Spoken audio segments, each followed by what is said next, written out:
Welcome to being a part of a journey.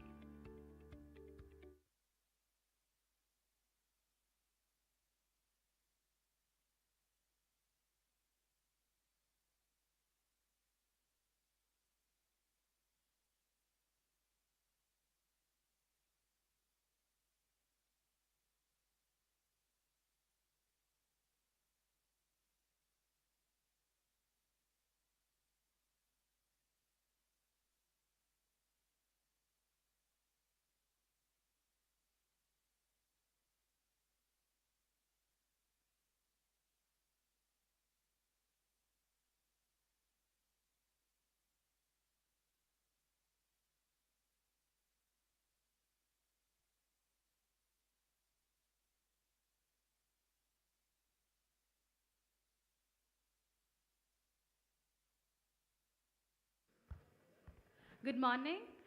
May I request the first two seats to be reserved for the speakers and special invitees? You can join in the next few tables. Thank you so much.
Good morning. If we could all get seated and settle down, we'll begin shortly. We have our dignitaries ready to arrive.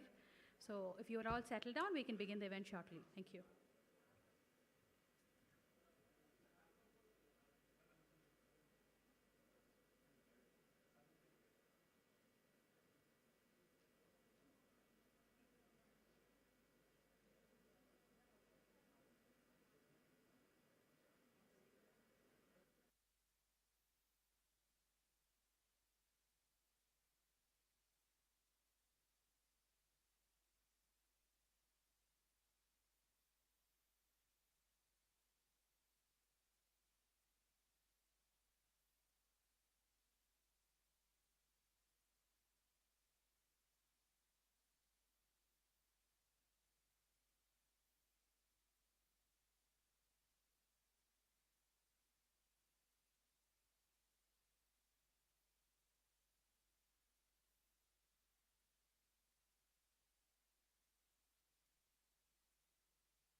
Vanakkam Chennai. A very good morning and warm greetings to all you wonderful people. We from YI Chennai take immense pleasure in welcoming you all to our Young Indian Entrepreneur and Innovation Summit 2022. Let's begin this wonderful day with an invocation song. We have our UA students to open the event with a Tamil Thai Varthu. I request you all to please raise for the song.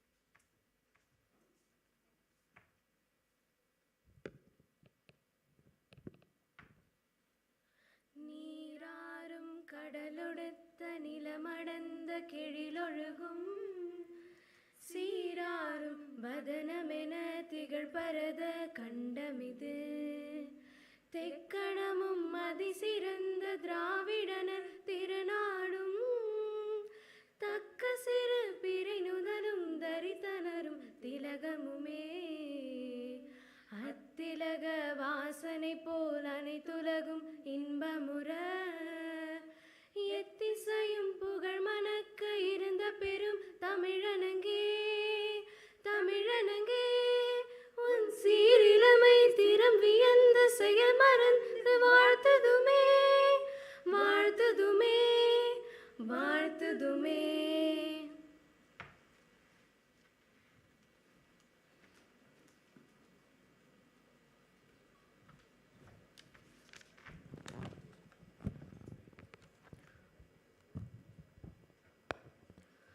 A hearty thanks to our UA students. I am reminded of the old adage, well begun is half done. And to begin this wonderful event, we have with us our Honorable Minister of School Education, Government of Tamil Nadu, Thiru Anbil Mahesh Poyyamuri Avargal, Mr. Shivaraja Ramanathan, CEO, Tamil Nadu Startup and Innovation Mission, Mr. Ganesh Mani, Vice Chair, CII Chennai Zone, Mr. Dilip Krishna, National Vice Chair, Young Indians, Mr. Hari Meghanathan, Convener, Yes 2022, Mr. Nitin, Chair, YI Chennai, Mr. Pradeep Chandramohan, Co-Chair, YI Chennai. It is an honor and privilege to have you all amongst us today, and we are confident your thoughts, guidance, pointers, experiences would not only have just made our day, but ensured our knowledge horizons have broadened by your visionary verses. Yes 2022, Young Entrepreneurship and Innovation Summit, boasts of a unique distinction of being backed by 6 high-potential industries, 30-plus impactful speakers, thought leaders, and over 400 delegates from all across the country, making this a one of its kind in this part of the globe. The next big thing is here. I now call upon Mr. Nitin, Chapter Chair YI, to deliver the welcome address.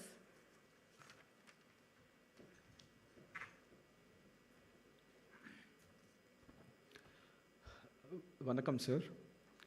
A very good morning to Thiru Anbil Mahesh Poyyamuri Avargal, Mr. Shivaraja Ramanathan, sir, Mr. Ganesh Mani, sir, Mr. Dilip Krishna, my fellow colleagues Pradeep, Raj Bharat, Hari Meghnathan, Shrivas, and all the fellow members of YI Chennai, and members from other chapters of the region SRTN, members from CII, UVA institutions, panelists, moderators, and delegates.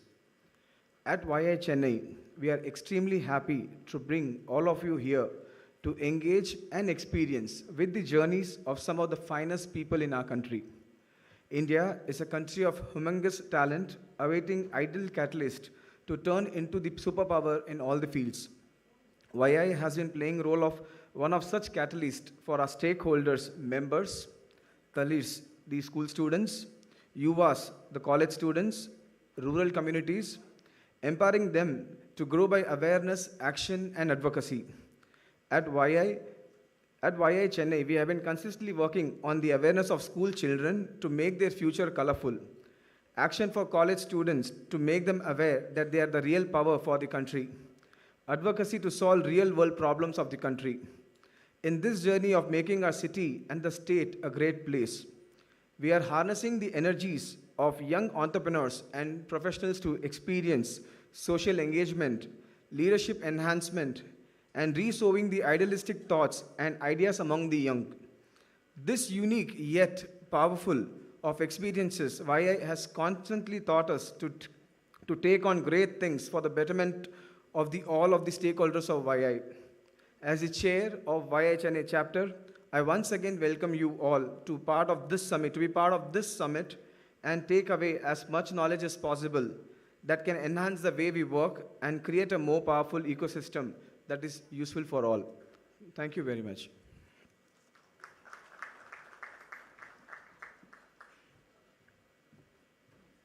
Thank you, Nitin.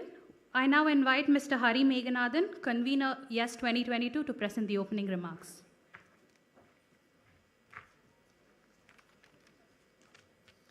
A very good morning to respected guest of honor, Honorable Minister of School Education, Government of Tamil Nadu, Thiru Anbil Mahesh Poyamari sir, CEO of TANSIM, Mr. Sivaraja Ramanathan sir, CII Chennai Vice Chairman and Plant Director, Hyundai Motors Limited, Mr. Ganesh Mani sir, National Vice Chair of Young Indians, Mr. Dilip Krishna, and Chennai Chapter Chair, Young Indians, Mr. Nitin Botra. I take this opportunity to welcome all the dignitaries and the guests gathered here and those who are joining us digitally to take part in the inauguration of Young Entrepreneurs and Innovation Summit 2022. YES 2022 is all about celebrating the entrepreneurial spirit and innovative nature of our state and nation's youth. With this in mind, I would like to request the unveiling of the YES 2022 video.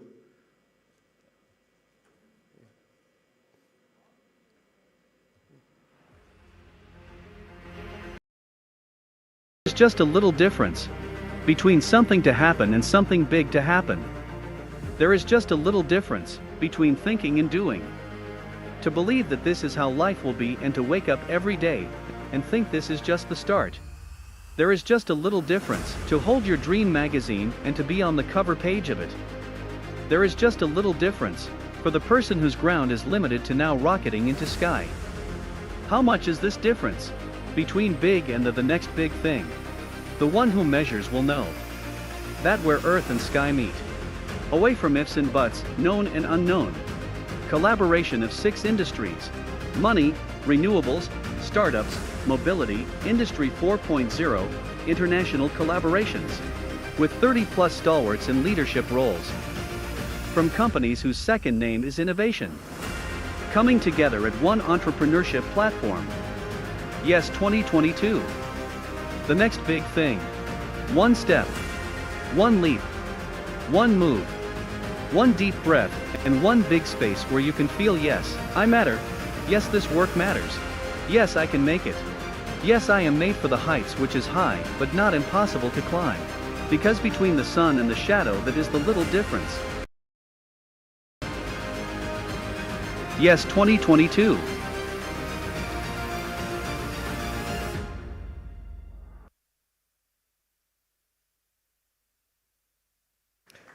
Thank you, team, for the wonderful clip summarizing the YES 2022.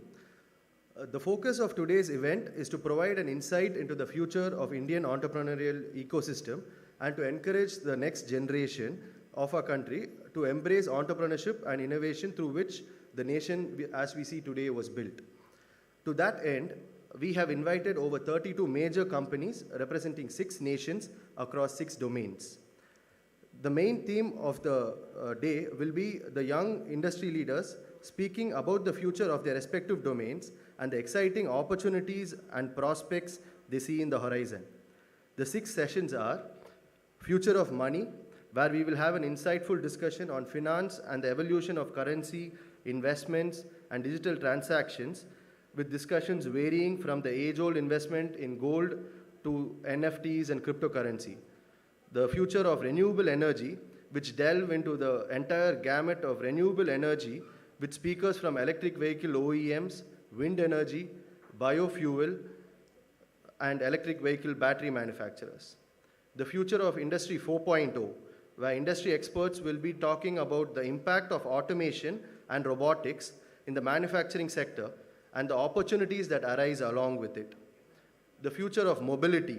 Our panelists will be discussing with us about the exciting new developments in the field of mobility and its benefits, which are driven by the connectivity and mobility aspects.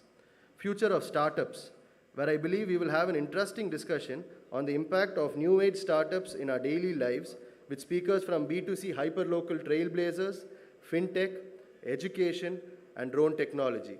And finally, the future of international collaborations, where our esteemed panelists will be discussing about global opportunities in the field of education and market relations with our neighboring and other countries.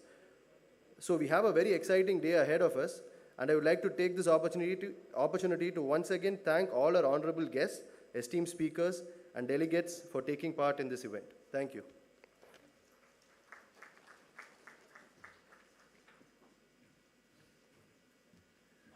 Thank you, sir. It is now time for a special address by Mr. Dilip Krishna, National Vice Chair, Young Indians. I humbly invite you over to the dais.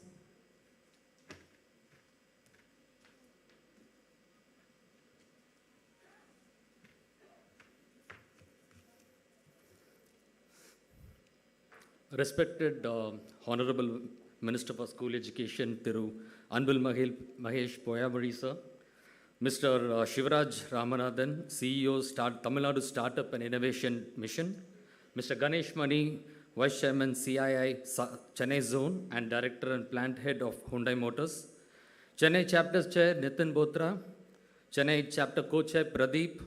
The hero of today's event, Hari Shankar Meghanathan. My dear Yuva students, the delegates, the speakers, and the proud YI members. It's real pleasure to be here. Thank you so much for giving us this wonderful opportunity. Someone said computers are the most important, most powerful machines, which has a lot of memory. These miracle machines can store, remember, and recall data. But think about this. These machines were founded by we human beings. Obviously, human beings are much more powerful than the machines. When I see our Honorable Minister speak at the assemblies, effortlessly talking about his projects and with statistics and data without paper presentation, I think it is with so much of authenticity and with such conviction, my belief that human beings are much more power than computers comes across. Sir, we have been following your speech at the assembly and the recent passionate speech which you made at the assembly recently. What comes out very evidently is that the deep knowledge base, the attention to detail, and the strong desire to make a difference in the lives of the school students.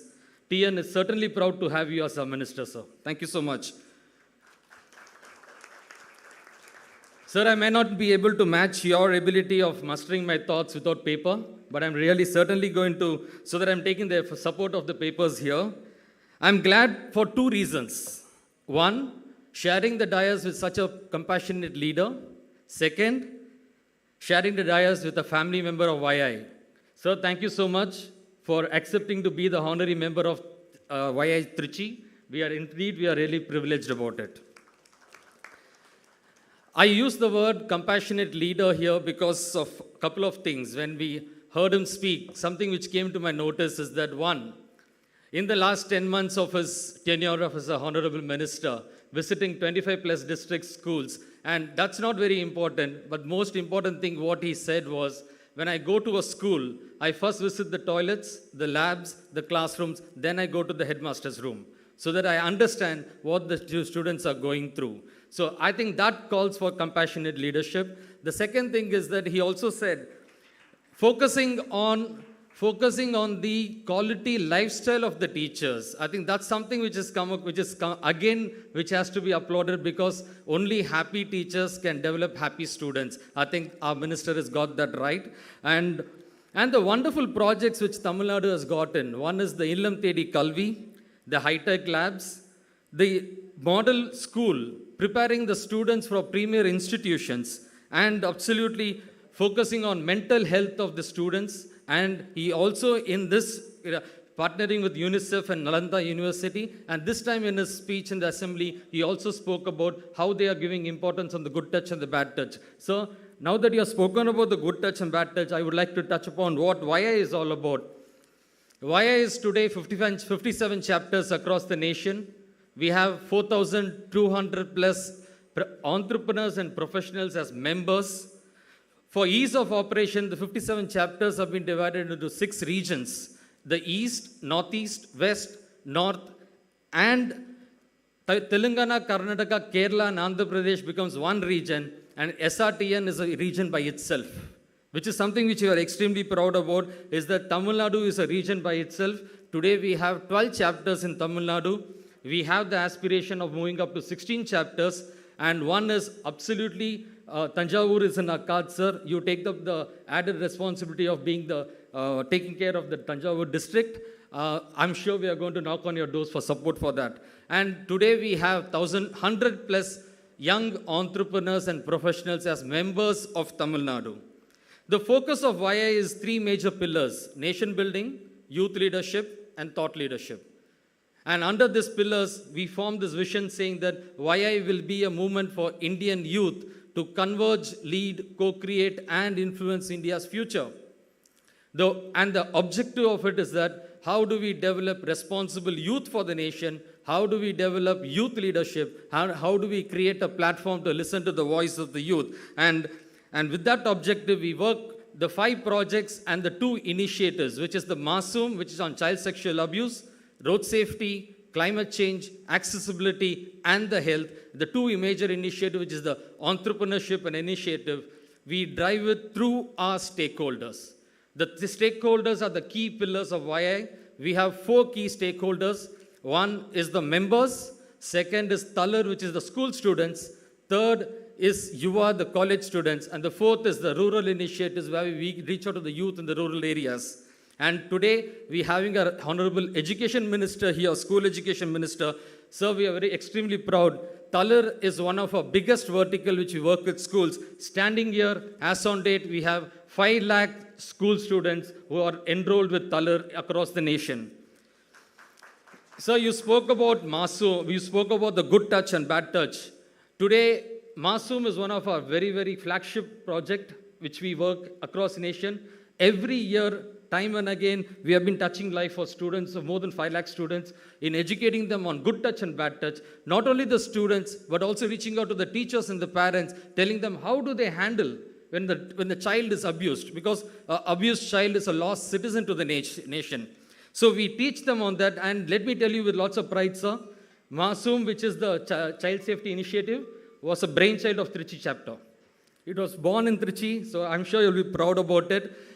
Let me tell, we just don't do awareness, we get into action. I just share only one instance which happened. In 2020, when I inaugurated the conference on future of child safety, we had 5 students on the dais speaking about how do we ensure child safety with regards to institutions, society, parents, themselves, and the peers.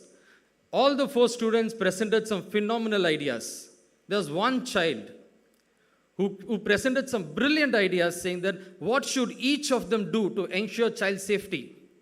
And the end, the child turned across and said, I'm able to give these workable ideas because I am a victim of child sexual abuse, and YI has taught me not to be ashamed about it. You know, that is what we just don't create awareness, we do get into action, sir. While doing this whole Masoom, good touch and bad touch, there was a relevance which came across where the children are getting exposed to online medium today. Social media getting impacted. So we also started a new initiative called how do we get students aware about good content and the bad content. Because today, cyber safety is going to be very, very critical. And standing here, I'm extremely proud. Chennai chapter spearheaded this whole project called Digilante, which is on educating students on good content and the bad content. And today, sir, what we are extremely proud about is whether the Masoom, which is on child sexual abuse, or Digilante, which is on good content and bad content, has become a national-wide project. And we are now initiating that project across all the 57 chapters. Apart from that, there are two because the timing is less, I'm going to touch on only two major initiatives which we want you to know about it. So one is Kutikop. We created a project called Kutikop, where creating awareness with the students on road safety. We created a scorecard, and this scorecard was taken in Tiruvallur district by the collector, Mrs. Uma Maheshwari. We executed in 168 schools, and we got a data of where the students are. The students took the scorecards and went and assessed their parents and their family for 1 month as to where all are they missing on road safety. And that data was presented, and we did have a huge amount of data as to saying that where people miss out on road safety. By doing that, yes, that once students of the 168 schools became responsible youth, and we did have a lot of feedback coming from the parents as well as the principals saying that this is a fantastic initiative. All kudos to our chapter chair Raj Bharat, who initiated this entire thing. And today we have taken up a new project called the Water Warrior. Water Warrior is all about how do we sensitize students on wastage of water. So we just don't do awareness, we also get into action, sir. Sir, in this recent speech of yours at the assembly, you spoke about 34 initiatives. Couple of them came to our notice, and I'm sure your initiative number 17, which is on hackathon, your initiative number 19, which is on health, and your initiative on 30, which is on tea and talk, and as well as the Miyawaki, I think it will be our privilege to join hands with you and work with you in this project to make a meaningful difference in the lives of the school students. So thank you so much for being here, sir. And today, even the Entrepreneurship Summit, the Young Entrepreneurs Summit, the two key initiatives, which is entrepreneurship and innovation, are two major pillars of YI. And the whole objective of entrepreneurship and innovation at YI is how do we shift our youth from a reactive mode to a proactive mode when it comes to innovation. Today, as a nation, we are reactive when it comes to innovation. We are reactive when it comes to entrepreneurship. How do we make them proactive, shift them from a reactive mode to a proactive mode?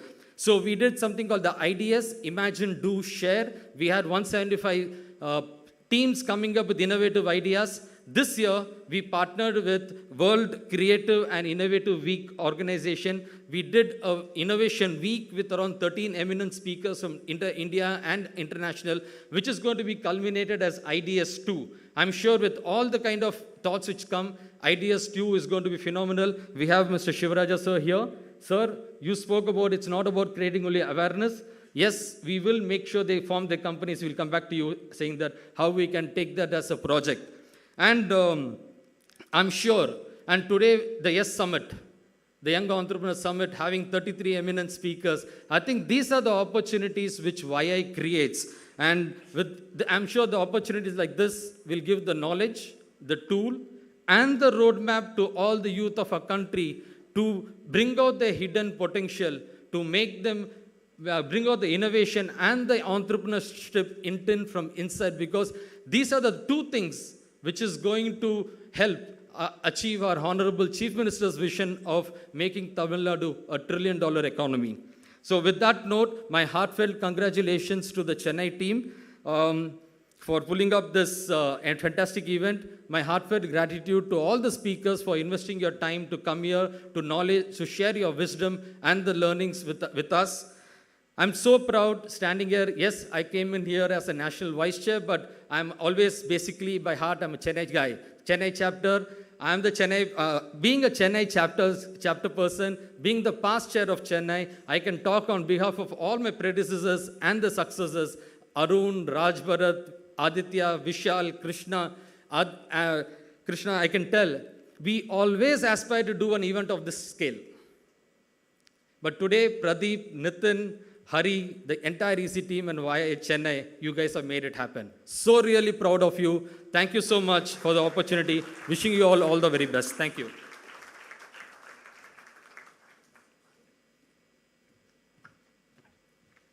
Thank you, sir, for gracing us with your thoughtful and inciting words.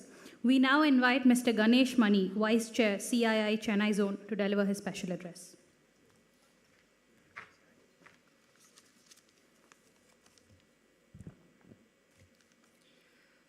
Okay. மாண்புமிகு தமிழக கல்வித்துறை அமைச்சர் மரியாதைக்குரிய திரு அன்பில் மகேஷ் பொய்யாமொழி அவர்களே மற்றும் when we think about him, I always think, as rightly said by him, தெளிவான சிந்தனைகளும் தூய தமிழ் செந்தமிழும் சேர்ந்து இவர் பொய்யாமொழி மட்டுமல்ல பேச்சில் ஒரு புயல் மழை என்று கூட கூறலாம். நீங்களாம் கேட்டிருப்பீங்கன்னு நினைக்கிறேன். டெஃபினட்டாக thanks for gracing this occasion, sir. Mr. Shivaraj Ramanathan, CEO of Tamil Nadu Startup Innovation Mission. Mr. Dilip Krishna, who just had a mesmerized speech right now. Mr. Hari Shankar, who made it possible. Mr. Nitin, as a close friend. Mr. Pradeep and Arun. And the wonderful young aspiring entrepreneurs of this country, and also current and incumbent, and who are all aspiring to become a great students of the nation who are here today. Friends in the family, from the media, and ladies and gentlemen, it's my proud privilege to be a part of this wonderful, great conference.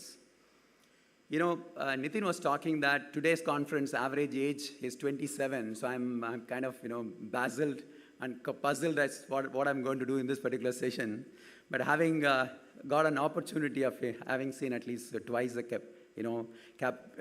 experience all of you, I thought I'll just share a couple of ideas about what entrepreneurship is all about, what we can do in this wonderful country.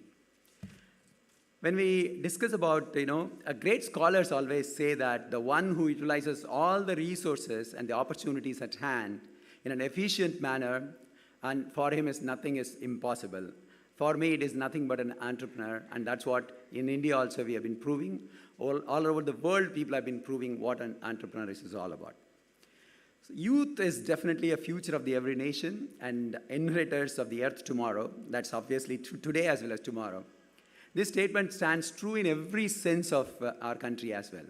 When a country has a healthy young population of 54% of people less than 35 years, and every year they are coming up with 15 million young population coming out who are ready to come out for a job, I think what else could be the best opportunity to be an entrepreneurship mind in this country, which is going to be a key differentiator amongst the entire world. Whoever is the world leaders in the last few months who are visiting here, I think probably that is one of the iota of success of what a country is all about. The world is actually transformed into a technological era, whereas then the technology has enabled the progress in all fields and all the societies of the life. So this revolution has actually in fact changed the face of lives of so many people, and also in bringing healthcare, education, information, connectivity to even the most remote areas of the entire world, more specifically in India of late. So globalization has brought in a whole lot of countries together, and irrespective of multiple divisions, I think probably this technology is going to play a very important role for entrepreneurship is all about.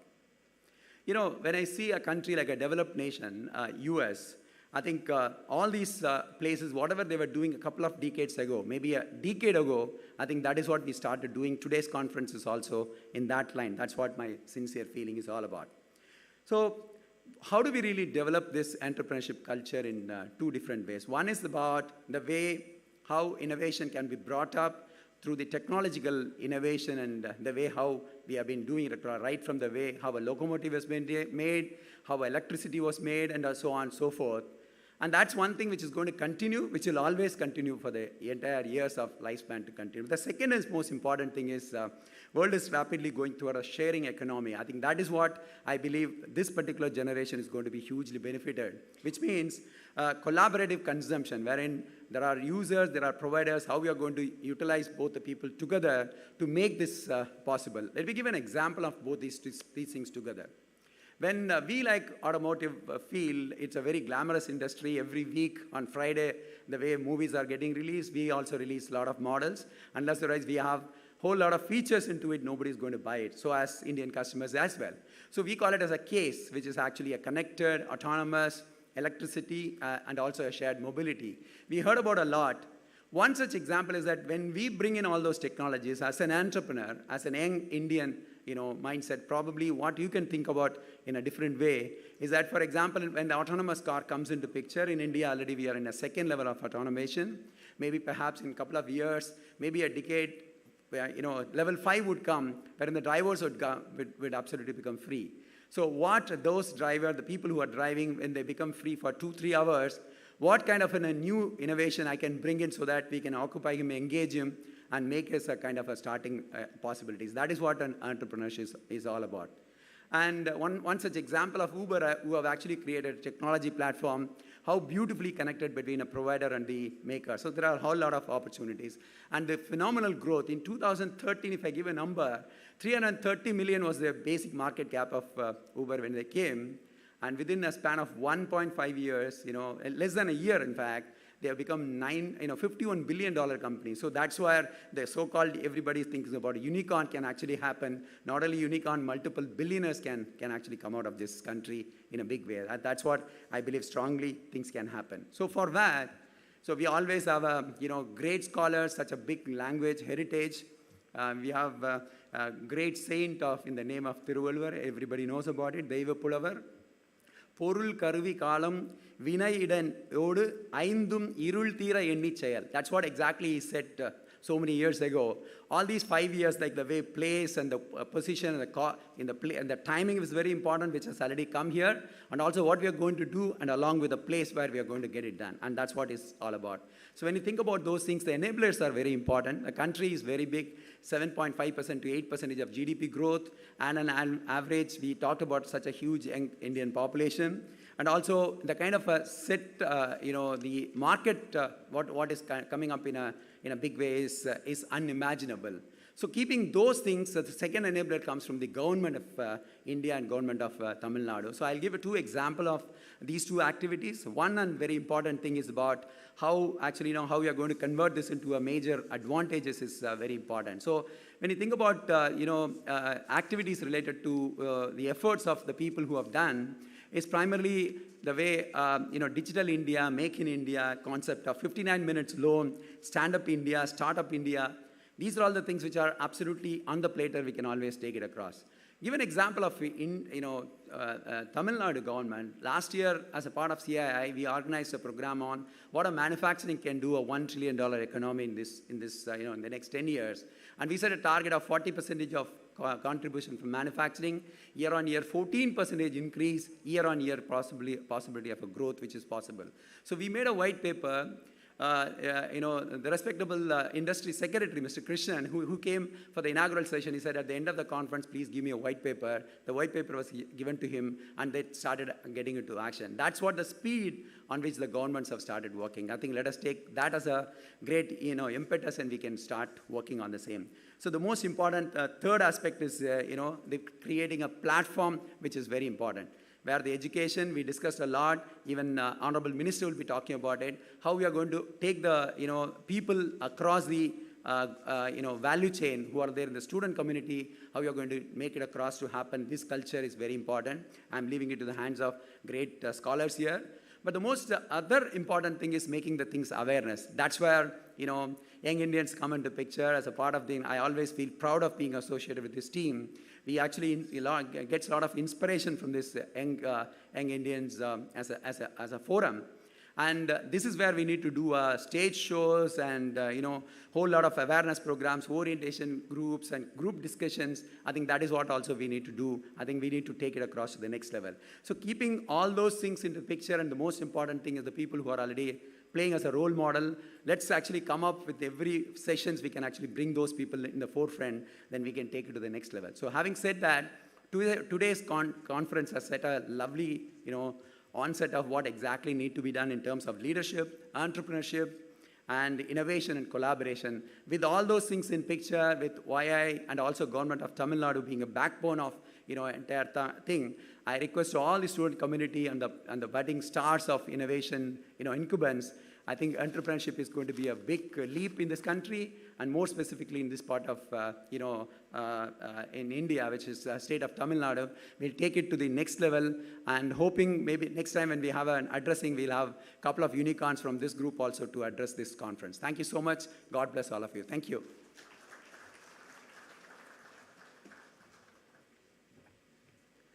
Thank you, sir, for your kind words.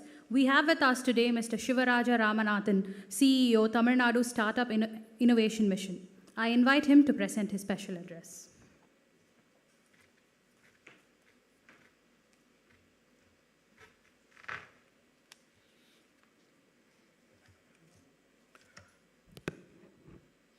மாண்புமிகு பள்ளி கல்வித்துறை அமைச்சர் அவர்களுக்கும் நண்பர் திலீப் கிருஷ்ணா உள்ளிட்ட மேடையில் இருக்கும் அனைவருக்கும் இங்கு வந்திருக்கும் அனைத்து YI chapter chairs and members, most of them I think I'm personally connected across the city through my earlier venture Native Lead Foundation. So quickly, I don't want to take much of your time between the minister. I'm also eagerly waiting to listen to him. The government of Tamil Nadu is very, very committed to establish a conducive startup and innovation ecosystem in Tamil Nadu. So one of the evident example is when this government took over the startup and innovation mission, they wanted to have a person from the industry who knows about the startup ecosystem, especially who worked in the tier 2, tier 3 cities. So I was working as a social entrepreneur and establishing ecosystems, especially in the non-metro regions, குறிப்பா மதுரை, திருச்சி, திருநெல்வேலி, தூத்துக்குடி, கோயம்புத்தூர், ஈரோடு, கரூர், இந்த மாதிரி ஊர்களில்.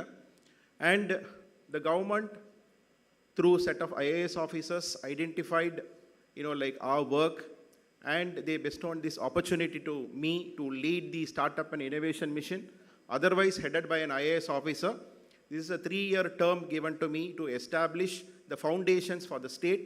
So that itself, a great evident that the government, to what extent the government is committed and taking very innovative ways and methods with a great political will to appoint a persons like me. Then at this junction, let me thank the Honorable Chief Minister and the government of Tamil Nadu through our Honorable Education Minister at this point of time. Having said this, ஒரு 2-3 விஷயங்கள் நான் சொல்ல விரும்புகிறேன். இந்த recent budget நீங்கள் பார்த்துருந்தீங்க அப்படின்னா, தமிழ்நாடுடைய start up ego system சம்பந்தமாக the first time in the history we have got some very, very impactful announcements. இதில் 1-2 விஷயங்கள் மட்டும் நான் ஹைலைட் பண்ணி சொல்ல விரும்புகிறேன். See, we have ஒரு 75 crore ஒரு startup hub is coming up in Nandambakam. These are all, there with every other state also. But நாம் பண்ண அந்த வித்தியாசம் என்ன அப்படின்னா, ஒரு one of the start up and innovation mission ஈவெண்ட்டில் January 10th அன்னைக்கு ஹானரபிள் சீஃப் மினிஸ்டர் பேசும்போது சொன்னாங்க, we are talking about investments, fund raising பேசுகிறோம். தமிழ்நாட்டின் தொழில் முன்னேற்றத்தில், தொழில் வளர்ச்சியில், அது புத்தாக்க தொழிலாக இருந்தாலும் சரி, நிதி திரட்டலோடு அதை ஒற்றி சமூக நீதியும் இருக்கும், நீதியும் இருக்கும், அதில் சமூக நீதியும் இருக்கும் அப்படின்னு சொன்னாங்க. So we are, though it is an industrial, part of an industrial development activity, in each and every of our initiatives and schemes, இந்த சமூக நீதி அப்படிங்கிற விஷயத்தை நாங்கள் ரொம்ப ஆழமாக நம்ம எடுத்திருக்கோம்.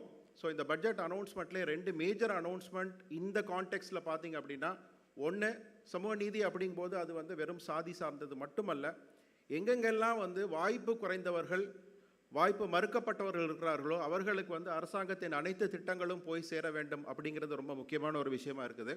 அந்த அடிப்படையில் வந்து இந்த Tamil Nadu start up and innovation மிஷனுடைய ஆக்டிவிட்டீஸ் வந்து மதுரை, திருநெல்வேலி, ஈரோடு இந்த 3 நகரங்களையும் முதல் கட்டமாக ஒரு செப்பரேட் ஹப்ஸ் ஓப்பன் பண்ணணும் அப்படின்னு ஒரு அறிவிப்பு வந்தது. ஸோ அது வந்து ஒரு முதல் பெரிய அறிவிப்பாக நாங்கள் பார்க்குறோம். இது வந்து ஒரு ஜஸ்ட் ஒரு ஆஃபீஸ் ஓப்பன் பண்ணுறது மட்டும் இல்லை, இந்த ஊர்கள்லையும் ஒரு ஈக்குவலி டிஸ்ட்ரிபியூட்டட் growth இருக்கணும் அப்படிங்கிறது ரொம்ப முக்கியமான விஷயம். ரெண்டாவது வந்து பட்டியலின பழங்குடி மக்கள் எஸ்சி எஸ்டி பிரிவினருக்காக மட்டுமே வந்து 30 கோடி ரூபாய் ஒரு வெஞ்சர் ஃபண்ட் வந்து லான்ச் பண்ணியிருக்கோம். வெகு விரைவில் வந்து அதனுடைய அனௌன்ஸ்மெண்ட் வரும். இது பட்ஜெட் அனௌன்ஸ்மெண்ட் வந்தது தான். அது போக நேற்று கூட we have announced a 50 crore emerging sector fund. இன்னைக்கு we are talking about the future of everything, future of money, future of startup, future of industry. So emerging sectorsக்கு ஒரு தனி ஃபண்ட் இது பண்ணியிருக்கோம். These are all first steps, baby steps. Then startup companies ஓட innovative products and services up to 50 lakhs tender இல்லாமல் procure பண்ணலாம். அந்த ஒரு விஷயமும் வந்து நாங்கள் பண்ணியிருக்கிறோம். ஸோ இந்த எந்த கவர்மெண்ட் அது வந்து Tamil Nadu start up and innovation mission இது ஒரு வெறும் அறிவிப்பாக மட்டும் இல்லாமல் ஒவ்வொரு கவர்மெண்ட் டிபார்ட்மெண்ட்டோடையும் அந்த துறையில், உதாரணத்துக்கு இப்போ பள்ளிக்கல்வித்துறை இருக்குன்னா பள்ளிக்கல்வித்துறைக்கு அவங்களுடைய துறையை இம்ப்ரூவ் பண்ணுறதுக்கு, ஸ்கூல்ஸை இம்ப்ரூவ் பண்ணுறதுக்கு ஸ்டார்ட் அப்ஸ் ஒர்க் பண்ணுறாங்க. ஒரு இனோவேட்டிவ் சொல்யூஷன் இருக்குன்னா ஒரு ஸ்பெஷல் எக்ஸ்போ வச்சு அல்லது ஒரு ஸ்பெஷல் மீட்டிங் வச்சு அந்த துறை அதிகாரிகளை கூப்பிட்டு நாங்கள் வந்து அந்த மாதிரி ஒரு எக்ஸ்போஷர் வந்து எவ்ரி மந்த் வந்து ஒரு துறைக்கான ஒரு தனி இது பண்ண போகிறோம். ஸோ இந்த மாதிரி பல விஷயங்கள் இருக்குது. இந்த மாதம் தான் வந்து இந்த மாத கடைசியில் லைக் 29th வந்து we have a board meeting and அதில் வந்து we are getting like approvals for 6 different verticals, 45 different projects we are going to launch across Tamil Nadu to inculcate the culture of innovation entrepreneurship. And I am very sure forums like YI should come forward because நாங்கள் set பண்ணியிருக்க ஒரு major vision, ஒரு 7 vision statement இருக்குது. அதில் ஒரு vision statement மட்டும் 1-2 மட்டும் நான் சொல்கிறேன். 10,000 ஸ்டார்ட் அப்ஸ் வந்து அடுத்த 3-4 வருடங்களுக்குள்ள வந்து தமிழகத்தில் உருவாக்க வேண்டும் அப்படிங்கிறது. அது வந்து கவர்மெண்ட்டோடைய விஷன் கிடையாது, டான்சிமோட விஷன் கிடையாது, உங்கள் அனைத்து நம்ம அத்தனை பேருடைய விஷனும் தான். So when government is setting a vision, it is the public vision, it's a public commitment. So நம்ம எல்லாம் சேர்ந்து தான் இதை அச்சீவ் பண்ணணும். இந்த 10,000 ஸ்டார்ட் அப்ஸ்க்கு பின்னாடி நேரம் கருதி நான் அதெல்லாம் டீப்பாக போக விரும்பலை. ஸோ 10,000 ஸ்டார்ட் அப்ஸ் வந்து from across the state we want to develop. And Tamil Nadu வந்து we don't want to compare with any other state in the country. We want to compare, or we want to be like position at the world class, as a world class startup destination or entrepreneur destination. In the long run, our vision is to become one of the top 10 entrepreneurial ecosystems in the world. Today we are talking about California.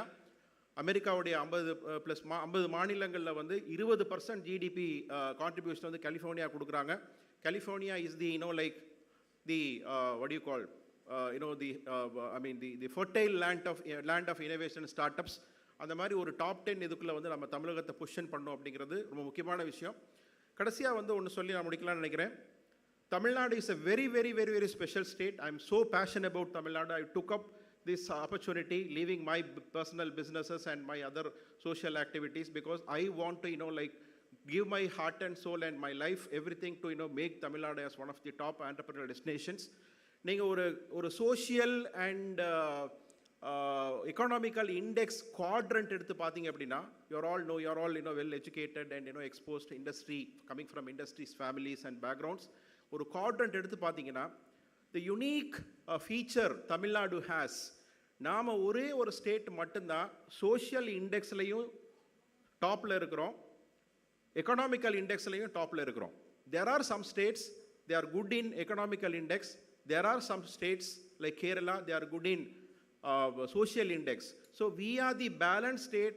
We have both number 2 in GSDP after Maharashtra, because in fact நீங்கள் உண்மையிலே பார்த்தீங்க அப்படின்னா Tamil Nadu should be the number 1, because a lot of companies are filing their accounts in Maharashtra, so that Maharashtra is number 1. If you take the number of industries and the people working in the industries, Tamil Nadu is number 1. So obviously, logically, Tamil Nadu should be the number 1 GDP, because a lot of companies are filing their accounts in Mumbai. We are number 2. And on the social index, we are again number 1, number 2. So we are poised for a inclusive mass entrepreneurship growth. So the only message I would like to leave when it comes to startup development, we don't just going to focus on unicorns. Unicorns மட்டும் focus பண்ணி ஒரு சில பேர் மட்டும் வந்து wealth create பண்றதுல this government is not interested. That was the strong message given to me when I met the Honorable Chief Minister after my appointment. So it is an equal opportunity government. இப்போ I think one of the speakers who is a beneficiary from this TANSIM, மோகன் இருக்கிறார் நினைக்கிறேன், இப்போப்பேன்னு ஒரு company, he is from உச்சிப்புலிங்கிற ஒரு சின்ன கிராமம் ராமநாதபுரத்துலேருந்து. அந்த மாதிரி ஊர்லேருந்து வரக்கூடிய ஒரு இளைஞனை வந்து நாம் வந்து ஒரு யூனிகார்னாக கொண்டு வர்றது, அதுதான் இந்த கவர்மெண்ட்டோட முக்கியமான நோக்கம். பெண்கள், கிராமங்கள்லேருந்து வரக்கூடிய அந்த மக்கள், இவங்க எல்லாத்தையும் வந்து அந்த ஒரு ஈக்குவல் ஆப்பர்ச்சுனிட்டி அண்ட் ஆல்சோ ஒரு வேலை வாய்ப்புகளை உருவாக்கணும். அந்த மாதிரியான ஒரு பேலன்ஸ்ட் ஒரு அப்ரோச்சஸ் தான் நாங்கள் பண்ணுறோம். இந்த பேலன்ஸ் அப்ரோச் வந்து so when it comes to startup entrepreneurship, it is not just wealth creation. It is, giving equal opportunity for the underprivileged people also. So as a state, we should grow as a total community. எல்லாரையும் சேர்த்து மேலே போகும்போது தான் happiness index வந்து உருவாகும். So let me conclude with this. Like the human race is going through a cognitive revolution. First cognitive revolution நம்மளுடைய சிந்தனை ஆற்றல், அதிலிருந்து பேச்சு வந்தது. அதுக்கப்புறம் அக்ரிகல்ச்சர், அடுத்து கொஞ்சம் யோசித்து ஒரு அக்ரிகல்ச்சர் பண்ணுவோன்னு சொல்லிட்டு யோசிச்சாங்க. அடுத்து இண்டஸ்ட்ரியல் ரெவல்யூஷன் ஒரு 500 வருடங்களுக்கு முன்னாடி. அப்புறம் இப்போ வந்து ஒரு 1970s அப்புறம் இந்த நாலேஜ், இந்த காக்னிட்டிவ் ரெவல்யூஷனோட ஹையர் ஒரு ஒரு ஒரு அவுட்கம்மாக வந்து இந்த ஐடி இந்த மாதிரி விஷயங்கள்லாம் வந்தது. இப்போது அதனுடைய அடுத்த ஸ்டேஜ் இருக்குது. ஸோ 25 இயர்ஸுக்கு முன்னாடி மாண்புமிகு முன்னாள் முதல்வர் கலைஞர் அவர்கள் இங்கே இருக்கக்கூடிய இந்த ஐடி பார்க்கை, டைடல் பார்க்கை திறந்து வச்சாங்க. அது பல நடுத்தர மக்களுடைய வாழ்க்கையை மாற்றுச்சு. இப்போது அடுத்த காலகட்டம் வந்து இந்த ஸ்டார்ட் அப் அண்ட் ஆண்டர்பிரினர்ஷிப் வந்து ஒரு ஒரு லைஃப் ஸ்டைலில் நம்மளுடைய வாழ்க்கை முறையில் ஒரு புது ஆப்பர்ச்சுனிட்டி. ஸோ தமிழகத்தில் உள்ள இளைஞர்கள், இளம் பெண்கள் இந்த ஆப்பர்ச்சுனிட்டி எடுத்துக்கணும். இது இன்னொரு கரியர் ஆப்ஷன் கிடையாது. Entrepreneurship is a life style, it is not a career option. So forums like YI, you have a great responsibility to take this message and this inclusive entrepreneurship concept across the state. So we look forward to work with YI in the days to come. And once again, I thank the organization for the opportunity. Once again, I thank the Honorable Minister for being here. And my best wishes for all your initiatives in the future. Thank you so much. Thank you.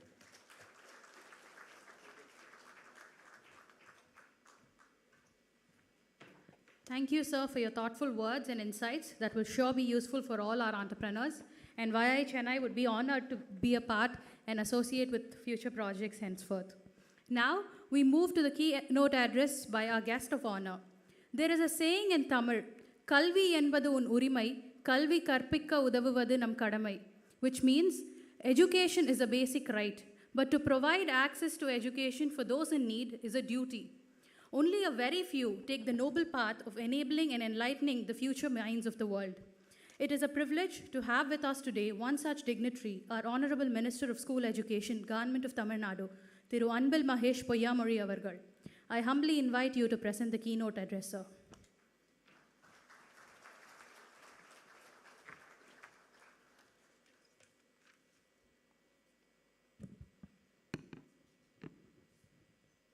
அனைவருக்கும் வணக்கம்.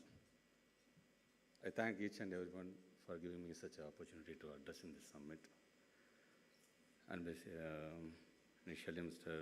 Nitin Bothra, Harish Shankar, Meghanathan, Dilip Krishna, Ganesh Mani, and our TANSIM CEO Shivaraj Ramanathan, and the person who is going to conclude the remarks, Pradeep Chandra Mohan, and each and everyone here. Dilip Krishna, well, he spoke about me, he spoke about my recent assembly speech and how I gave that extempo speech and all. And most of my peer ministers also asked me, like, without seeing any notes, like, you are talking a lot about the statistics and you are talking a lot about different schemes and how is it possible. For that, I told them, it's my department. So I tell Dilip Krishna was telling, like, I can talk about, like, our ministers, since I have prepared a note and I'm going to see the note and I'm going to give the speech kind of thing. He said, but that's not, I'll tell that's also a good idea. Why I'm telling is here people, they are spending their time to listen to our speech. For that, we should prepare a lot while coming here. That's not wrong in that. So while they are going to listen to your speech, they should feel like they are spending a very valuable time. அது என்றைக்குமே நான் அந்த paper வச்சு படிக்கிறது வந்து நான் தவறாக நான் சொல்லவே மாட்டேன் நான். ஏன்னா எங்கள் பேச்சை கேட்க வந்திருக்கிறீங்க, அதில் ஏதாச்சும் ஒரு இன்புட் கிடைக்காதான்னு நீங்கள் நினைக்கும் போது சும்மா வந்தோம் ஏதோ பேசிட்டு போயிட்டோம் கைத்தட்டு வாங்கிட்டு போயிட்டோம், இதில் எந்த யூஸும் கிடையாது. போகும்போது அதுலேயுமே ஏதோ ஒரு இன்ஃபர்மேஷன் நம்ம எடுத்துகிட்டு போகணும் அப்படிங்கிற மாதிரி இருக்கணுங்கிறத நம்புகிறவன் நான். தேங்க்ஸ் திலீப், நீங்கள் உங்களுடைய அந்த என்கரேஜிங் வேர்டு இன்னும் அடுத்த அசம்பிளி ஸ்பீச்சில் இன்னும் இதை நான் இன்னும் நிறையா பெர்ஃபார்ம் பண்ணணுங்கிற ஆசை தான் எனக்கு தூண்டு கொண்டு இருக்கிறது. வந்திருக்கின்ற யங் மைண்ட்ஸ் அவங்க எல்லாத்துக்கும் என்னுடைய வாழ்த்துக்களை சொல்ல நான் கடமைப்பட்டிருக்கின்றேன். நம்முடைய நாடு இன்றைக்கு முதலீட்டாளர்களின் முதல் முகவரி தமிழ்நாடு அப்படிங்கிற ஒரு பெயரை நாம் எடுத்திருக்கணும். நம்ம எல்லாத்துக்கும் காரணம் நம்முடைய ஹானரபிள் சீஃப் மினிஸ்டர் தான். அவர் எல்லா கிரெடிட்டும் அவருக்கு தான் போகும். ஏன்னா அவர் டெப்டி சிஎம்மாக இருக்கும் பொழுது இந்த இண்டஸ்ட்ரி போர்ட்ஃபோலியோ அவர் தான் கையாண்டார். ஸோ அவருக்கு தெரியும் what to do and what not to do அப்படிங்கிறது அவருக்கு தெரியும். தமிழ்நாடை பொறுத்த வரைக்கும் அது வந்து முதலீட்டாளர்களுடைய நண்பராக இருக்கும். அது கண்டிப்பாக லாஸ்ட் டிசம்பரில் சிஐஏ அண்ட் டிஐசி வந்து ஒரு க்ரோத் கான்க்ளேவ் ஒன்று ட்ரிச்சியில் நடந்துச்சு ஃபங்க்ஷன் டிபார்ட்மெண்ட். ஃப்யூச்சரில் பார்த்தீங்கன்னா இந்த பொருளுக்கு அந்த கார்பரேட்ஸ், ஏன்னா எங்களுடைய ஸ்கூல் ஸ்டூடெண்ட்ஸ் நம்மளால் அந்த மார்க்கெட்டிங் பண்ண முடியல, பிராண்டிங் பண்ண முடியல, இவ்வளோ செஞ்சுருக்கோம் அப்படிங்கிறத.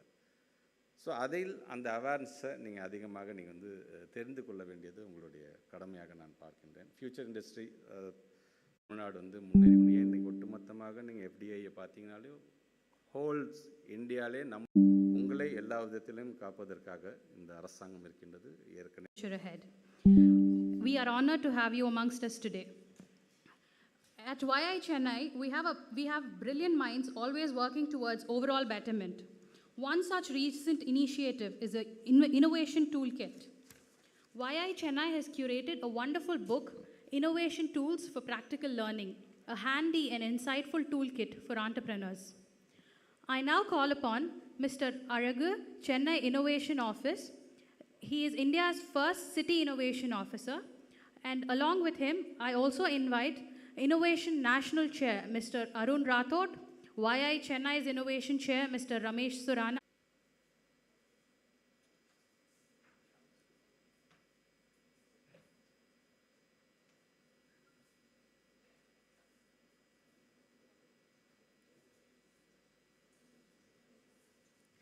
Thank you, everybody.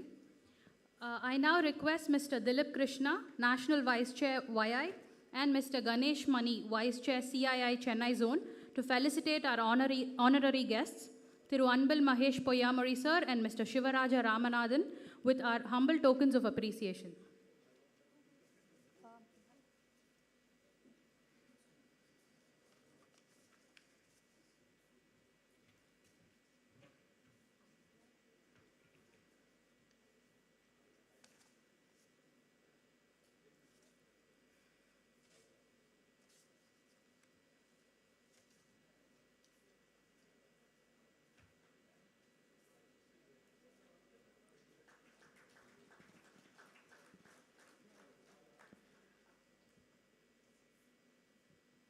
I now request our Chennai Chapter Chair, Mr. Nitin, to felicitate Mr. Ganesh Mani with a memento.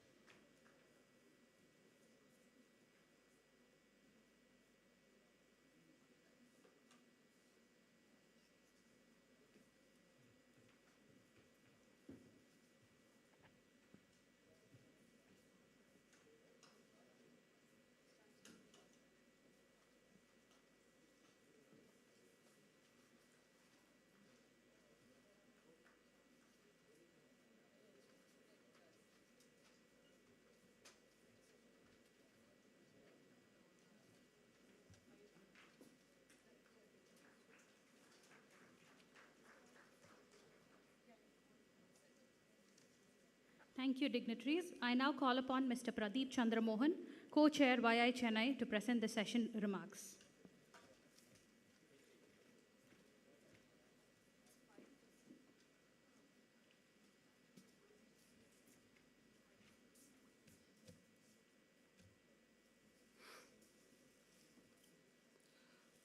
Dignitaries on the dais, Thiru Anbil Mahesh Poyamali Avargal, Honorary Minister of School Education, Government of Tamil Nadu. Thank you, sir. Thiru Shivaraja Ramanathan Avargal, CEO, Tamil Nadu Startup and Innovation Mission, TANSIM. Thank you, sir. Shri Ganesh Mani, Vice Chairman, CII, Chennai Zone, and Director, Hyundai Motors, Chennai. Thank you, sir. And Dilip Krishna, YI National Vice Chair, and also CEO Born to Win. Thank you, Dilip. And all the distinguished participants on the dais and off the dais. Sir, it was very inspiring to hear everyone's speech here, especially the minister, sir. We understand that Government of Tamil Nadu is working tirelessly to reach that 1 trillion target, 1 trillion economy. Thank you for... I request the audience to stay in their seats. We'll begin the first event for the day shortly.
the delegates. We request the delegates to please come in and take your seats. We will be beginning the session round.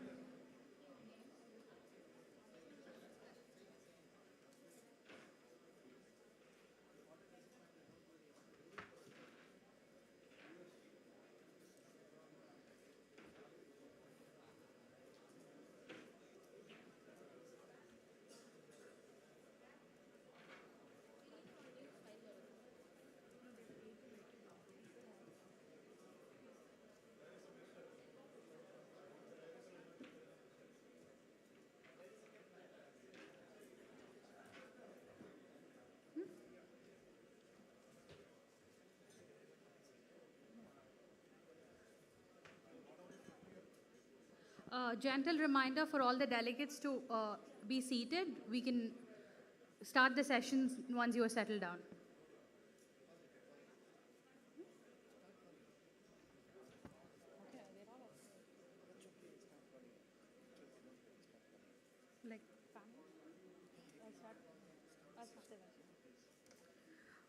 We now move on to the first event for the day, a panel discussion on the future of money. We have with us the industry experts who will focus on looking forward to the technologies that influence the future forms of money and credit. Before we invite the dignitaries on stage, we have a small video on the future of money. Can we have the video, please? Investment and manufacturing. Even for the smallest transaction, the journey towards accepting digital currency has begun in our country. The question now is, where will this journey take us? How will we adapt? And how will we plan for the next big thing with money? And with the pandemic, can India claim its place? Subramaniam from PayPal, Mr. Parth Shah from Oro. I request the dignitaries to come up on the dais, please.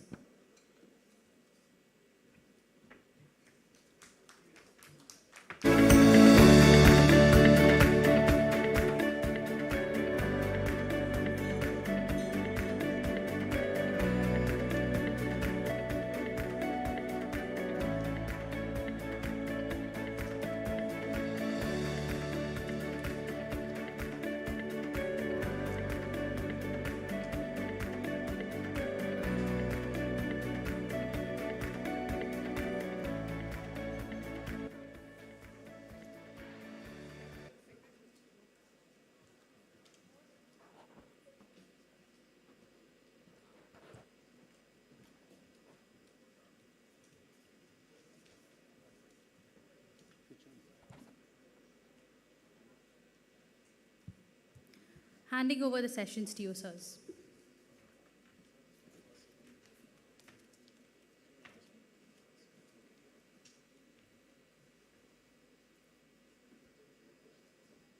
Saying issued by the Reserve Bank of India. Even this was copied from 2000 years ago, when in China, the currency, when it was first created, had one line below saying, counterfeiters will be having their heads chopped off. So at least we're a little bit more civil now than that. But the point I'm trying to say is currency hasn't changed for a very, very, very long time. Today is the era of digital currency, cryptocurrency, bitcoins, NFTs, and some of these concepts we understand. Some of these concepts, when we try to understand, we'll get confused. And so much efforts have been taken to try to popularize them, be it by businesses or even governments. In fact, some governments are trying to encourage it. You may have seen the Argentinian government or governments where inflation is very high. They are trying to promote it. But you take even India, for example, government is still figuring out how we should regulate cryptocurrency. So much efforts have been taken. But that question comes up, no. Is efforts important or is results important? I'm reminded of a funny story. No, a priest and an auto driver, they die and they go to heaven. Here God is there at the entrance gate and he says, Mr. Priest, you come first. He says, what, sir? He says, you have been preaching my name for 40 years. You have been telling every day to people to follow the Lord. So therefore, when you go inside heaven, you are going to get a single bedroom house with attached bathroom. He says, thank you so much, sir. So kind of you, my Lord. Then he calls the auto driver. He says, Mister, you please wait. Both of you can go inside together. Mr. Auto driver, you are a drunkard. You have put so many people's life at risk. And because of that, when you go inside, you are getting a 4-bedroom individual apartment with 2 helpers and a swimming pool. So the priest is shocked. He says, my lord, I have been preaching your name for 3 decades of my life. You are giving me such a small house for this drunkard you are giving. So God says, yes, you have been preaching my name. But efforts are good, results are more important. Because when you were praying, everybody was sleeping. But when he was driving the auto, everybody was praying to me. So this is on the lighter note. But the point I'm trying to say is that today a lot of efforts have been taken to try to transform money as we know it. And we are on the cusp of something really great today. And ultimately, this is the time for money to change. It's the future of money. And we have very 4 eminent panelists with us today. And I'm really looking forward to the interaction with them. We had a lovely conversation before the session started, and I have some very interesting questions for them. I request our panelists to just briefly introduce themselves so that our audience may know your background and what you do. Please. Hi, good afternoon, everyone. Right before I start, I think a warm welcome, thanks to Young Indians, right, for kind of inviting me here. It's great. Doubly because, this has been the first virtual event for me, the physical event for me after a couple of years of, calls over Zoom and Teams, right? So thanks for inviting me over, right? A quick introduction. So I'm Guru Prasad Jambunathan, director at CRISIL. I've been with CRISIL for about 17 years now, and predominantly on the research side, equity research, credit research. So that's really been the focus, for a large part of my career. And over the last 5-6 years, I've kind of transitioned into research technology, or more the digital transformation initiatives, that you see at financial institutions today. So we essentially support financial institutions in their digital transformation journey, right? So that's what I've kind of been focusing more recently. Thank you, Mr. எல்லாருக்கும் வணக்கம். Mohan, co-founder Ippopay, co-founder CEO of Ippopay. Ippopay is a Chennai-based fintech payment infrastructure startup. We are the first payment aggregator from Chennai, and we are the first UPI provider approved by NPCI in Chennai. We help offline retail business to digitize their businesses. Thank you. Thank you. Mr. Venkat. Hi all, good morning. I'm Venkat Subramanian. I'm a director of AI and machine learning with PayPal. Within PayPal, I specifically support the PayPal's credit business, where my team builds data science models that enable real-time credit risk assessment of PayPal's customers. Outside PayPal, I have overall around 15 years of experience spreading technology, strategy, and currently data science. I also love to teach. So over weekends, I also act as a visiting professor for data science with XLRI Management Institute. Thanks. Thank you, Venkat. And Parth? Good morning, everyone. My name is Parth, and I am the co-founder of Oro. Oro today, Oro stands for gold, and we're here to change the way gold as an asset class is being used in the country. We want to unlock the true potential of gold by building more products and services around it. Fairly a more serious business now. Earlier, I used to run a company called Genie, which got acquired by Dunzo. I'm sure all of you have heard of Dunzo in today's world. Thank you so much, Parth. So my first question will go to Mr. Guru Prasad from CRISIL.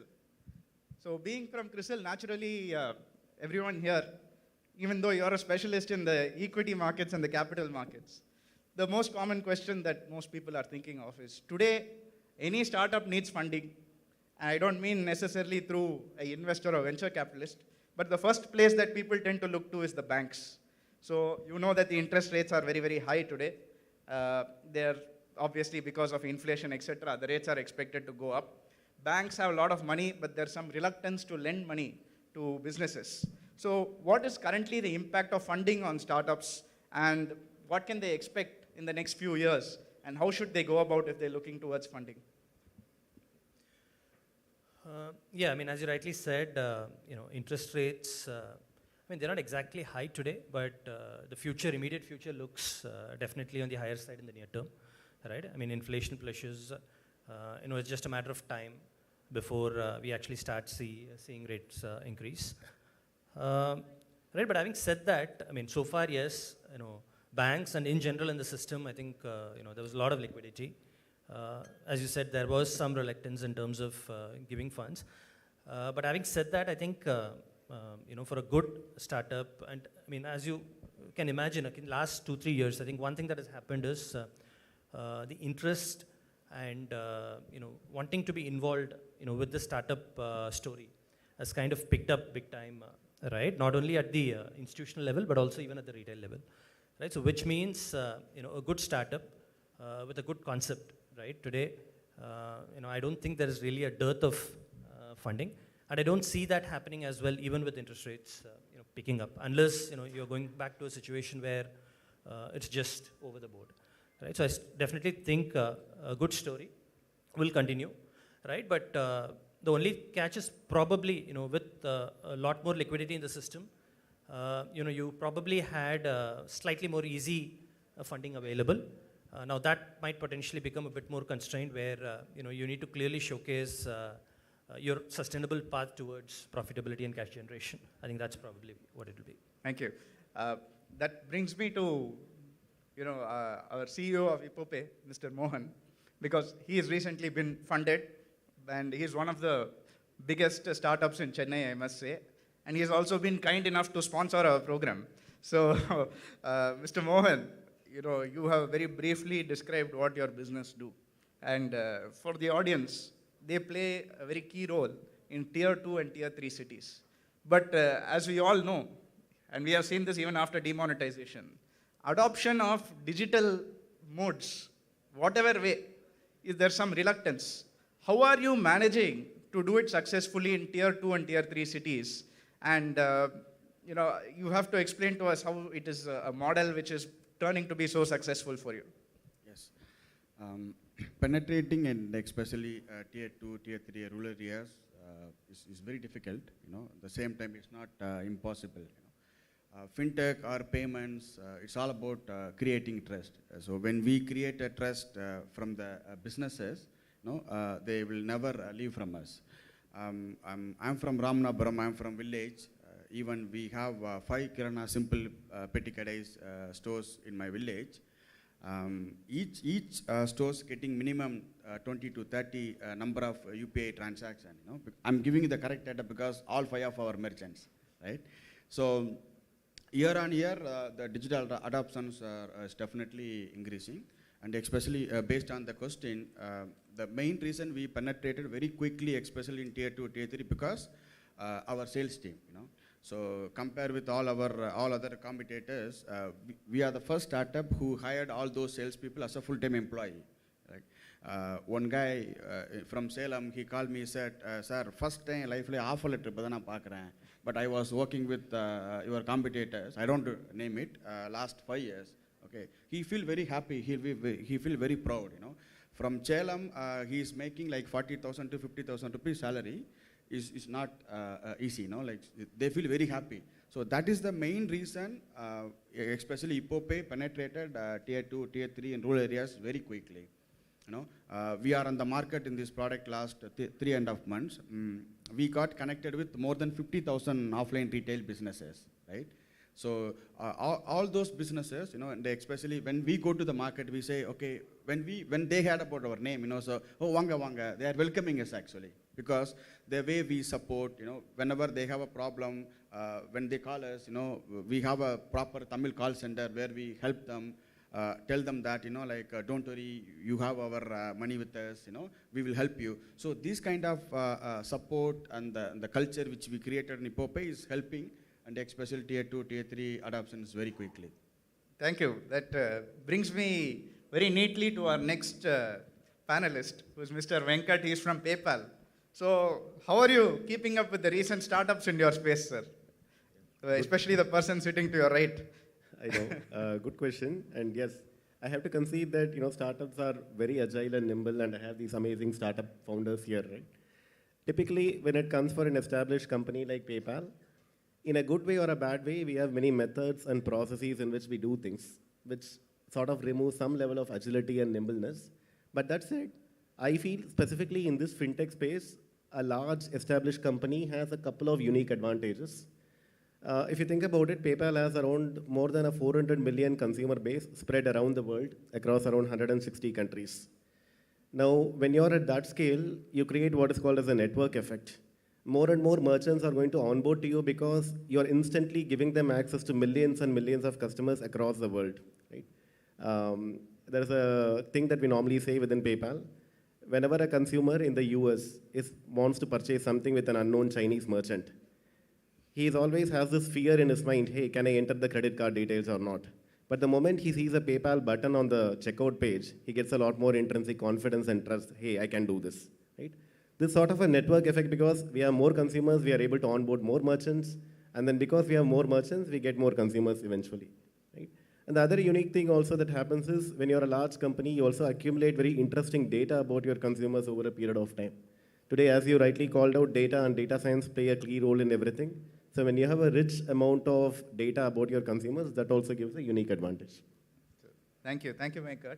And Parth, as he rightly introduced himself, he started Genie, and subsequently it's now part of an even bigger organization called Dunzo. What's very interesting is many people are here in startups, and now you have started a business called Oro.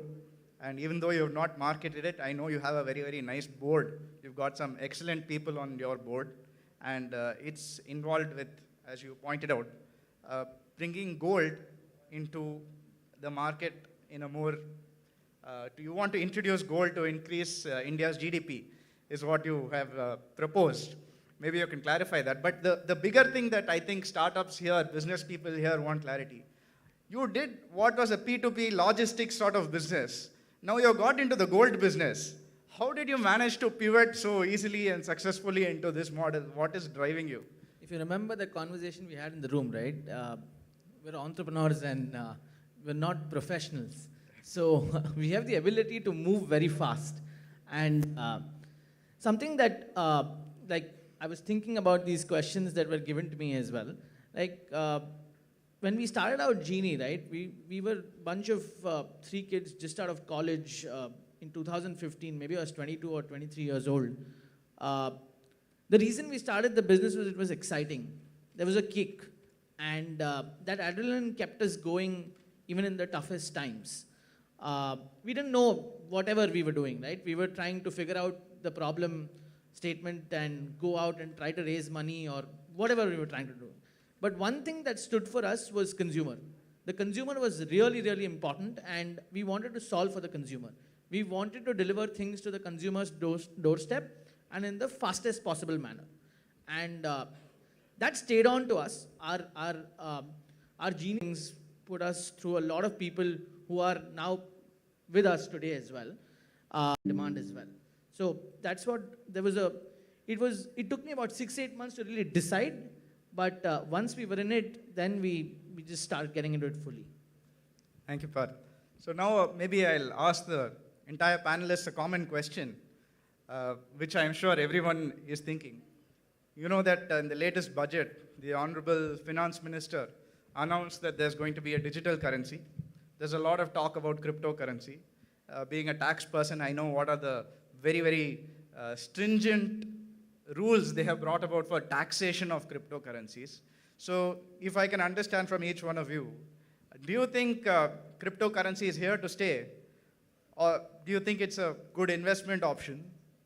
Or do you think it's just a fad till maybe a digital rupee comes, it'll replace the cryptocurrency? What is each of your views? If we can start maybe with Parth and then we can go back to Guru. Sure.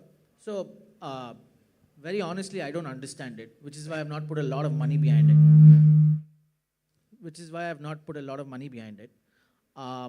Not even some of it.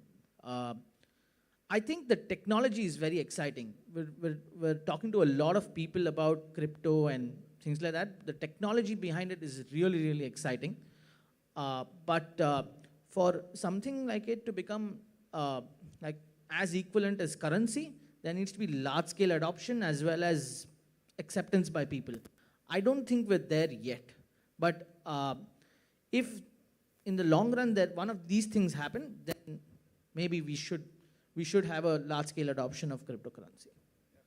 Venkat and Mohan can also, because they both have fintech platforms, so maybe you are the right persons to in fact give clarity as to how are your customers? Are they looking forward to having cryptocurrency on your platform? What are you doing towards this? Is it something to good, bad, what you don't know? I definitely I believe in cryptocurrency. Okay, so even though the regulation is not so clear, you know how the currency works before. Initially like trade. ஒரு பொருளை கொடுத்து ஒரு பொருள் வாங்குவாங்க. Then we'll come to paper, and digital adoption. So the entire world is definitely moving towards to the global decentralized. As Parth said, I like the technologies definitely. This is how we must move to in future. So in India, it's not properly regulated. I believe maybe in a couple of years we'll come up with the proper regulations because 2018 it was banned, right? Then later Supreme Court would come up with a new idea. Now India 30% tax. I feel like it's improving, right? So day by day it's definitely improving. Even though like I didn't put too much money into crypto, but since I'm in this space, I closely watch. We raised from seed fund raised from Coinbase, so we really focus, how this country is going to evaluate, especially into cryptocurrencies. Okay, of course there is a risk definitely. Higher return will definitely have a higher risk. I believe in India is definitely not yet ready as a currency, but as an asset, is definitely is very good asset. I think that's a very nice answer, and Venkat also can supplement because PayPal operates across the world. Mohan knows the intricacies of the Indian market, but you know how the world are reacting to crypto. So PayPal must have some exposure somewhere else how crypto is working. So maybe you can throw some insights based on that. If anyone here is looking towards crypto, what is your insight from what you have experienced globally? Definitely. I think talking about the overall global sense towards crypto, right? If you look at US market, I read an interesting statistic that 16% of US adults, 16% of all US adult population has invested some money in crypto. And the number even goes higher when you look at a specific age group, right? Around 43% of 18 to 29-year-old people, adult population in the US, have invested some money in crypto. Now, if you ask me, are they all very serious about crypto? If they believe that is the future, I don't really think so. I think, as somebody said, most people don't understand what it is, but everyone wants a share of the action because it is doing very well as an asset class with some short-term high returns. Right? So PayPal, specifically coming to PayPal, PayPal today supports buying, holding, and selling crypto in US and UK. Tomorrow, and they also started allowing using crypto as a payment option when you shop online with PayPal with specific merchants. So we are definitely on board, we are giving that convenience and security to users to onboard into this new thing. But I think, especially in the Indian context, for this to pick up, there needs to be a lot more regulatory blessing, which I don't see happening today. I feel, knowing our government stance, digital rupee has a much higher likelihood of kicking off here as a alternative to the global cryptocurrency. Thank you. Now, what about Guru? Now, you are an expert in the capital markets. Have you experienced anything in your research with the impact of crypto and how corporates are looking towards it and how the markets are reacting to crypto? Yeah, I think the buzz is definitely there, right? And it's picking up big. I think the question about whether crypto will exist or whether it will grow big, I think there's no, literally there is no confusion there. It's going to go big, right? The question is only about form, whether it's going to really replace the currency as a medium. I think largely echo with what people have said, right? So it's as an investment vehicle, as a good diversifier in your portfolio, I think it plays a lot of value. But yeah, getting into a common currency base is still, I think, quite a way. It's purely a trust factor, right? Both among public, where I think it'll take time, and with regulators and with nations as well, because currency is such a big tool for them from a monetary policy management perspective. You just can't allow things to happen outside in a decentralized way. So it's going to take time, but yeah, it's definitely there and it's going to grow big. So, Mr. Mohan, now I think, I don't know if everyone here has experienced this, but have you ever tried to teach your grandparents to use the mobile and say, make a transaction through net banking or do a UPI transaction, because Parth seems to have successfully done it. But if I have to get my grandparents to use their phone itself, they'll probably look at me like I'm talking complete Greek and Latin. But a significant portion of transactions today is done through online banking. In fact, some aspects of the income tax basic things cannot be done without a net banking or Aadhaar linked mobile phone, etc. So there is a risk, because if somebody calls my grandmother and they say, we are calling from so-and-so bank, you have to share the OTP, I'm sure she'll give the OTP 100%. How many ever times I tell her don't give. So that is actually a little bit of a risky thing when you take senior citizens or persons who don't have education, etc. They are being forced now to adopt digital methods. So as Hippope, again, you work a lot with these sort of people. How are you creating awareness? It's a risk. So how are you trying to handle this risk? Will cash still be king? I think your mic is off. Hello? Okay. So definitely, cash is the king in India for sure. Okay. So it will remain maybe like next 4 or 5 years. I was reading about RBI data, 2021, around 29 lakhs crores of cash, transaction happen in India. So, but, the digital transformation numbers also is increasing, 2010, 2020, like 20% of the transactions come to digital way. Okay, so it's definitely we are transforming. We will definitely we must go to digital transformation side. In terms of risk, the education is very important. If we properly educate to the older people or elder people to use this technology, they are ready to adopt. My mother, 60 plus, she has a smartphone. She has a WhatsApp. She said, Mohan, call me. She do video call, all those steps. Whenever I go meet him, she said, like, Mohan, tell me how to use this, how to use that. I want to send a body note. So those people are ready to learn. But it is our responsibility, especially, like startup, when we are solving a problem, we properly educate them to use this technology. If yes, there will be like a good transformation in India. So that brings me to Parth, because his goal with Oro is to bring the unstructured market into a structured market, he's saying. So, gold is still an area which is very personal, it is very sentimental to most households, especially in the middle class and the lower middle class. The gold is a very aspirational thing which they look at with a lot of emotion attached to it. So, when we're talking about this, and when you want to take efforts to bring it to a structured route, what are some of the challenges you are facing now? And how do you look to solve this thing? Because there is more than just a business idea. There's some emotion attached to it. Of course. So, like you said, right, the cultural code of gold in India has sentiment and emotional value attached to it. And there is about 25 to 30,000 tons of gold in India. And with that, if you look at what is pledged in the market across organized and unorganized sectors, is about 2,000 odd tons. Some of it is lying with temple trusts, some of it is lying with very semi-rural and rural areas, but the balance available market is about 15 odd thousand tons. So if you split these two markets, right, the 2,000 tons that is there is with lower middle income groups, and about 2,000 tons, the quantum of gold as well changes here. And the quantum of like per capita consumption of gold. So we have to target these markets very differently. Here in the below 2,000 ton market, right, there is a lot of situations where the wife's gold is pledged by the husband and things like that. So if we're able, and one of the things that we focus on is operationalizing trust. That's one of our major focus points, because if we don't have trust in this business, then there is no way we'll be able to go forward at all. So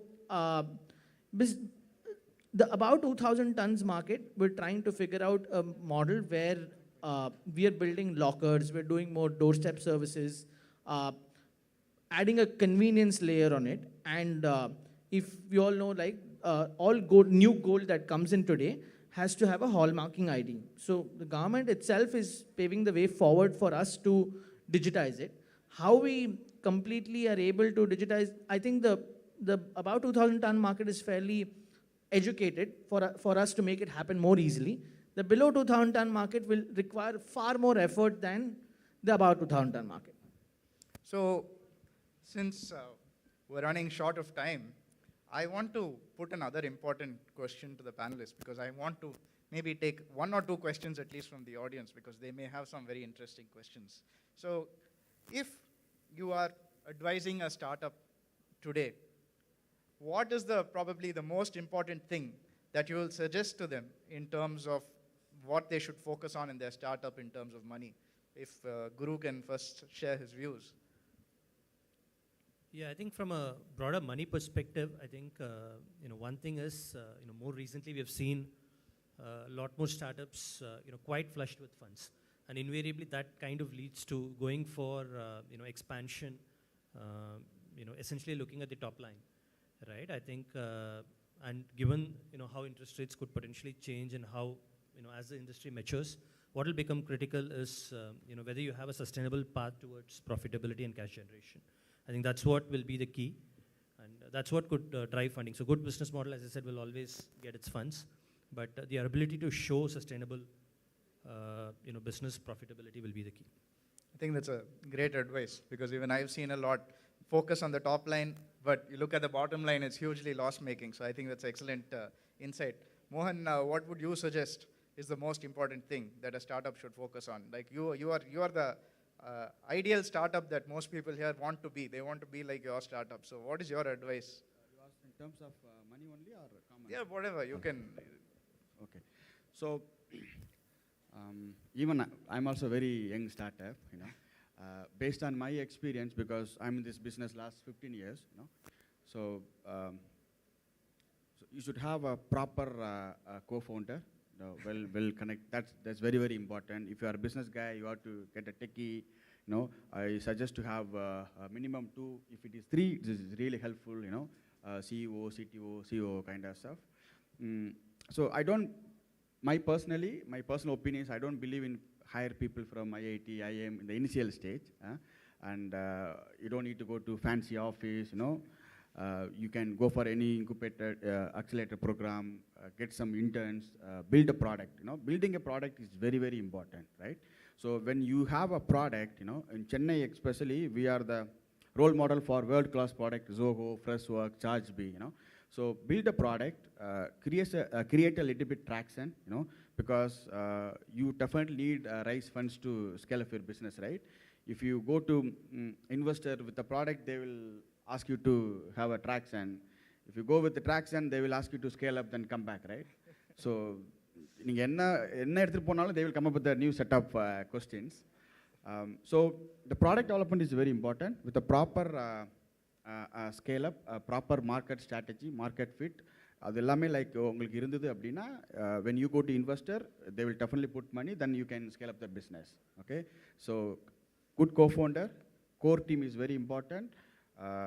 Product, proper, at least even MVP is fine. Proper product, market fit, and traction is definitely is more than enough. Thank you, Mohan. And Venkat, in fact, you can give this suggestion as well, but for the benefit of all, he is an expert in artificial intelligence. So maybe you can also suggest, if I'm a startup today, in terms of artificial intelligence, is there something they can do, or is this only the big boys play with? Can even smaller startups leverage on support through artificial intelligence? If anything, I feel startups leverage AI a lot more than even bigger corporations do, because they very obsessively focus on bottom line and optimizing every step in their process, right? And small changes, small model improvements in artificial intelligence can lead to significant outcome in how efficient your process is, how likely you are to convert your customers, how much you can turn a transaction into a profitable one, and so on. So I think there is every scope and opportunity, as well as a lot of startups are actually doing it today. I think this is probably the main way for them to become more efficient and profitable. Thank you. Parth, if you can quickly give your views also on this. Sure. I mean, one of the things that I completely agree with Mohan was his co-founders. You need people with complementary skills. Over and above that, I think a startup is a lot about execution. It's not about the idea. One of the primary focus should be execution and nothing else. If there is execution, you will get scale, you will get a product market fit, you will get all of that somehow or the other. Over and above that, I think one of the important things that an entrepreneur needs to do time and again is do things, think about today and tomorrow at the same time. And he has to do that every single day. In terms of like how you should think about, the future of money in a startup, don't think too much about equity, dilution, all of that. You will need capital to grow if you're in the business of disrupting things.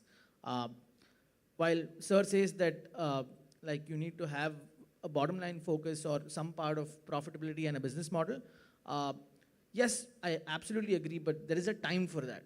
And I think if you're in the business of disrupting things, you will take time to figure out when to make money. And you will make money. That's the idea of business, but in the long run. So thank you, Parth. Very funny story that I'm reminded of is one, Japanese was in India. And of course, he was in Chennai, and he's trying to catch his flight. He books Ola or Uber, and it gets cancelled. So he decides to finally try the Chennai auto to go to the airport. So on the way, he's saying, "It's getting late. Please go faster. Look at that car over there, Honda, made in Japan. Very fast, very fast." The auto person is very silent. And then he moves on to the next. He's like, "We are in Saidapet only, man. Let us go very fast. Come on. Flight is going to go." He says, "Look at that car over there. It's Mitsubishi, made in Japan. Very fast, very fast." So auto person is getting irritated, but he's still silent. And then they're almost entering the airport. And he says, "I am going to miss my flight, man. See, so many flights taking off. What are you doing? Look at that car over there, Suzuki, made in Japan. Very fast, very fast." So auto fellow is fully irritated at this point, but he's silent. Then finally he gets down. He says, "How much should I pay?" He says, 10,000 rupees. 10,000 rupees. He says, "Meter, made in India. Very fast, very fast." So on a lighter note, this session has also come to an end very fast, very fast. So I thank the eminent panelists for their wonderful time and their experiences being shared. Thank you very much for being part of the first ever panel of the YI Summit, the YES Summit. So thank you very much, and I hope you all enjoyed it. And over to the next session. Thank you very much. Thank you.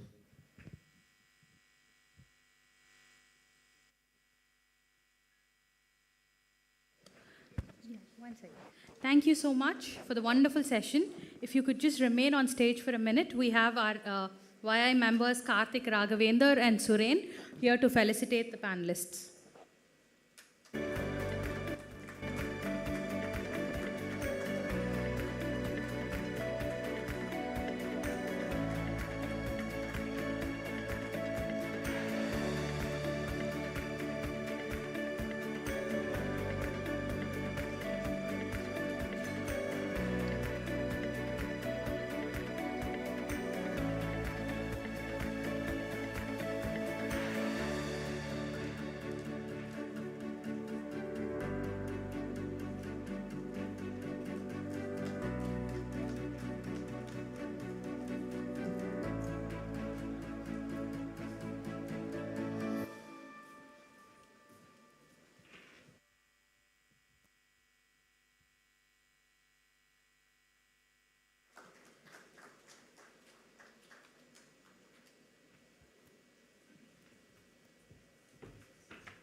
Keeping money in mind, we now move on to the next event for the day, Future of Industry 4.0.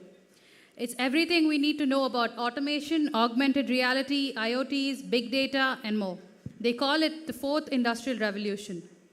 I now invite our moderator, Mr. Arjun Prakash from Effica, our panelists, Mr. Divakar Subramaniam from Siemens, Mr. Praveen Srivatsava, Tata Steel Limited, Mr. Sriram from Wabco, Mr. Mukundan MS from Hyundai, onto the dais.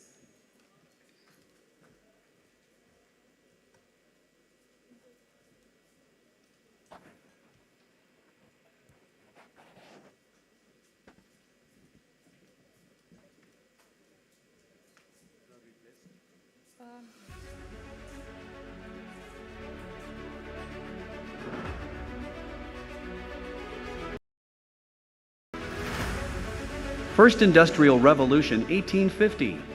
Power generation for improved productivity. Second Industrial Revolution 1900. Industrialization for mass manufacturing with improved infrastructure. Third Industrial Revolution 1970. Electronic automation for computing through the Internet. Now, Industry 4.0 exponential digital technologies where the industrial Internet drives transformation. Industry 4.0 will encompass of Internet of Things, big data, data analytics, augmented reality, cybersecurity, collaborative robots, cloud computing, additive manufacturing, artificial intelligence and 5G networks. For India to adapt to the future of 4.0, we need to embrace the changes. For example, in the manufacturing sector, the digitalist manufacturing entails scaling up our technology and capabilities as well as increasing our investments. All these will help India's manufacturing sector to achieve the target of $1.1 trillion by FY26. By 2025, it is evident that 2/3 of the Indian manufacturing sector will adopt Industry 4.0. We are looking forward to a more ROI-driven infrastructure along with businesses prioritizing investments in big data analytical, connectivity tech, automation, central and remote controlled monitoring.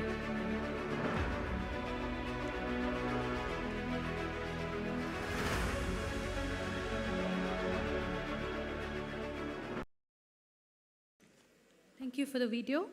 Now we pass on the session to you. Thank you.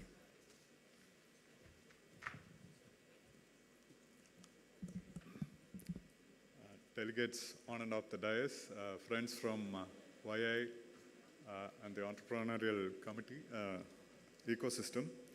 It's nice to see you all in a full packed hall today.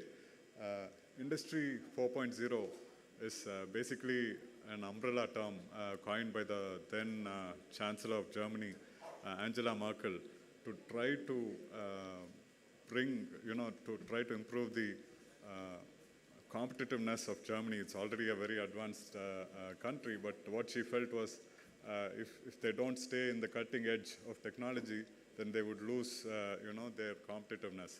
And so she put together this idea of trying to bring all of the latest digital technologies into the industry as such. And to name a few, some of these technologies, machine learning, which is basically analyzing the data to see trends, Internet of Things. It's trying to connect the various machines or even systems. Okay, this is off actually. Sorry. Okay.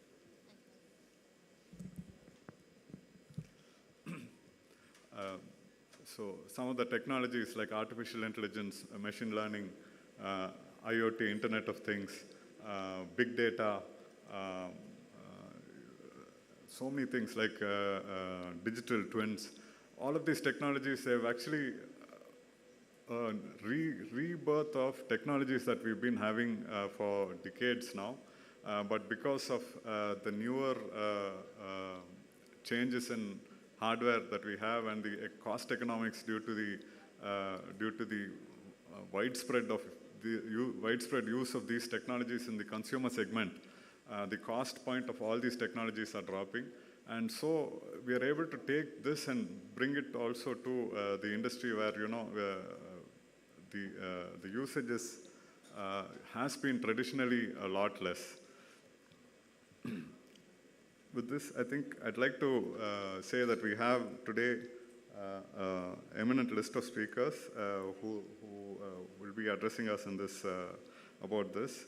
We have today Mr. Sriram, who's the value stream head from Wabco India Limited.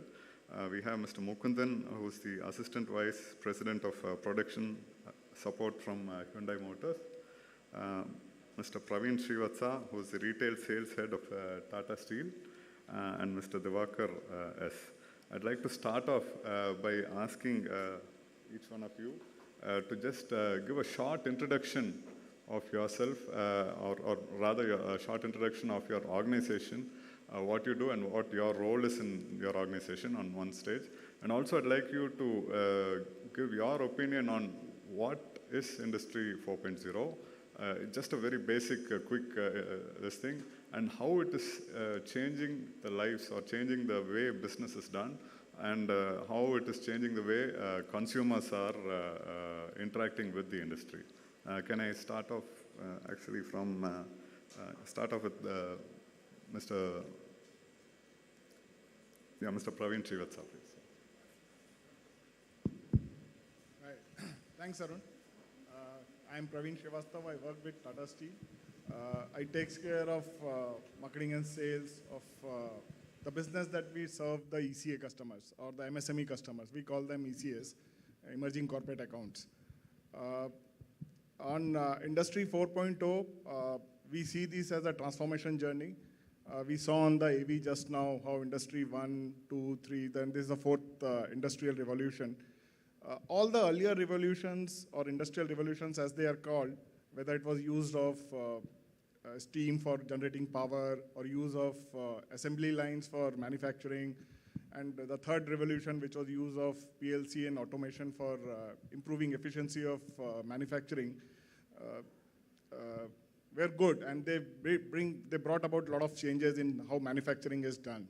But how this 4.0, Industrial Revolution 4.0 is different is in three aspects. One is on scale. The amount of, and Industry 4.0 is all about data and usage of data. How it can scale up so fast, any process, any manufacturing processes. Second is on speed. The rate of change is much, much faster than it was in anywhere else in the history of industrial revolution. And third, which is most important, is on scope. All the earlier industrial revolution were restricted to few large industries and manufacturing. But today, with data being the fuel of industrial revolution, it is touching upon across industries, which was unimaginable. So anyone who's into manufacturing, any process industry, any service industry, has a scope to adopt to Industry 4.0 and improve their efficiency. Can I ask Mr. Mukund to... Good morning all. I am Mukundan from Hyundai Motor India. Hyundai, we are the second largest auto industry in India. We have a presence of more than 25 years here so far. We have an integrated plant, and our adaptation to this Industry 4.0 is widely covered. And as it is an evolving technology, continuously we are upgrading on this, and a lot of scope still we have to do this. And being here, I'm very happy to say that there are a lot of startups which are helping in adapting these things in a faster pace. We are able to connect to the latest as soon as possible.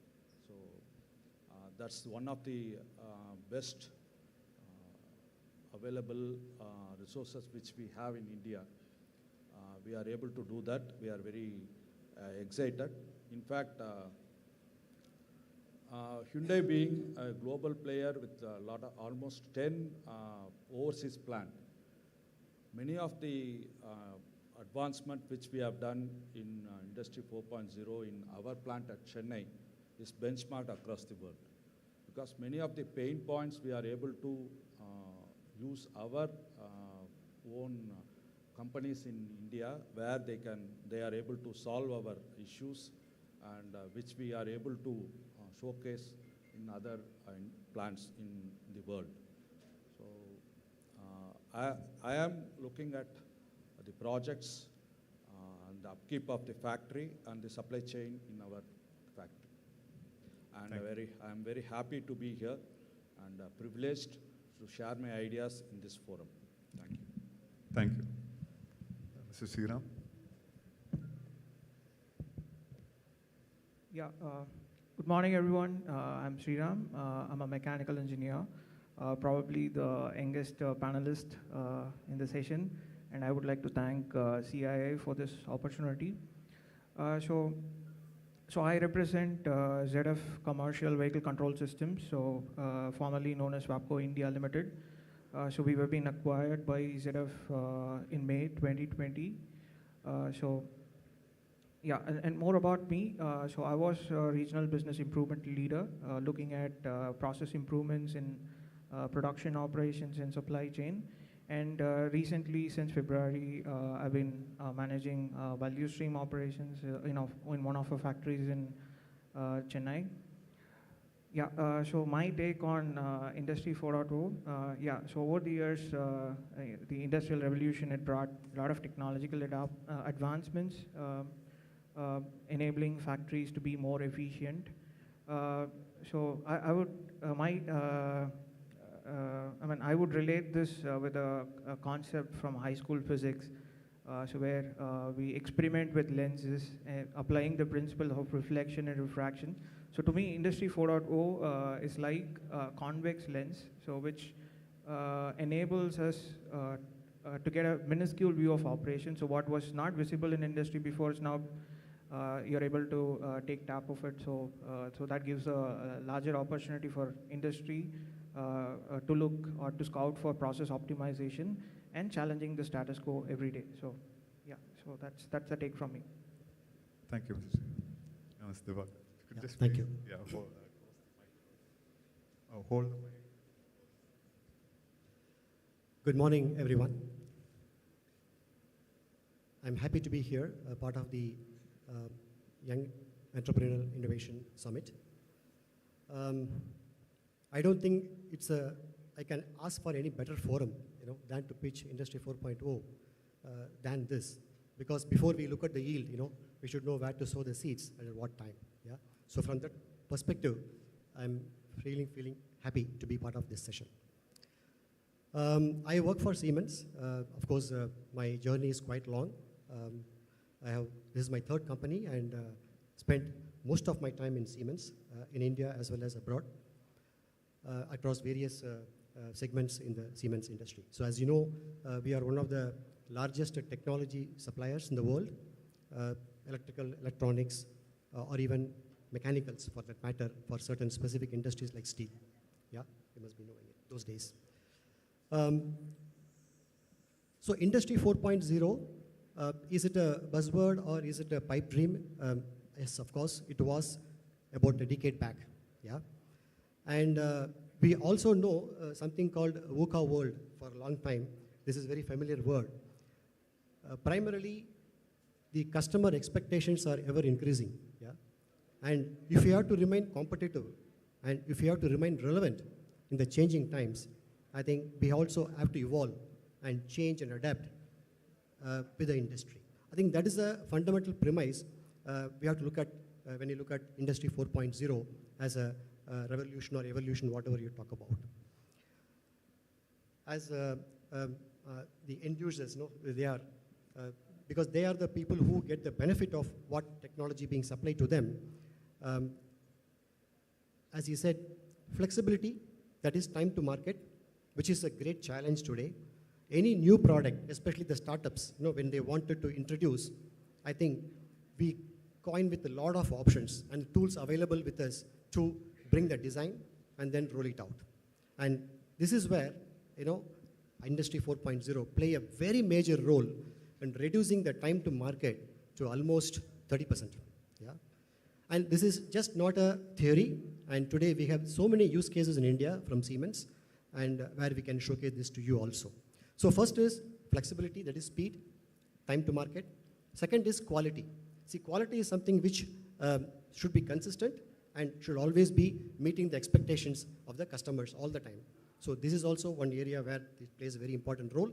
And third is the operational efficiency of any plant or any industry or any business for that matter. The operational efficiency today is largely can be achieved in a more efficient way with Industry 4.0 solutions. And last but not the least, when the whole world is becoming digital now, I think security becomes a very important aspect of business. Yeah? And even industrial security is one of the major pillars of Industry 4.0. So the cornerstones of Industry 4.0 is built on this, and which we can talk about as we move on. And that's it from my side. Yeah. Thank you, Mr. Devakar. My first question is to Mr. Praveen. How are you already using Industry 4.0 in your organization extensively? If so, how are you using it, and how is it helping you? If not, what is your plan to roll out Industry 4.0 solutions in the next future? Yeah. So Industry 4.0 is not a package that you buy and you plug it into your systems and start using it. It's a transformation journey which every organization or most of the organization has to go through. So we also took it as a transformation journey about 5, 6, 7 years back.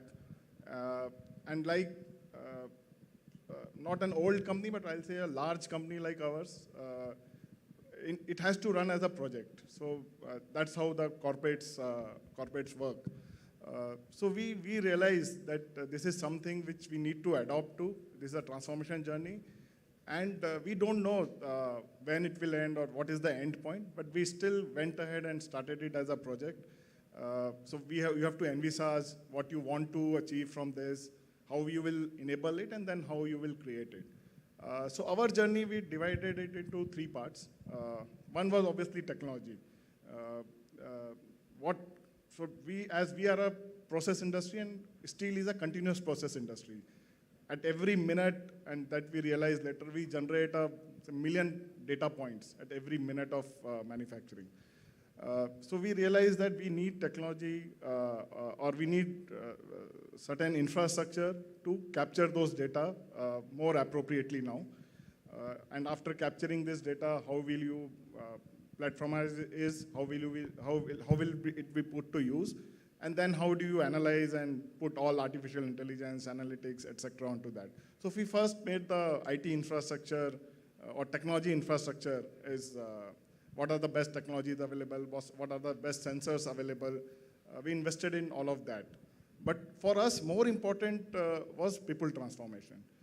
Again, because of a large organization, to convince everyone that this is the way, this is the change that will come in your way of working. And we invested in last 4 or 5 years, and it is still continuing. We have invested hugely onto educating our own workforce on how digital can make a difference, not only in process and production, but also in supply chain, how we deal with customers, etc. And huge amount of training, etc. was done. So we covered almost all 40,000 of our employees, right from mines till marketing and sales on this journey. And then obviously we identified, first is to make everyone aware, then we needed someone to adopt those technologies and work on it. So specific experts were developed. And that is, again, an ongoing journey. So technology transformation, people transformation, and as in the previous panel also someone was saying, the key is on execution. How you will execute, how will you provide an ecosystem for people to execute this? So there also we have created a lot of platforms.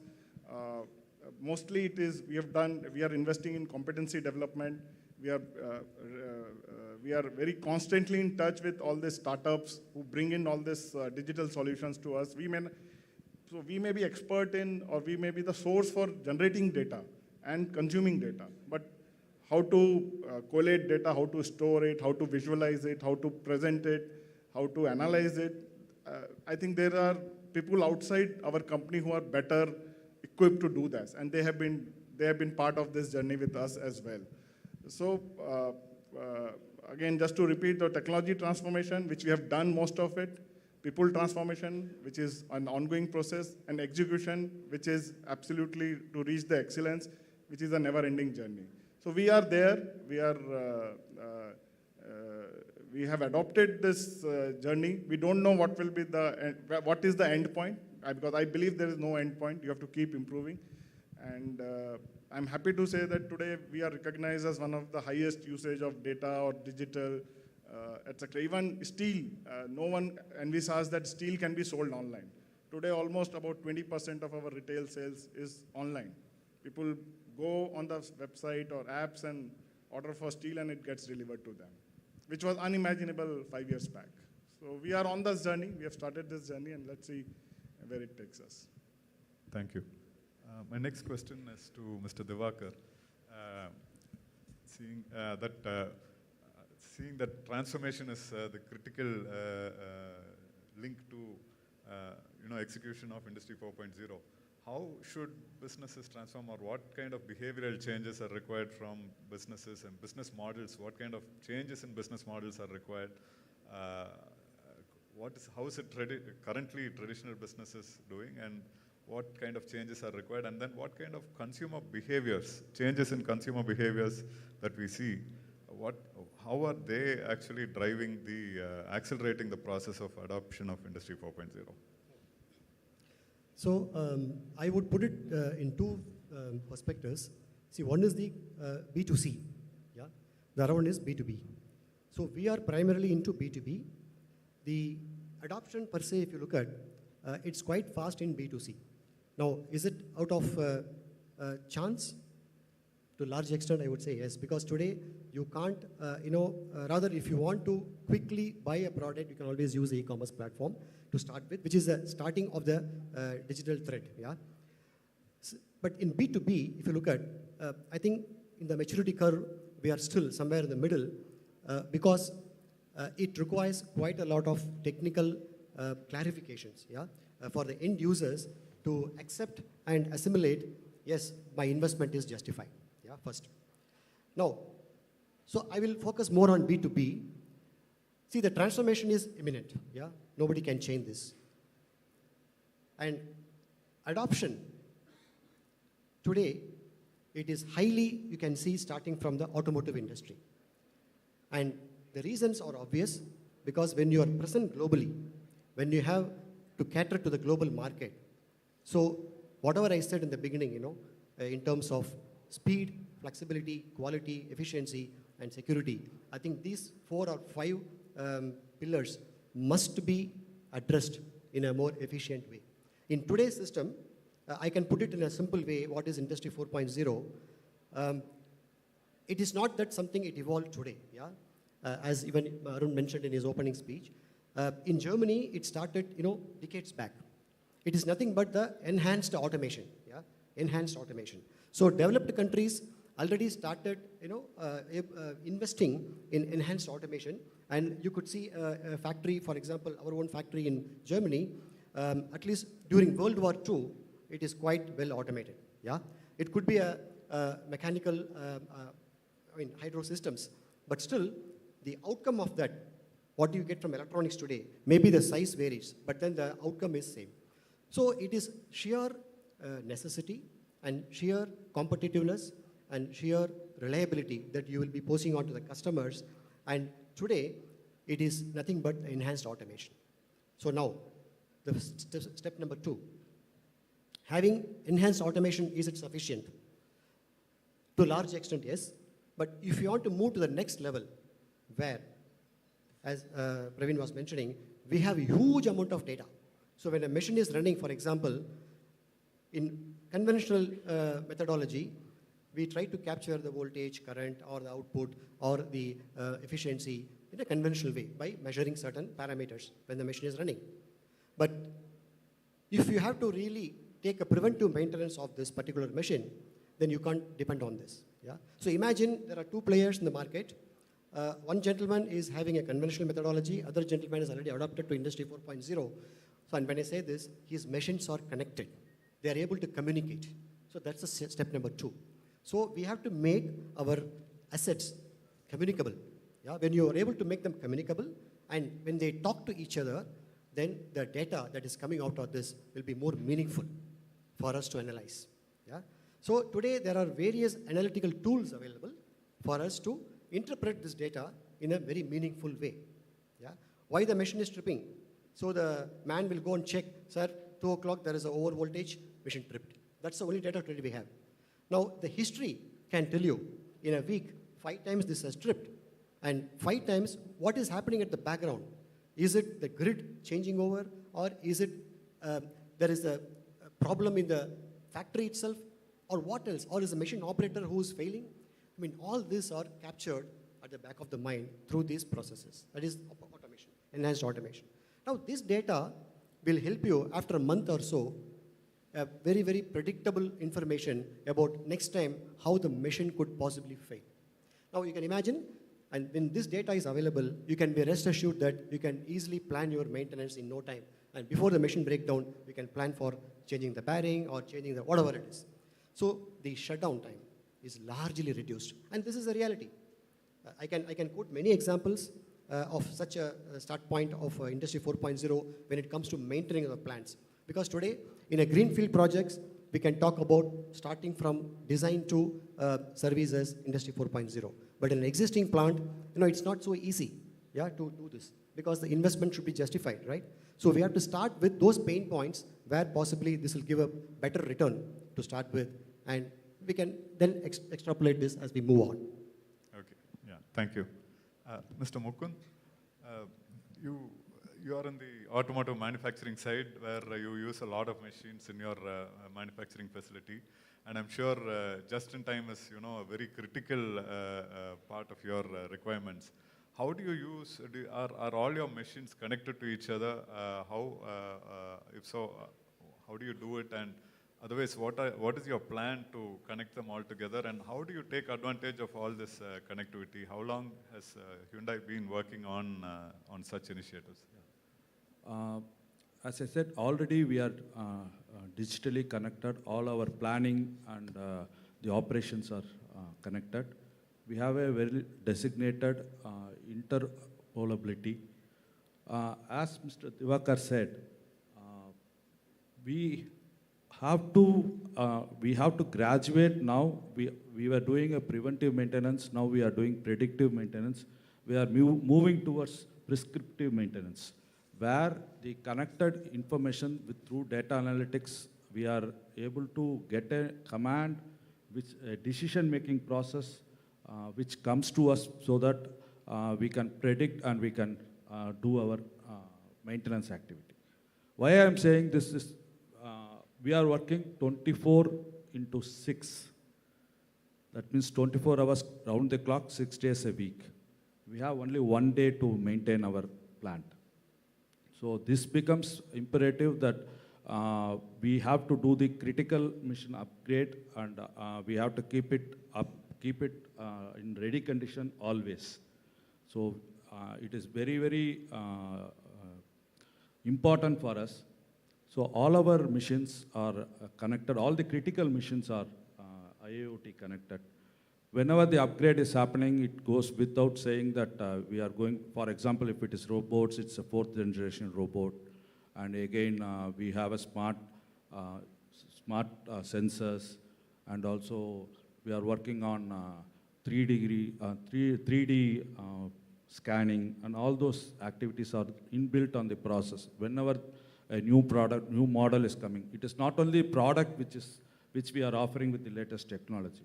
The upgrade in the manufacturing facility is also happening with the latest technology. So in areas like sealer or brazing or whatever it is, we have started using machine learning, deep learning to see that the decision making is done automatically. So it is, as his prediction, it is a continuous process. We have to work on the way, whenever the technology is continuously upgrading, we need to adapt as soon as possible. And we are quite forward in this.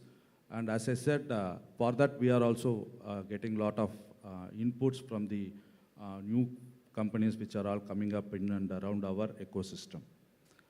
Okay, thank you. We are quite forward on this. Thank you. Mr. Sriram, at ZF, how do you take advantage of Industry 4.0, and what are your future plans? Yeah, so ZF, it's too early for me to comment, but I can explain the journey that we adopted in WABCO India. So we started this journey almost like 5 years back. Okay, so we had a humble start, and I would be very modest that we are still learning in the process of maturing some of the use cases that we have adopted. So the way we started was we did not believe in a one-man army or say a kind of a team of consultants who can make us wise. So we started this in a very small way. We believe in experimentation. We started this with a team of young minds from different disciplines or different domains of business. Who wanted to experiment their ideas and who wanted to find a new way of doing things. So how do we solve business problems? So we supported them with a digital resource hub, which had a team of IT experts who can help them in building solutions which they envision. And the way we went about was we gave them a free hand. So there was also kind of a governance model that was available within the factory setup where they can stage their idea. So it's a kind of a mini startup where people can pitch in their business ideas and then getting the resource to do it. So that's the way we went about. And in the process, what we also did was we gave them a kind of a digital compass, focusing on 4 core value drivers that we believed in. One such thing was, say, to start with defect-free manufacturing. So where our focus was more on improving our product liability, because we are not only dealing with the domestic market, because we also have strong risk exposure because of we dealing with global customers. And because we are in the safety critical application developing braking technology, so the product liability is something which is very important today. So the first focus was more on how do we prevent defects, how do we make our processes more robust. So we made sure that we have machines or even the assembly stations communicable.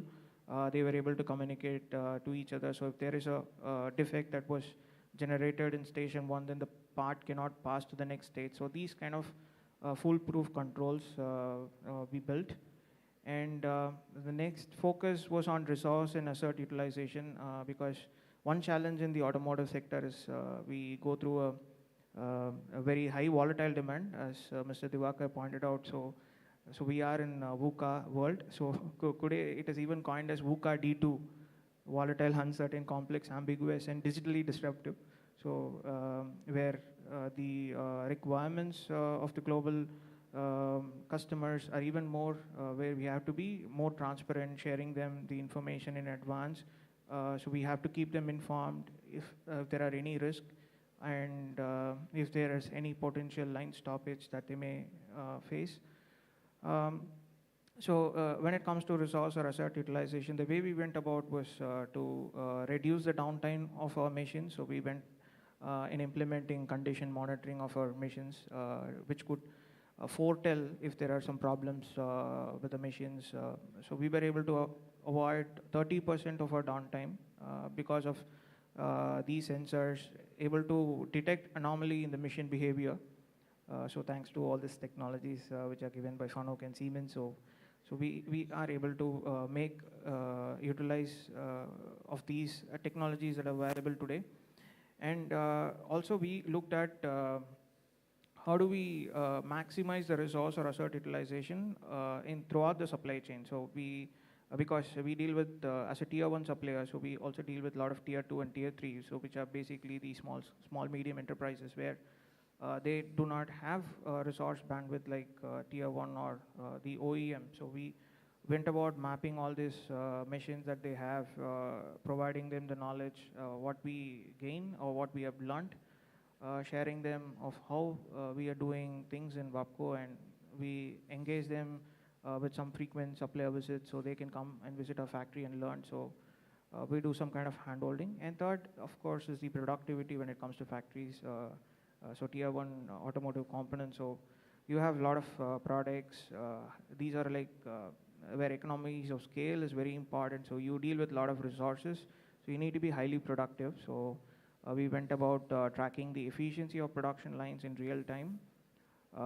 And also see how do we optimize the labor that we deploy in non-cyclic areas. So in factories, we talk about two types of work content. One is the cyclic, which happens within the production line, and the non-cyclic, which is in-plant logistics, the transfer of material, so on and so forth. So for non-cyclic work content optimization, we leverage the use of robotic process automation when we have to deal with certain transactions, say the material movement, material transfer. So these postings in the ERP is done automatically. And we also had some cyber physical systems like automated guided vehicles, which can eliminate the human effort. And so because the availability of skilled labor is also a challenge these days, so we had to make the best use of resources. So that's one thing that we focused on. And the fourth, of course, is customer delight. So which talks about building a smart product for customers, and also making ourselves integrate very closely with the customers with a real-time information exchange. So we proactively inform our customers if we see some risk in the supply chain. And now we are also trying to do the same kind of integration in our upstream, so mapping the raw material availability in the supply, because today we also deal with the raw material crisis. So these are some how we are doing things in WAPCO or ZF. Thank you. Thank you. I think we're actually running short of time. I'll ask one or two last questions. My next question is to Mr. Divakar. We have a lot of young entrepreneurs or aspiring entrepreneurs here in our hall.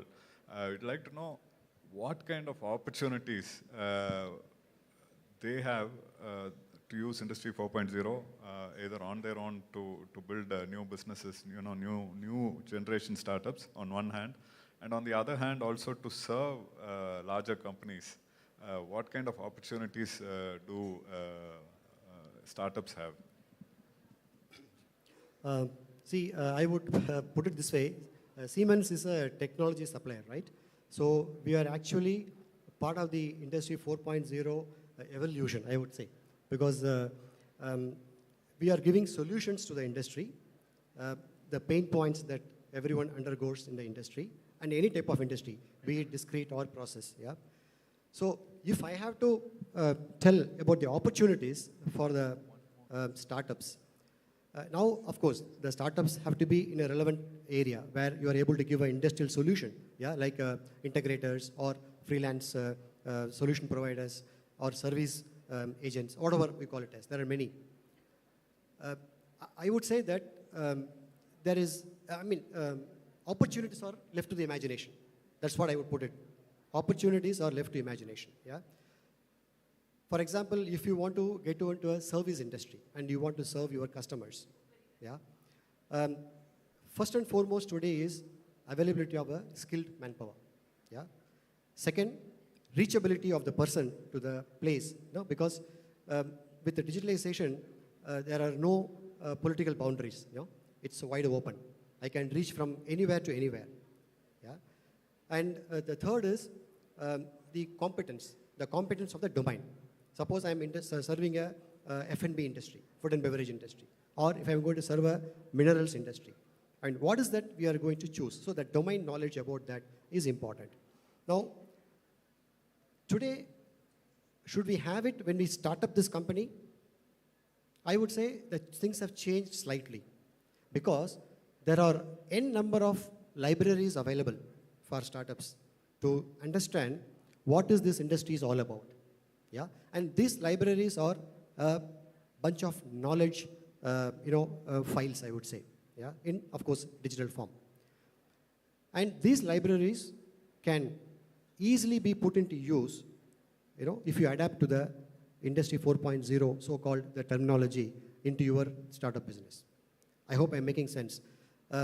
Because you don't have to worry about the real conventional issues when we start a business in those days, because all those things, nothing but as a knowledge bank available today. Even for example, Siemens, we used to have a huge service team. Yeah? For example, in Chennai itself, we used to have about 50 to 60 people. But today, we're operating only with about 10. And the simple reason is these 10 people are basically technocrats, I would say, and they are there only to analyze and then even remotely serve the customers looking at the historical data and also the maybe artificial intelligence we say, but artificial intelligence is nothing but the historical data. So when you have a historical data, you can always see the pattern of the data, and then you can easily predict or can give a solution very easily. Yeah. So this is the kind of information and knowledge available.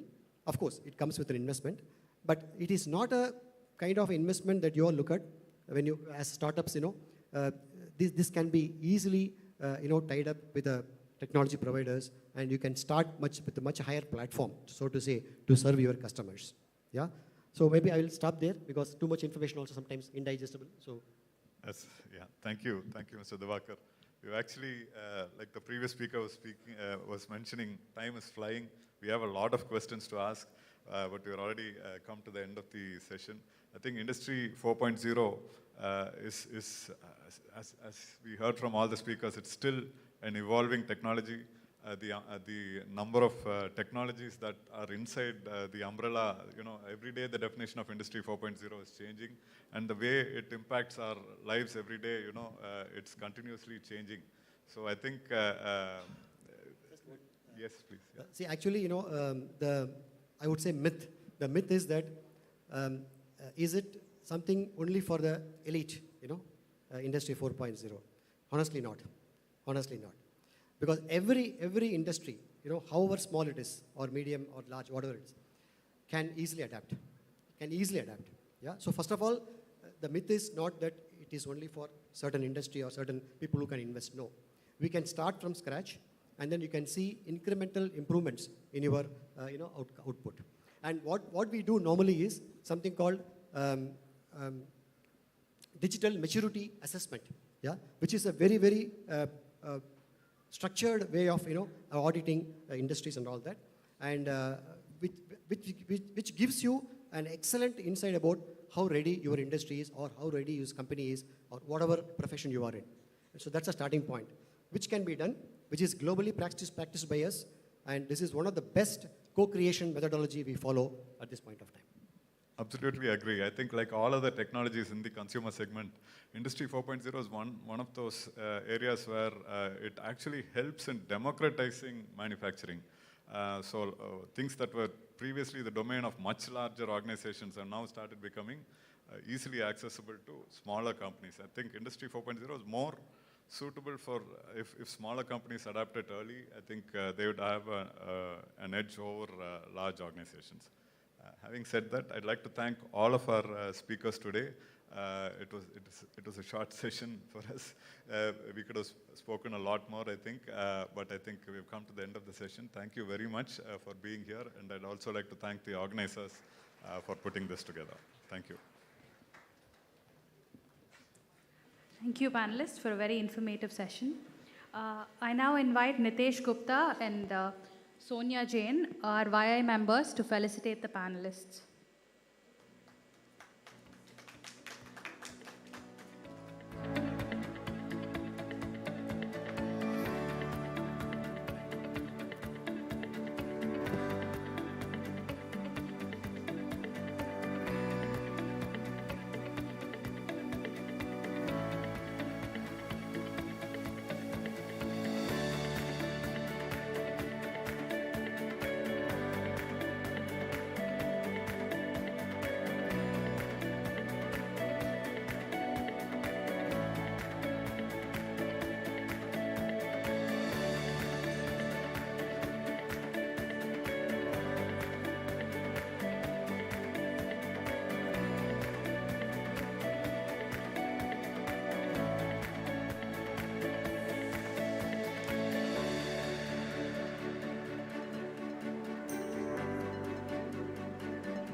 Thank you, dignitaries. I now request our YI members to stay on stage.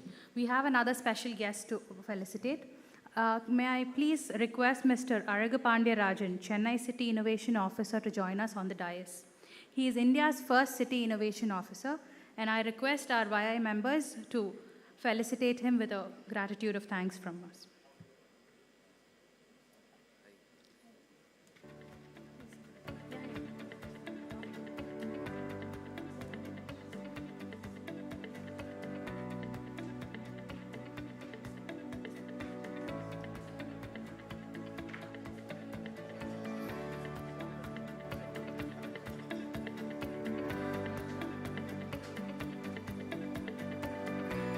Thank you, sir. Thank you. With that, we're now moving on to the final session before we break for lunch, the future of mobility. Let me begin with the famous words of Elliot Morley. We all have an interest and a duty to the future generations to ensure that the benefits of mobility that we now take for granted do not place an intolerable burden on our environment. We must take conscious choices. We have industry specialists to talk about what is fueling the future of the mobility landscape, be it electrification of vehicles, environmental friendly, connected, autonomous, and personalized commutes. Our panel will now enlighten on technologies that could influence the future of mobility and communications. Headed by Mr. Prasanna Rajagopalan from ADAP Ventures and the other panelists, before I invite them onto stage, we have a short video to be played on the future of mobility.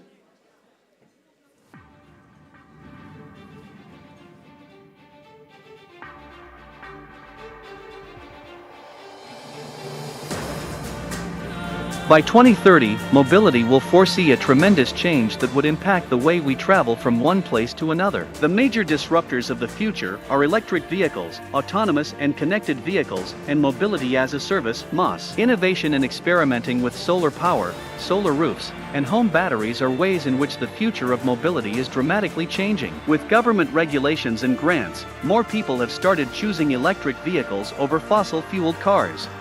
A substantial shift in using IoT platforms to connect cars to other vehicles, infrastructure, and everything will help in fulfilling the vision of emission-free cities. Are we going to see greener future sooner than later? Will India lead the renewable charge?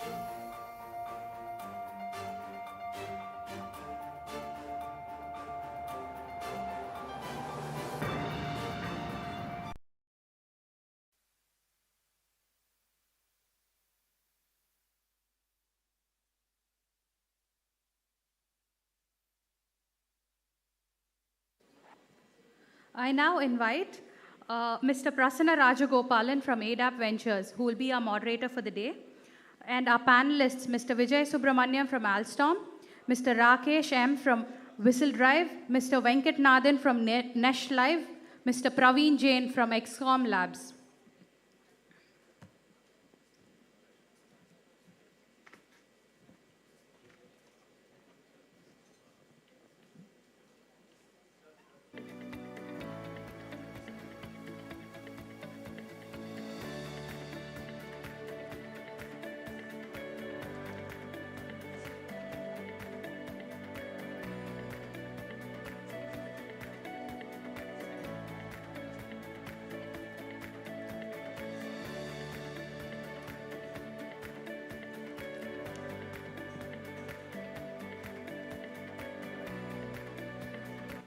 Passing on the session to you, sir.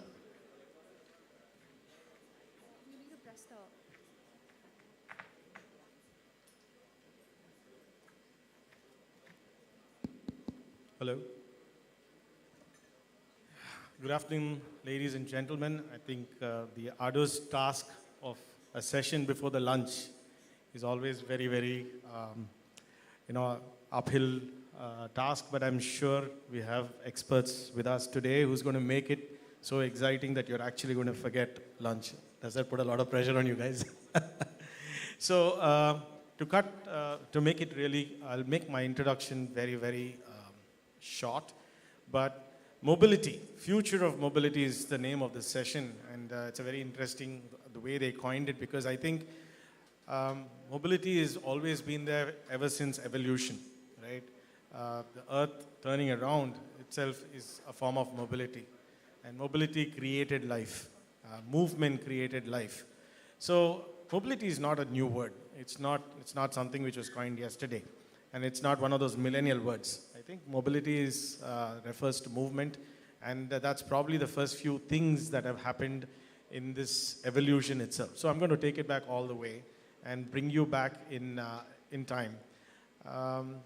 See, we've often liked to put services, products, and everything in a box, and then take a look at it. Similarly, especially as far as mobility is concerned, we've always referred to different parts of mobility in silos. Right? We're used to calling a lorry driver or a trucker or a transporter. And in life, and in the new age and the new digital era, it's only getting all-encompassing. As we move forward, everything there are bigger and bigger umbrellas that are coming, right? We have seen new terminologies arise. We have seen logistics becoming an umbrella for the entire movement. And then after logistics, we saw supply chain as another interesting word that came about. And in the last few years, we've seen this word called mobility. And again, mobility is not a silo word. It's all-encompassing again, because this involves a lot more than just movement, right? We have people mobility, we have commercial mobility, last mile, mid-mile. There's a whole ocean of things that are happening in the space of mobility. So without much ado, I think I'm going to introduce, we have a very, very interesting panel today. And I think it's quite sequential because we have somebody whose business provides infrastructure in the connectivity. So that's something that connectivity of vehicles, and they set up the infrastructure for 4G and 5G.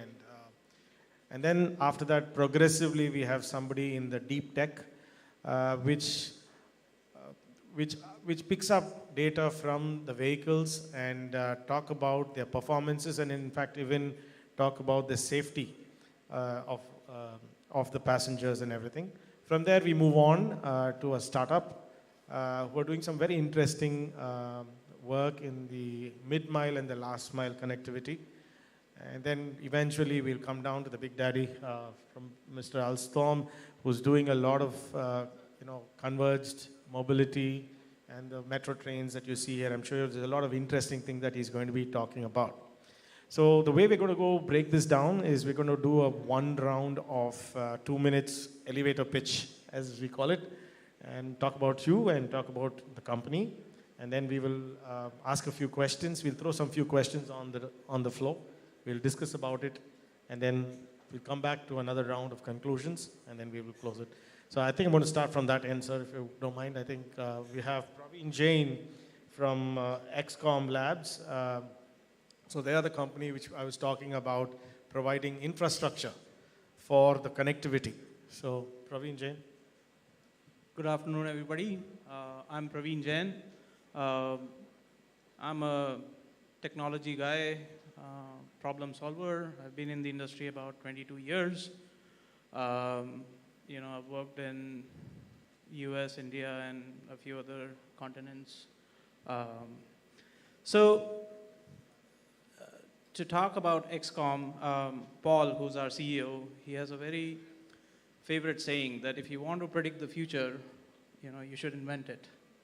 And with that in mind, so XCOM was started, by visionaries in the wireless technology industry. They have been, developing wireless technologies for decades that, you and I and everybody use it today.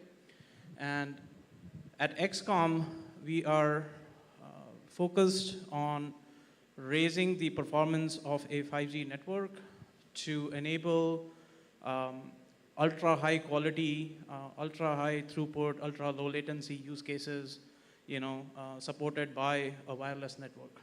So that's the quick introduction.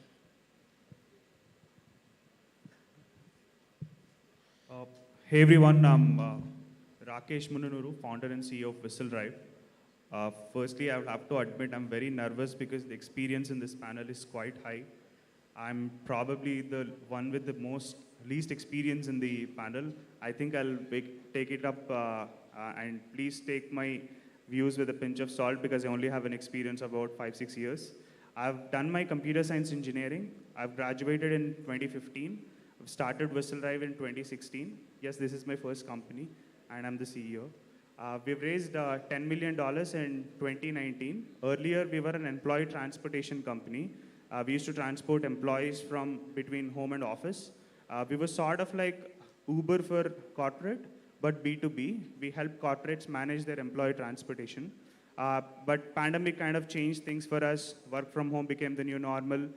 So we took a decision and we pivoted to intra-city logistics. At this point, we're working with more than 60 brands across the country. We are in more than 45 cities. We work with most of the top e-commerce brands in the country. We essentially deal with mid-mile and last-mile transportation. And we also have a network of micro-fulfillment centers, essentially these micro-distribution centers spread across the city, from which we do the e-commerce fulfillment for our customers. My father is a government teacher. I'm the first-generation entrepreneur.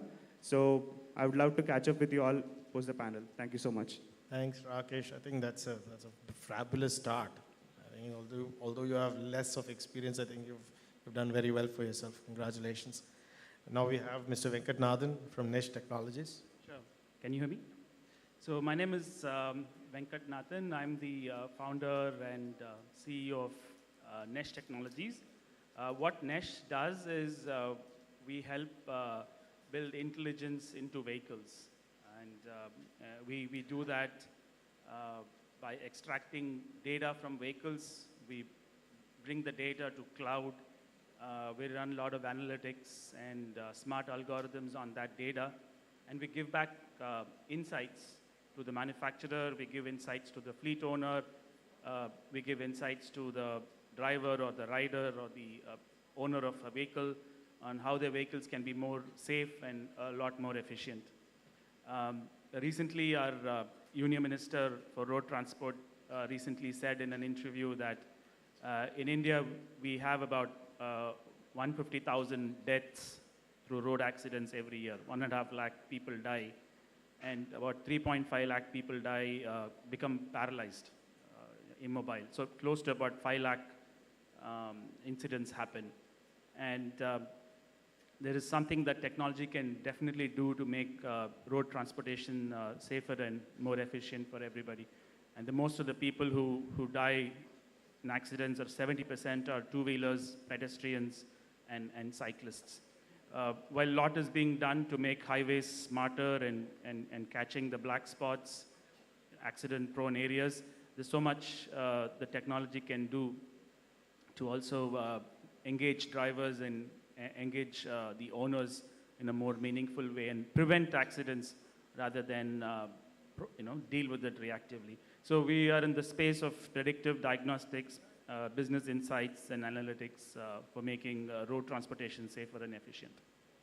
Thanks, Venkat. I think we'll invite Mr. Vijay Subramaniam, the Managing Director of Alstom India. I'd like to love to know more about what you guys do. Thank you, Prasanna. Good afternoon, everyone, and thanks to Young Indian. I don't know whether Dilip and Nitin are there in this crowd, and I'm really happy to be here. And Rakesh, just as much you are nervous, I'm also really nervous because, I'm seeing almost 200, 300 people after a period of around 3 years, right? And I was just thinking, as I see this crowd here, so how many people travel in their own vehicles? How many people travel, in shared autos? How many people are really using the metros here? I was just thinking about this, and this topic is just exactly about that, right? It's about future of mobility. So, hello all, I'm Vijay Subramanian. I take care of Alstom business in Sri City. We are India's largest manufacturer of metro trains. And the train which is running in CMRL has been manufactured in our factory. And as recent as last week, we also got the order for the phase 2 of CMRL. And we are really happy to partner with CMRL. And we also do a lot of international business as well. As I'm speaking here, we are also making metro trains for Montreal. We are making metro trains for Sydney. We are making trains for Perth. We are making trains for Mumbai. And we have also got the order for Pune IT City Metro as well. So there's a lot of business coming from metros. And I'm really happy to be here. And just an opening comment from my side, as we go on the session, it's very important that we understand what a developed economy is. And we were just talking about this, Prasanna, my very humble opinion is a developed economy is not something where, the poor travel in cars. It's where even the rich people travel in public transport. And that's exactly the equation that we are trying to solve. Thank you all. Thanks, Vijay. I think with that, we'll take it back from in this direction as we go. What I'd like to throw the question to you is about convergence of mobility, right? Seamless movement, because I think world over, all of us who have traveled to London, New York, Singapore, we've always had the convenience. We adapt to metro very, very quickly, right? We think it's a natural form of transportation, the quickest form of transportation. And also because one side looking at it, it's extremely connected, right? You get on, either the metro station's right below the mall, we spoke about this some time ago, or if you get out of the mall, we have an immediate bus waiting for you to go to the nearest points. Or now, at least Chennai, we see smart bikes. So I'd like you to talk a little bit more about how you see this as a developing the community.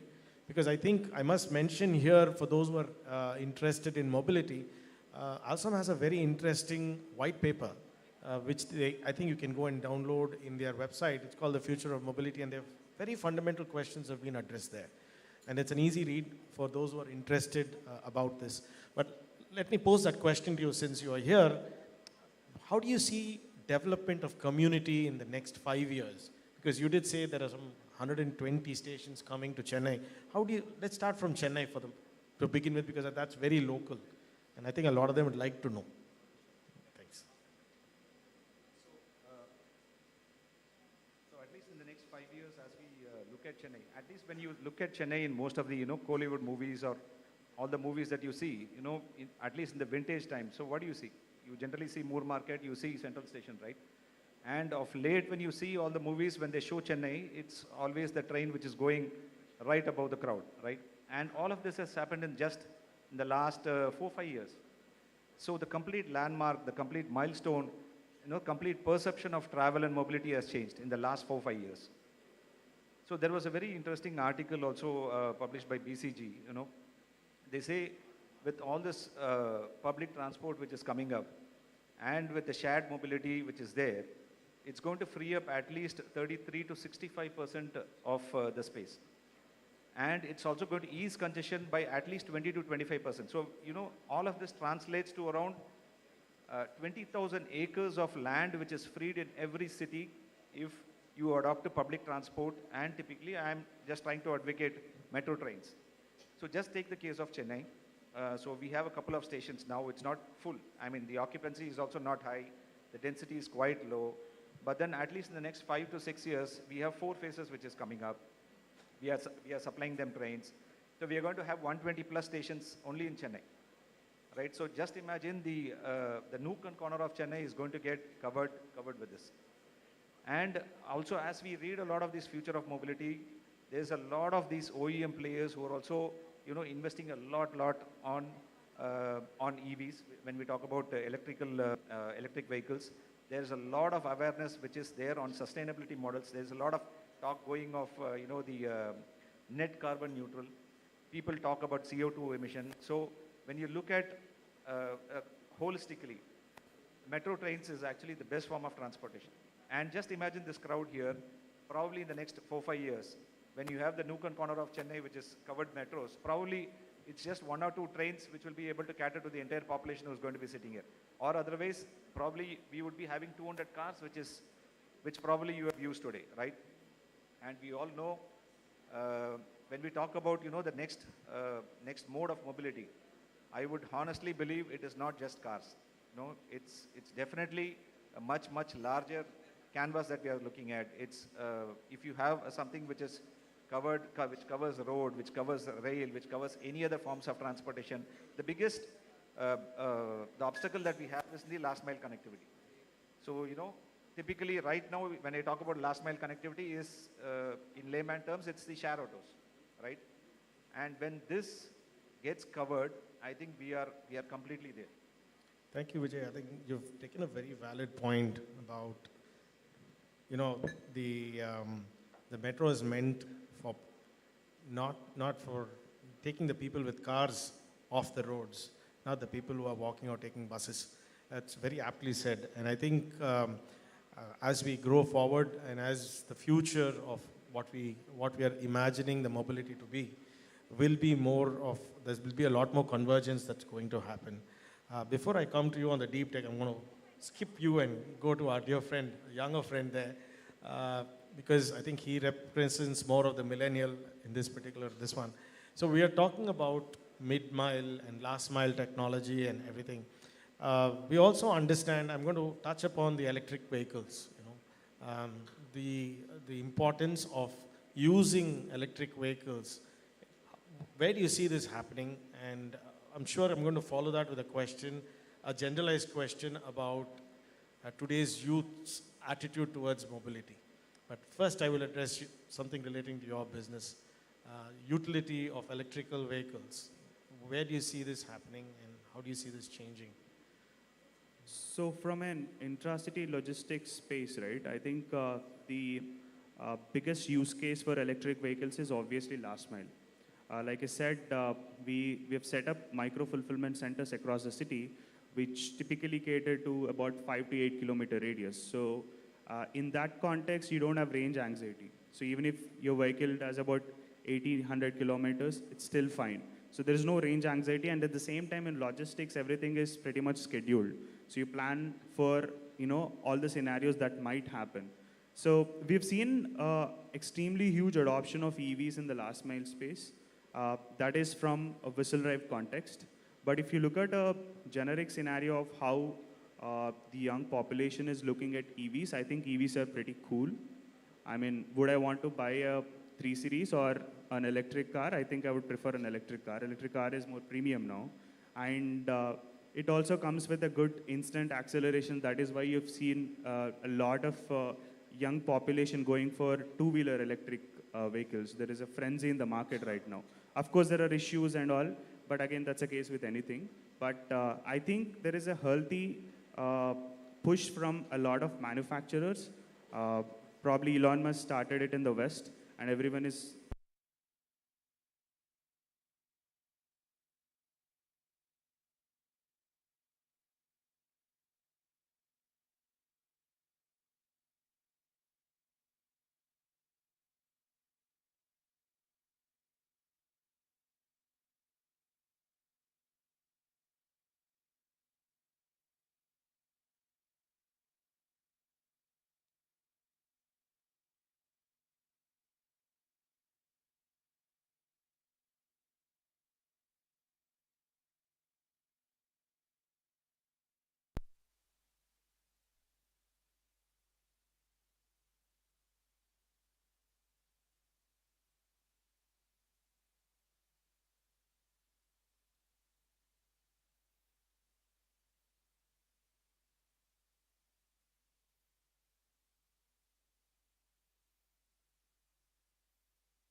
Hello?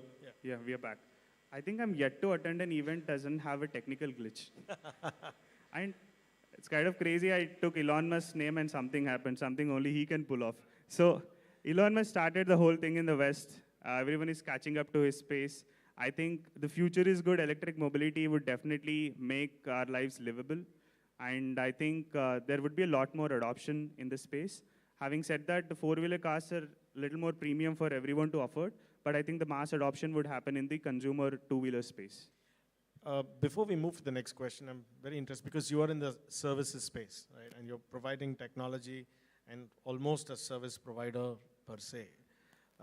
And there are a lot of startup entrepreneurs who are here. What kind of opportunities are there from, is there an opportunity for somebody to own, say, a few vehicles and attach it to your business, which in turn they get an opportunity to service the likes of Amazon and Flipkarts and Meesho, etc., etc. What kind of opportunities do you see people collaborating with you? But I think one direct opportunity is what you have mentioned. So if someone wants to become a fleet owner and want to deploy fleet with WhistleDrive and work with e-commerce companies, that is pretty much what I would want to have from this as a takeaway from this event. I would be really happy to have some partners from this event. But at the same time, the opportunities are more from an ecosystem perspective. There is battery swapping station providers, there's charging point providers. There are companies who will be your on-demand battery providers. So it's kind of crazy as to how the ecosystem is evolving. I think each of these pieces of the ecosystem would have a very large player in place as we move forward. You did mention about battery swapping. Is that something as an opportunity? Do you see that? Yes, because battery swapping is the most ideal way to use electric vehicles, because nobody wants to wait for the entire charge to be done. It takes about 4 to 8 hours depending on the car or vehicle. In a last mile logistics space, it's pretty easy for me if I have the vehicle ready and whenever I want it to be. So battery swapping is a huge shift that will cause mass adoption. And one last question before I move on to the deep tech. You also said that you are in the mid-mile and last mile delivery. Mid-mile primarily is refurbishing stocks from the warehouse into the Kirana stores or the last pickup point. Does your technology also involve that part of supply chain, or it's purely just the movement? So our technology does it trigger, what my question is, does it trigger a movement? If there is, say for example, if there is less of conflicts, Kellogg conflicts in a Kirana nearby, does it trigger a movement to your technology by which you get jobs generated, or how does that work? So the technology has 3 pieces essentially. One is fleet management, and the other 2 pieces are order management and warehouse management. So all of these 3 function together as an integrated solution so that the movement of any parcel, any package, or any particular good is fully tracked from a central warehouse to a customer. So it's fully integrated end-to-end, and that's where the clients see value. Okay, thanks. I will come back to the next question, but moving on to Mr. Venkat, you work more in the space of automobile manufacturing because you believe, from our conversation, I understand that it's best if you put the right chips and receivers or readers at the OEM phase. So I'd like you to talk a little bit more on the deep tech that you're talking about, and definitely like to, you said something very interesting when we were speaking about the women's safety and what, to the what extent that the deep technology helps us today. So that'll help everybody. Sure, I'll touch upon it. So in essence, if you touched upon mobility as part of your introduction. So put it in a simple way, mobility is enabling transportation with emerging technologies or latest technologies. And transportation could be transportation of people, or it could be transportation of goods. So you make them more convenient, you make them more affordable, you make them more flexible. So I think these are the 3 things a consumer of or any transportation need is looking for. And I feel that we have a good intersection of such a need. The triggers for this need are coming from constraints in resources, could be space for parking, could be fuel prices. There are a lot of pollution, aspiration of the millennials to have a more clean environment. Those are the triggers. And the enablers being the tech, where there is better connectivity, better GPS locations. There's a lot of social media profiles that help people to ride share, car share, and all that. So essentially where I'm getting at is the data becomes the crux of the whole thing, data from vehicles. And the quality of data is best achieved if certain sensors are embedded right at the manufacturing stage. So we are a big proponent, and the government has also taken steps. There is a regulation by the central government that all passenger carrying vehicles, could be buses, could be even cabs, could be anybody carrying passengers, must be equipped with certain systems in place where passengers can press a button for emergency help, especially around women's safety in buses. So there's a lot of tech-enabled safety initiatives that are being driven. But where the manufacturers can really, and some of these regulations are with the manufacturers. So today, all manufacturers of buses, they fit these sensors during the manufacturing stage. We do anticipate that nearly most of the vehicles that will get manufactured in the next 5 to 10 years will have connectivity enabled right in the manufacturing line. Like you see MG Hector connected, internet inside, you will see that for literally everything. All the EVs will come connected. Whether you use it or not is a different matter. You can choose to use it for your benefit, but they all come connected, and the manufacturers are going to get data to improve the vehicle. The consumer, you can choose to use it or not. If you're a fleet provider, you don't have to fit anything external. You will have an inbuilt OEM-provided system with which you can extract data. Venkat, I did ask you this question when we were inside. Is it a myth? Because I think most of us think only electric vehicles or hybrid vehicles are fully connected. And what about the petrol cars or the diesel cars in the future? Right. So is that going to be, does electric cars give you more data? Is there any correlation between the two, or this doesn't matter? No, only the use cases matter. Okay. It's nothing to do with the type of the vehicle. Okay.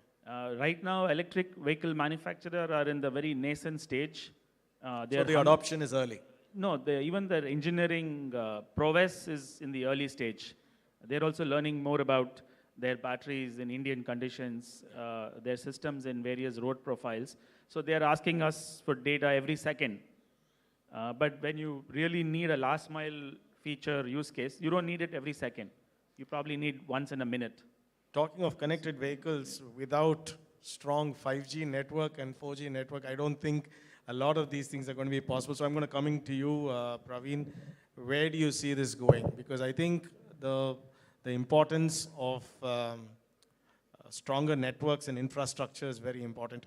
And of course, in our back conversation, we didn't hear from Mr. Vijay also about the interesting 35-kilometer long under the sea movement.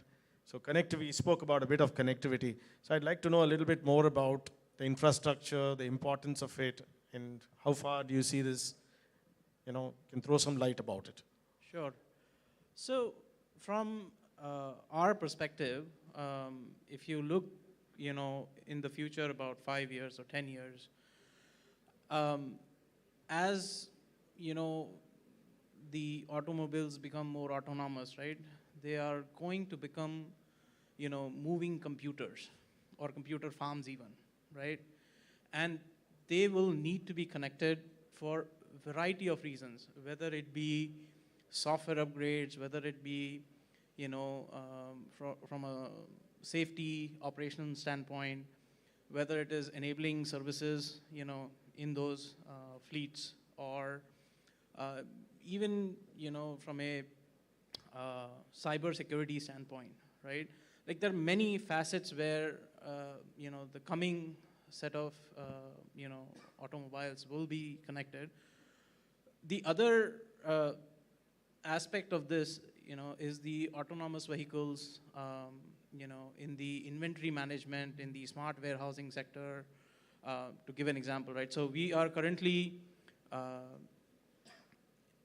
prototyping a 5G enhancement for the US government, where they want to use, that infrastructure to manage a fleet of autonomous, call it robots, call it vehicles, right? For inventory management in a smart warehousing initiative, right? And in that prototype, we are currently achieving extreme bandwidth and latency improvements. And with those improvements, what we're seeing is a whole new host of technologies can be enabled, right? Machine learning, is one example where if you have, ultra high bandwidth, ultra low latency connectivity, reliable connectivity, you can actually augment the on-device, ML and AI in the car, with, the decisions coming from the cloud as well, right? Right now, a lot of the decision making is pushed to the car, right? So that's, from our standpoint, all of these, converged mobility, connectedness, is bound to happen, and we are essentially at a point where we are trying to enable, every single one of these use cases. Thanks, Praveen. You spoke about decision making, pushed decision making and pulled decision making. That automatically brings me to the question of autonomous vehicles, driverless deliveries, is drone delivery, and that's also a large part of future of mobility. I mean, and I think visibly, there are a lot of companies have already started doing this. So, some views about, autonomous mobility. I think that we will go to everyone. So, if you... Just a request, just keep it as short because I think Sure. we're also running out of So, in the future, will autonomous vehicles be used? Absolutely, yes. The proliferation of those, will be decided more by, the infrastructure and the, the laws of the land, right? More than, people's willingness to use it, in my opinion, right? And in that technology, right, everything has to be connected, will be connected, right? So from our standpoint, the 5G or the next generation, wireless networks, right, will be, fundamental technology enabling all of that. Thanks, Praveen. What's your view, Rakesh? So when it comes to autonomous vehicles, right, I see a lot of use cases in public transportation, like how we were discussing before the panel. So the metros could be autonomous, and wherever there are fixed lines of transportation where there is no surprises, I think autonomous vehicles will make a lot of sense. But if you look at a consumer, using an end vehicle like a car or a bike, right? I don't know about Chennai, but in Hyderabad, the AI would self-destruct. So it just doesn't work. So I think what would really make sense in terms of autonomous driving is what kind of capabilities can you build for a driver to enable what he's already doing, rather than full autonomy. Thanks. Venkat. I think 5G connectivity is the key. So until that stabilizes, I don't see, it might still take about 5 years, at least 5+ years before even it's ready for a launch in a controlled environment, like a airport or a large college or a Infosys campus. I think some attempts are being made, but yeah, we'll start to see that in 5 to 10 years. But whether it'll come mainstream, too early to say. Thanks, Venkat. Vijay, I know before you make the next question, I have another one because I know that Alstom recently acquired Bombardier. So the silly question is like, probably when we were young, we saw this movie called Back to the Future. We saw flying cars in the 2020s and the 2024s. Considering that your company is always in the forefront of developing OEMs, and is it a reality to see flying cars? I'm sure you answer that question and then follow this through as well. Yeah, I'll just answer your question after I answer this one. So autonomous, it's really a very fancy term, right? It all depends, it's a very relative term. It depends on the level of autonomy that you are talking of. So when you are talking about cars and metros, it's completely different. So when I have to give a very customized reply to this, so we have trains which are being manufactured for Mumbai. So there are about 4-5 levels of automation.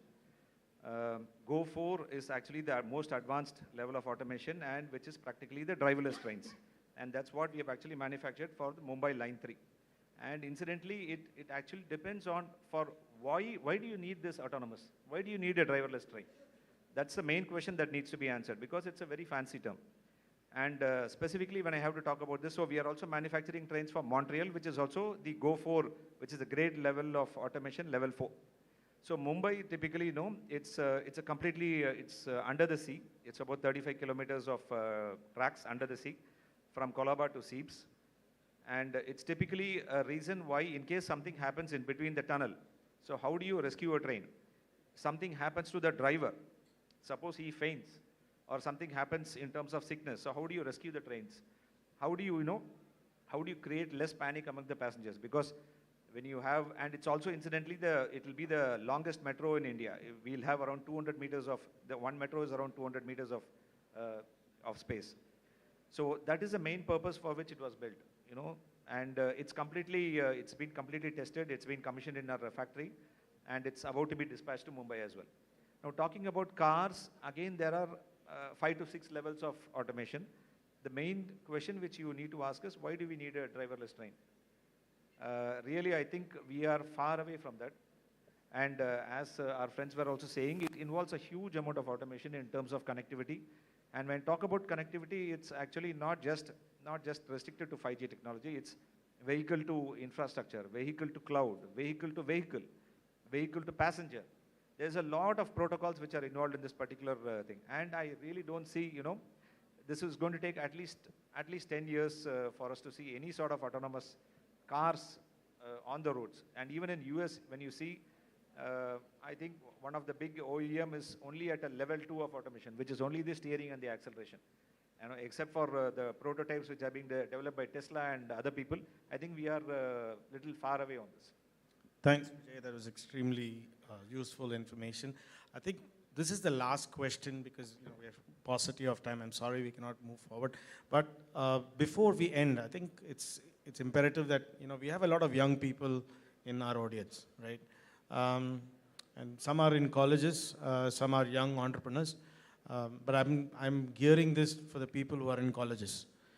What should be the choice of subjects or specialization they should go if they want to be in mobility and logistics? I mean, I know science, but is there something specific? Because you're talking AI, VR, anybody can take this decision. And I have one more concluding question. Yeah, I'll keep it short. I think I just have one message for the younger entrepreneurs and the students is innovation doesn't really mean that you have to invent something. You can start with, not many can quickly figure out something to invent. We can start by executing it better, what's already there. I think that's a good starting point, and during that course, you will invent something. Improving efficiencies. Exactly. Praveen, you have something to say on this? Yeah, so I have 3 or 4 faceted answer, for the young Indians, right? I mean, subjects-wise, of course, having a background in computer science or communication or electronics, is an added bonus. But at the core, my message is, that the youth should actually focus on trying to learn how to, break down the problem and solve it from first principles, right? If they can develop that ability, right, I think, solving whether it's a 5G problem or an automation problem or an AI problem or, infrastructure, cloud infrastructure problem or a scale problem, right? Lateral thinking and problem solving is your... I think that is one of the key, right? Of course, added to that, one other thing I will say to young Indians, communication skills, both written, verbal, you cannot hone it enough. Thanks, Praveen. I'm just going to stop you. Vijay, you have anything to say? Rakesh, do you have anything? I've got another question for you. I fully agree with you, Praveen. I think fundamentally we need to look at advanced problem solving. I think this will be the most fundamental tool which all of you will need to really be an expert on. And apart from that, there's a lot of future of mobility is going to be the next big thing. We are talking about mobility as a service. And there is a huge untapped potential in this. There's a huge opportunity in this. Fleet management is something, not taught in schools or colleges. Asset management and asset maintenance is not being taught. It's more about, predictive, preventive, but I don't think we are looking at holistically in terms of asset management. I think these are really going to be the in thing for the next 10 years or so. The interesting word that you said, and being from Chennai, that's a summer mass finish, mobility as a service. Okay, with that, one last question, penultimate question is my favorite question in that loop. What habit do you expect to change in the next 5 years? Just one word answer would be good for the way people move around. So one word, 5 years from now, anybody has an interesting word? Future of mobility in one word, habit. I think sustainability, I think, will be the biggest habit that we need to inculcate. Venkat, do you have anything? I think I would say shared. Shared mobility. Okay. I think millennials have to be more climate conscious when making decisions, so we'll have to be careful about what impact would have. Responsible. Yeah. I would say augmented reality. Augmented reality. With that, gentlemen, I hope you had a good time, and I hope you had enough information from the stalwarts that we've had. And can we have a good round of applause for them? And thank you so much to each and every one of you to come today and join us and share your expertise and knowledge with the young Indians. It's our pleasure to host you. Thank you. Thank you for this wonderful panel and for bringing in so much light on the topic of mobility and also keeping the session very engaging and informative. I now invite Divya and Nikki from YI Chennai to felicitate the panel.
Thank you. Thank you. Thank you. Thank you, everybody, for being a wonderful audience so far. We will now be taking a short break for lunch. Your lunch is served in halls 4 and 5. We request the delegates to be back after lunch by 1:50, and the session will resume immediately. Thank you so much.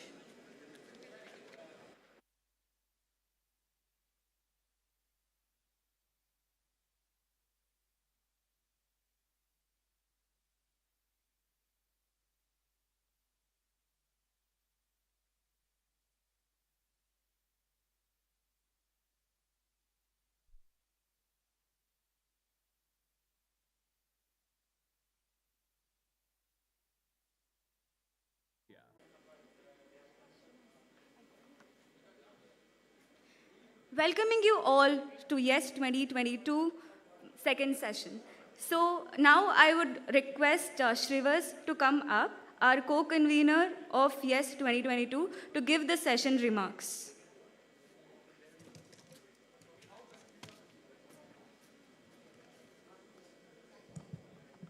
Thank you, Trishla. A very good afternoon to all of you. I hope all of you had a great lunch. Yes? A better yes would make, yeah? Thank you so much. I'm also sure that all of us had a great morning session, didn't we? Yes? A better yes? Thank you so much. So I'm here now to kickstart the second half of today, where we have more exciting panels coming our way. Starting with international collaboration, which we are curating towards education as a background. Also, which is curated for young students who are present here, and international collaboration for young entrepreneurs, what they could look for in various international collaborations way for them to grow bigger. Followed by that, we have a session on renewables, where we are going to talk about how renewables as a space is coming up in our country, and what a young entrepreneur could look for himself to grow in the space of renewables, where we are hearing so many buzzwords of EV, battery, lithium-ion batteries, solar technology, windmill technology, so on and so forth. After that, the most exciting of all is the future of startups, where we have some eminent panels who have traveled from various cities to just enlighten us on the whole gamut of startups, how startups work, what is a startup, how you can build a startup being a young entrepreneur, so on and so forth. So I request all of you to stay put and enjoy the furthermore coming sessions your way. Thank you so much. Now, let me go ahead. Let me introduce you to the next session of the day. Before that, I would just like to reiterate our video, the Young Entrepreneur Summit video, for all of us to just have a quick recap of what this Young Entrepreneur Summit is all about. Can I request the video, please?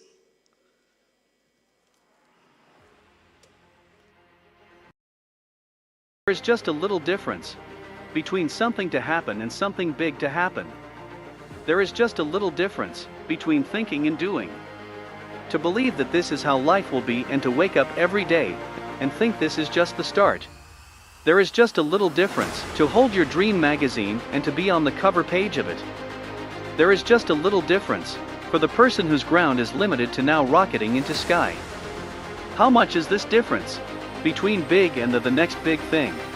The one who measures will know. That where earth and sky meet. Away from ifs and buts, known and unknown. Collaboration of 6 industries: money, renewables, startups, mobility, Industry 4.0, international collaborations. With 30+ stalwarts in leadership roles. From companies whose second name is innovation. Coming together at one entrepreneurship platform. Yes, 2022. The next big thing. One step. One leap. One move. One deep breath, and one big space where you can feel, yes, I matter. Yes, this work matters. Yes, I can make it. Yes, I am made for the heights, which is high, but not impossible to climb. Because between the sun and the shadow, that is the little difference. Yes, 2022.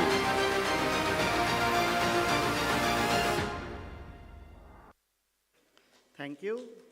So it's always nice to know that what we are trying to do, and that's what YES is all about. Now I would like to introduce you to our next panel discussion, which is the future of international collaboration at education sector. This session is curated towards not only students who are present here, all us as entrepreneurs, for the fact that learning never ceases among us, and it should never cease for all of us to be a better personality, so on and so forth. In this regard, I would now again request a video, an audio visual, for us to understand what this future of international collaboration is going to be all about.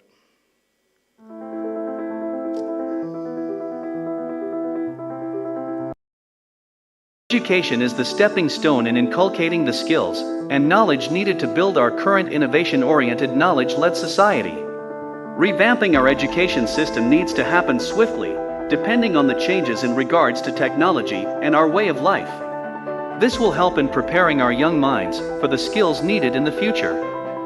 The dramatic technological change has led to a need for education to change alongside, especially with cloud computing, artificial intelligence, the Internet of Things, virtual reality, and other digitalization happening at a rapid pace. The world of the future will look increasingly different, and our young children need to be adequately prepared to face the workforce of the future. For that, we need to take risks to change our education to be able to meet the requirements. According to the World Economic Forum, 50% of employees will need to redefine their skills to be part of the changing work atmosphere of the future. The advantage of the General Agreement on Trade and Services, GATS, is that the opportunities and benefits from trade and education are remarkable. Also, the level of education in foreign universities than in India. Constructing foreign universities in developing countries would increase diversity, competition, break monopolies, increase choice in education, and mentorship of local universities.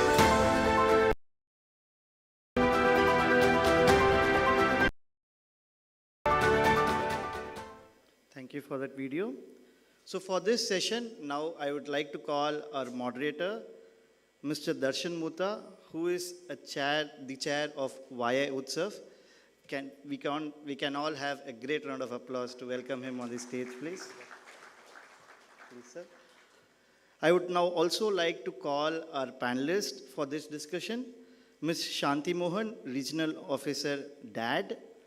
Thank you, ma'am.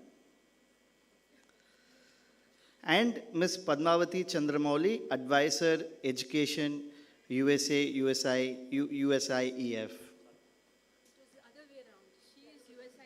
Oh, I'm sorry about it. Yeah. Just swap. Yeah, sorry.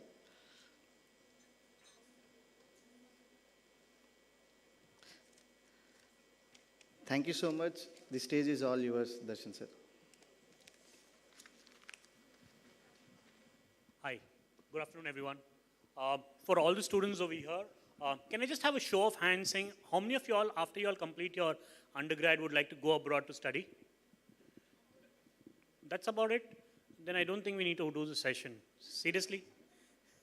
Okay, for all the dads and moms over here, how many of y'all wish your children ended up going to a university, right? I want to go, I want my child to go. Okay, so for all of us, this session is. So good afternoon. I know this is an after lunch session, but welcome on stage.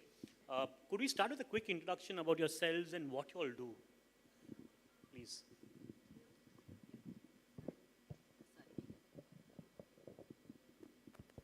Hello, good afternoon to everybody. My name is Padmavati Chandramouli.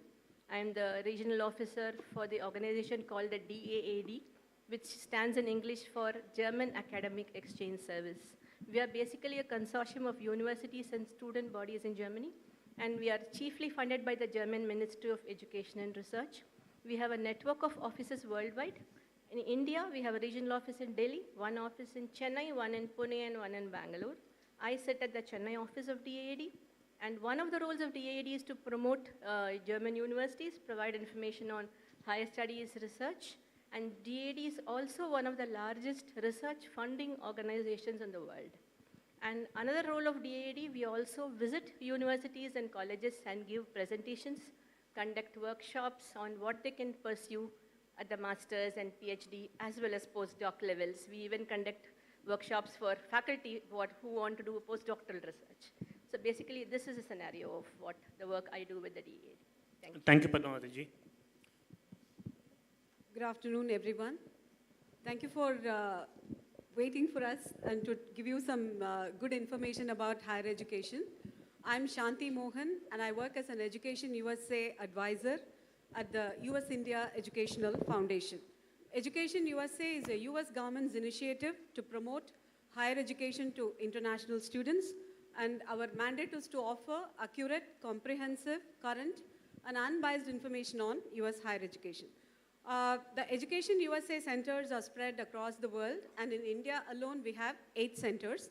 I come from the Chennai Center, which is located inside the US Consulate. I'm sure those who are from Chennai would definitely know where we are. This program, as Padmavati mentioned about that, this program also reaches to students who aspire to pursue their higher education in the US. That begins with undergraduate, that is bachelor's education, and we go up to master's, PhD. The other flagship program that US India Educational Foundation manages is Fulbright Fellowships, and many of you would have heard about it. Fulbright is a fellowship that is awarded to celebrate the intellectual, higher levels, and it is an exchange between two countries, that is India and US, on education and cultural. These scholarships are awarded for individuals who are doing excellent work in their field, say name it like either for their doctoral research or for the postdoctoral research. And we have a lot of these information available in our website, and eventually we will share all the information with everyone. And thank you for this opportunity, and we are waiting to hear the questions. Superb. So very glad to have you all on stage with us. Two amazing countries, right? Something that we've always looked forward to. At some point of time, I think everyone in this room would have vied for studying in at least one of these countries. Where or when does one start preparing to come and study in one of your universities? Normally, we advise students to start preparations 1 year in advance. Most universities in Germany, the biggest intake is called the winter semester, which starts in October. So the right time to start your groundwork is the previous October. Okay. So do groundwork, and then from January you will start the application process. Again, German universities are very, very autonomous. So the deadlines could be spread over a period of 6 to 7 months. Right. So 1 year in advance will be the right time to start your preparations. Perfect. And we had this previous conversation.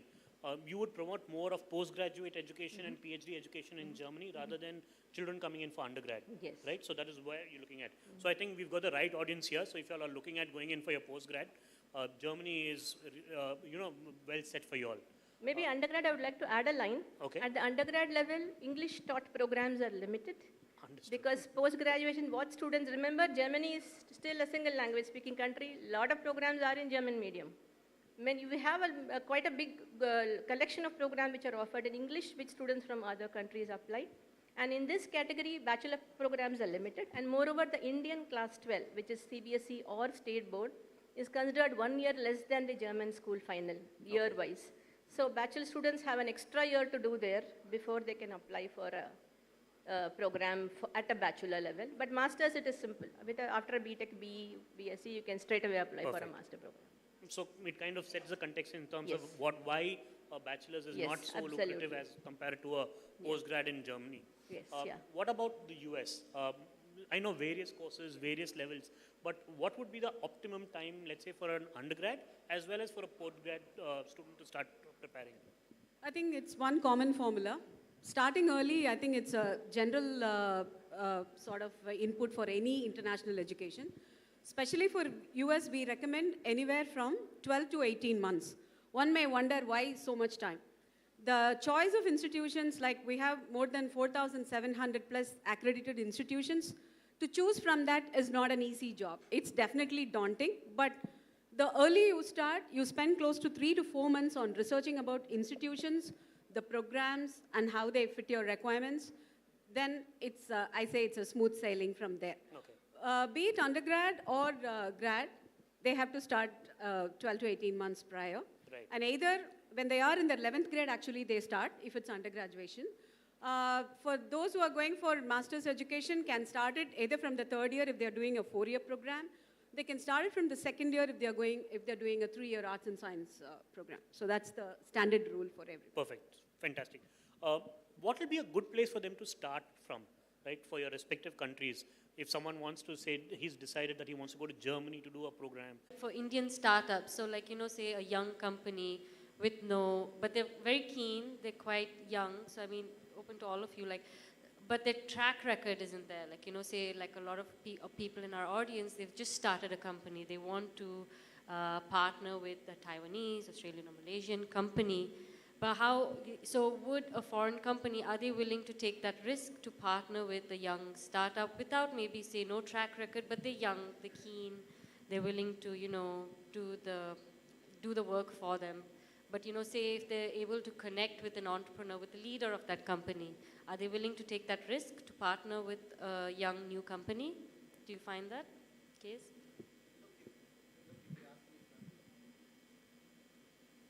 Yeah, look, if you ask me from the Australian perspective, it's not easy for a startup in India to straight away look for partnership at an early stage until it has established certain level of credibility.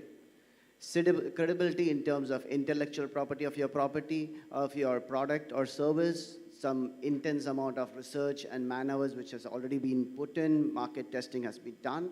If not, it's not. It's that easy to so quickly strike a partnership with Australian entity, because most of us are aware that Australia is a commodity nation.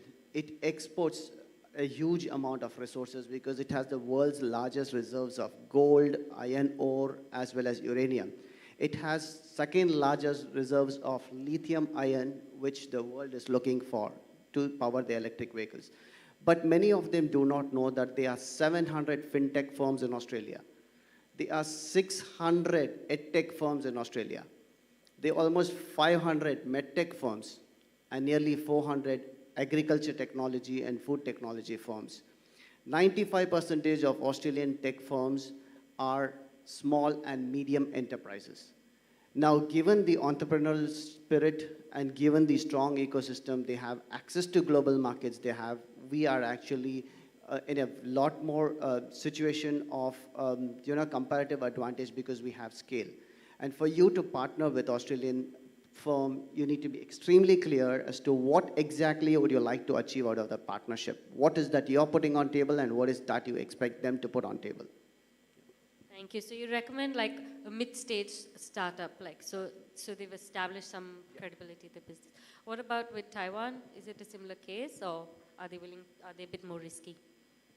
I just think of one advantage to work with Taiwanese partners is that if you are into the manufacturing or you are doing some kind of innovation, high-tech innovations, Taiwan is good at the customization of your modeling, your designing, and we can help you to make your dream come true.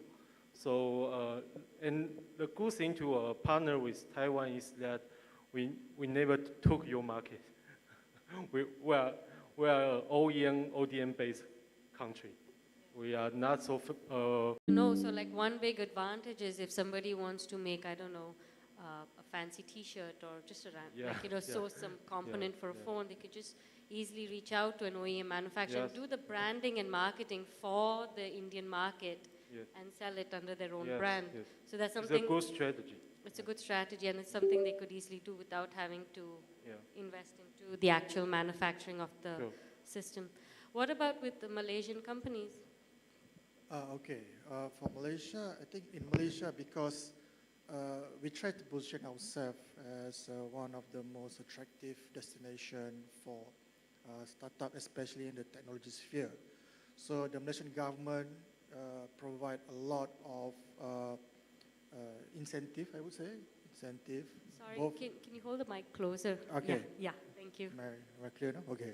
They provide a lot of incentive, both financially and non-financially, in order to boost the startup scene, especially in the tech sector. So I don't know in any other countries, but in Malaysia, when it comes to India, when it comes to tech segment, India has certain branding. So when a lot of Malaysians heard about startup from India, especially from the tech sector, it can attract a lot of attention, a lot of attractive, because the branding is there, because Malaysians always see that India tech sector 5 months more than us. And even our startup, especially in the tech sector, the Malaysian government actually provide a lot of, in a way, handheld program, so they can start from pitching, and then if they're being selected, so they will be carried forward until they get their first client. So one of the progress is they are being matched with potential foreign partners. And according to my colleagues in the agency that overlooking this, if you look at Malaysia in the sense that we are strategically located in Southeast Asia, so we are actually promoting that we are the gateway to Southeast Asia. We are gateway to a 500 million population market of a 500 million population and one of the hotbed of the emerging markets and economies. So in that sense, our government, Malaysian governments, always encourage our startup to engage with their potential foreign partners, especially those with the in the same level as them in the startup as well. And if together they can actually partner up and try to enter one of the VC program organized by the Malaysian government. Thank you. So, when you refer to like tech, India is far more advanced in tech. Which technologies would you refer to, like just generally, like fintech, medtech? What tech were you referring to? Basically, anything that within the, I would say, information system sphere. The easiest term will be ICT. So whatever the under e-commerce, robotics, Industry 4.0, fintech, whatever that deal with smart devices, that is something that that have gained a lot of traction and also demand in Malaysia right now, especially in the startup sphere. Yes. So typically, which key areas do you see, see it as like big growth sectors for products, services, for your, for Australian or Taiwanese or Malaysian in the Indian market and vice versa? Which are your big, that your offices are predominantly focusing on? There are several advantages in India, especially we know IT here is very strong. I know that some Taiwanese businessmen leverage Indian software and IT ability to build a platform to connect with industrial 4.0 machinery or IoT things, but the software is being designed here, and they have already have some platform to sell this kind of services. You mean IoT platforms? Yeah, yeah. But in Taiwan, I think there's a lot of IoT which is happening, we are good at hardware, but you are good with software, so it's a good combine. And another thing is here in Chennai, we are much talk about electrical vehicle, the EV. The EV is one of the future thing we are focusing. Like in every year since last year, we have an e-mobility show that we invite global suppliers or even startups. They can pitch in our show to present their ideas, products. So the EV is one of what we are looking for, and of course the metaverse, because ever since after this COVID, that changed the lifestyle of people. So many consumption and their way of living, way of working are changing, and many supply chain is disrupted. So now many things conducted by the online ways will be more and more close to the real, and those kind of things is also very important for Taiwanese to work with Indian partners. I think it's one of the future. I cannot describe very clearly right now what it's going to be in the metaverse, but everything is going to happen because after this COVID, I think things are changing. I think none of us are very sure what's going to happen in the Just like- metaverse. I think we're all playing guessing games. About, Yeah, Adil. Sure. If you look at it, we work in a very broad range of sectors which are very complementary to Australia and India's strategic partnership, and also which aids the economic prosperity for both the countries. That if you ask me which is the area which is witnessing real growth, the technology sectors across artificial intelligence, Internet of Things, machine learning. Australia has experienced a growth of 26% in technology sectors. If technology sectors itself was a different industry by itself, it would have been the third largest contributor to GDP in Australia. Fintech in particular is a winner that's thriving in Australian economy. The financial sector market is roughly about $1 trillion, and fintech is a space, watch that space, because that's where you are going to see a lot of growth, and that's a platform where you're going to see a lot of startups going to be successful or global winners as well. So if there's one industry which you have to pick up, it's fintech. Yeah. So, you know, when you say like tech is seeing a lot of growth, we have a lot of like tech companies here outsourcing the solutions to foreign companies. So do you see like Australian companies sourcing, say, because we have a lot of fintech startups which are like, you know, coming out here as well, like lots and lots. So is there like a lot of scope rather than just, you know, promoting because sometimes a lot of the fintech startups, their product is, the market over here is still not mature enough to adopt the technologies. So do you encourage them to like also look at Australian market? See, for them to develop technology, the research or the innovation ecosystem, what they look at it, the link between academia, where the research is born, where the research is really done, industry, and the public services, it's best in Australia. So that's something which Indian companies can take advantage of in Australia. And for them to outsource part of, you know, back office work, that is possible. That is definitely possible, and that's already happening. That's already happening. You have a few banks which have offices in India, which is doing back office work and things like that. But if you are leading to a new space altogether, it's best that the ecosystem is a lot more healthier there in Australia. Plus, it's incentivized. Government gives enough incentives for doing the R&D activities over there. Until you have commercial ready, until you are ready to get into the market. Predominantly right now, so your office is focusing on, say, fintech, trade, and...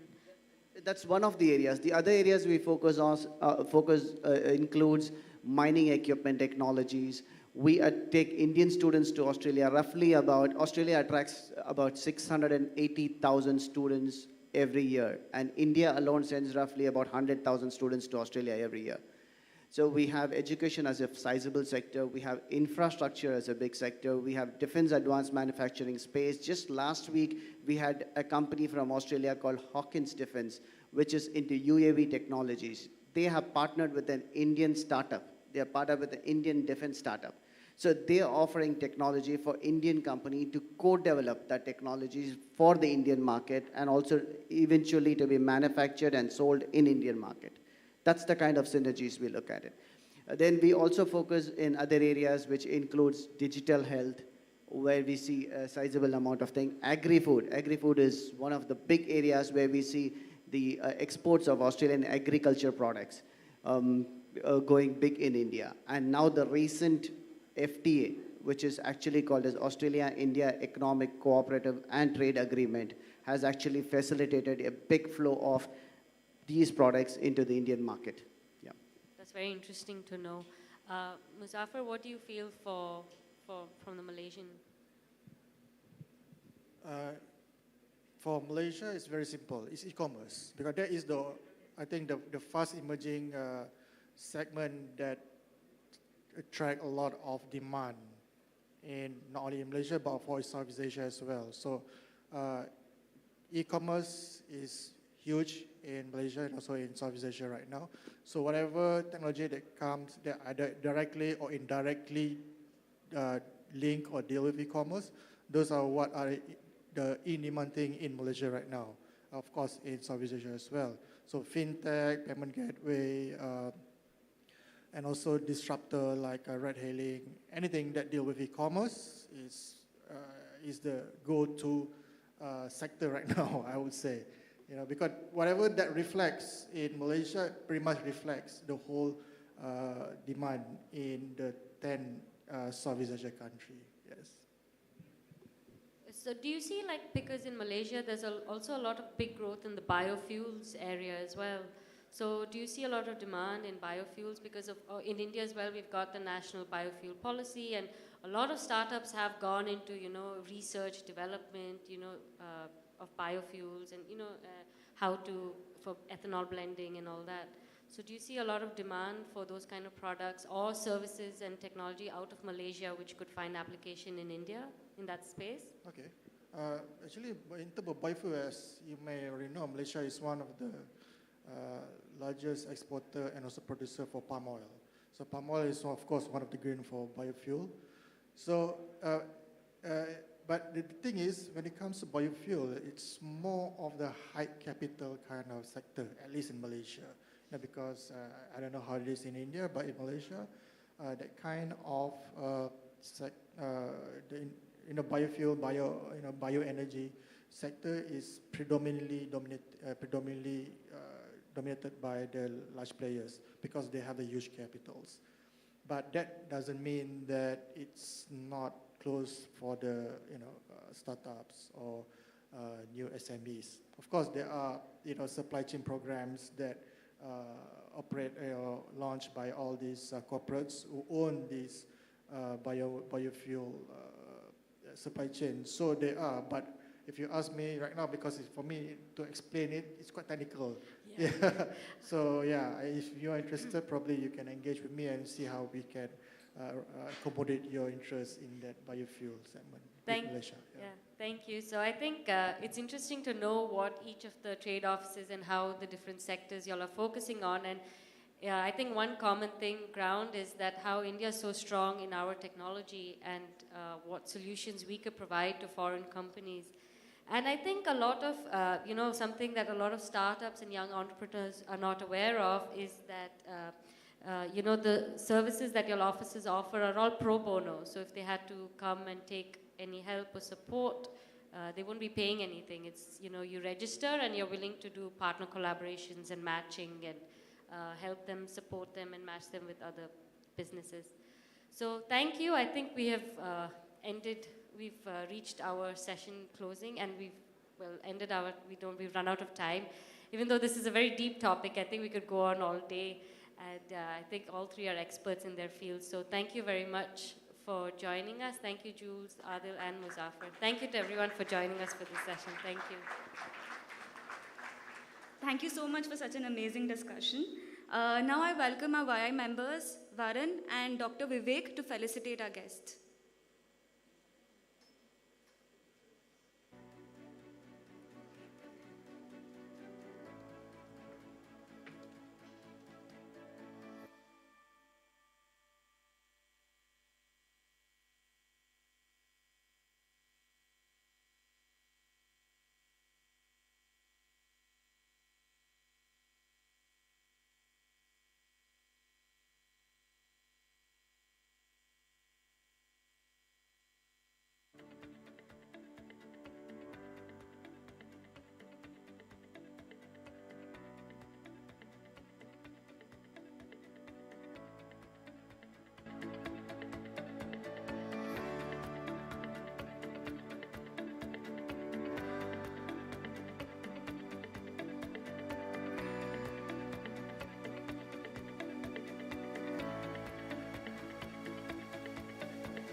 I'm so glad that we had a passionate hearing from all of you. Now we have the two most awaited sessions for the day, Future of Renewables and Future of Startups. Renewables as a space is one of the most emerging fields an business owner would look forward for. We are going to delve with various opportunities for entrepreneurs wherein you guys can look out for a lot of details during this session. So stay tuned, wherein the session is being moderated by Mr. Kathiresh Swaminathan. Director, Reap Industries Private Limited. Oh, sorry. No. I read it here, sorry. Addressed by Dr. Rajesh Durairaj, Director, Reap Industries Private Limited. Mr. Rajkumar T, Chairman, Mahashakti Biocon. Ms. Priya Selvaraj, General Manager, Siemens Gamesa Renewable Energy. Mr. Puneet Jain, Co-founder, Grintech Motors and Services Private Limited.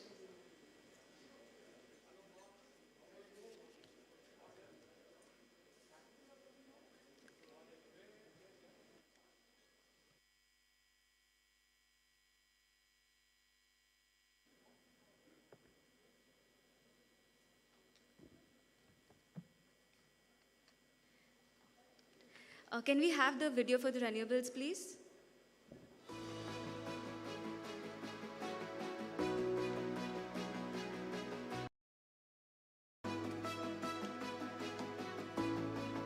The challenges facing our world are growing all the time. How do we build stronger economies with equal opportunities? How do we build a sustainable world for generations to come? How do we protect our cities and harness the power of technology for our common benefit to take humanity forward? Renewables need to take the center stage, and the solution is to gradually make solar panels, batteries, and electric vehicles the main source of energy. Other cleaner energy sources are also on the rise, such as wind farms and hydropower. The Indian renewable energy sector is the fourth most attractive renewable energy market in the world. In June 2021, India launched the Mission Innovation Clean Tech Exchange, a global initiative that will accelerate clean energy innovation among countries. Globally, India ranks fourth in renewable energy capacity and wind power and fifth in solar power capacity. In October 2021, India retained its third rank on the EY Renewable Energy Country Attractive Index 2021. In November 2021, at the COP26 summit in Glasgow, Prime Minister Mr. Narendra Modi made a promise to meet 50% of India's energy needs through renewable means by the year 2030. India's renewable energy sector is expected to attract investment worth $80 billion in the next 4 years. Will the Green City Project mainstream environment-friendly power through solar rooftop systems? Will waste to energy plants and electric mobility enable public transport systems to be the future of this industry?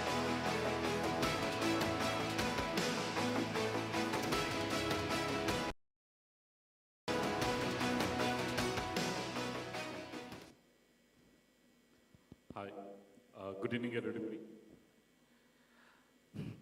It couldn't be more apt.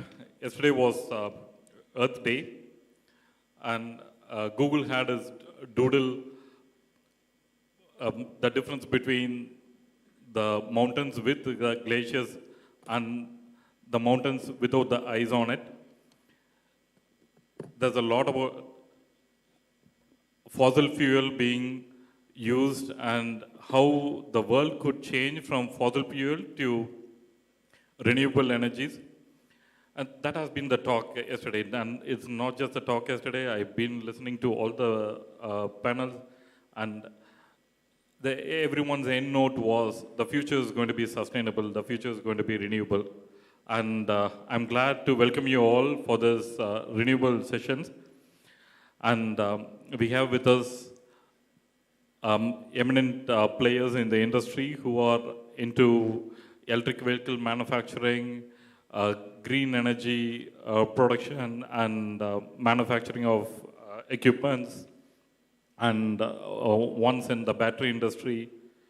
There was yet another person who was supposed to be in compressed biogas as well. So India is forging more into green hydrogen, compressed biogas, electric energy, more of renewable energy. And as it was being shown in the video, we had a target of producing 50% of the country's energy through renewable energy by 2030. And our country has already achieved 80% of its target already 8 years ahead of its time. And it couldn't get better. All these panelists here are thinking about the future of electric. So I would head straight to the panelists. Welcome you all. Welcome Rajesh, Priya, and Puneet. Rajesh, here's a first question for you. You've been into gear manufacturing industry traditionally, and you have shifted into this electric vehicle manufacturing. How has this transition been, and why did you choose to be in this industry, and how was the journey? First of all, I'll make a small correction, if you don't mind. I come from a company by name Power Gear. We are basically an electrical equipment manufacturing company. The word gear here means equipment. That's what we are trying to get to. So it's power equipment. That's what we do. So we do power plant electrical equipment. So we operate, we get into the space where you have the fuel which runs in the turbine, and then you have the shaft which runs the generator. From the point the power comes out of the generator, we supply equipment. That's where we are basically.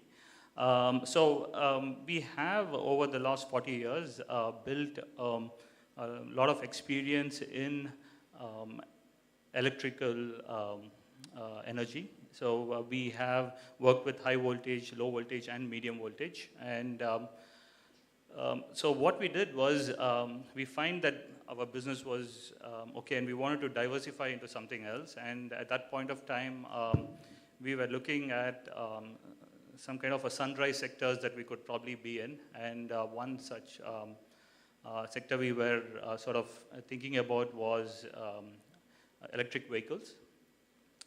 So we have with us expertise in the electrical side of things, okay? Even though it was quite new in a lot of senses, we had some kind of an expertise in electrical, but we sort of built a lot of human resources within the company. We also collaborated with a lot of resources in building expertise in places where we weren't. At the time we were entering, there was a lot of thoughts about whether this would really sort of pan out to be something big. We thought we should probably do it in this area and then take it forward from there. So that's what it is. Superb. Thank you. Priya, so you have shifted back from US, and how has your experience been in working in an MNC? Like previously it used to be Gamesa, now it is Siemens Gamesa. The company itself is undergoing a transition, I guess, because Gamesa used to be more prominent into wind energy, but then now Siemens have taken over, which means it would have given a bigger agenda for the company. So one is being Siemens Gamesa, and the other one is having an international exposure. And how do you see this for yourself?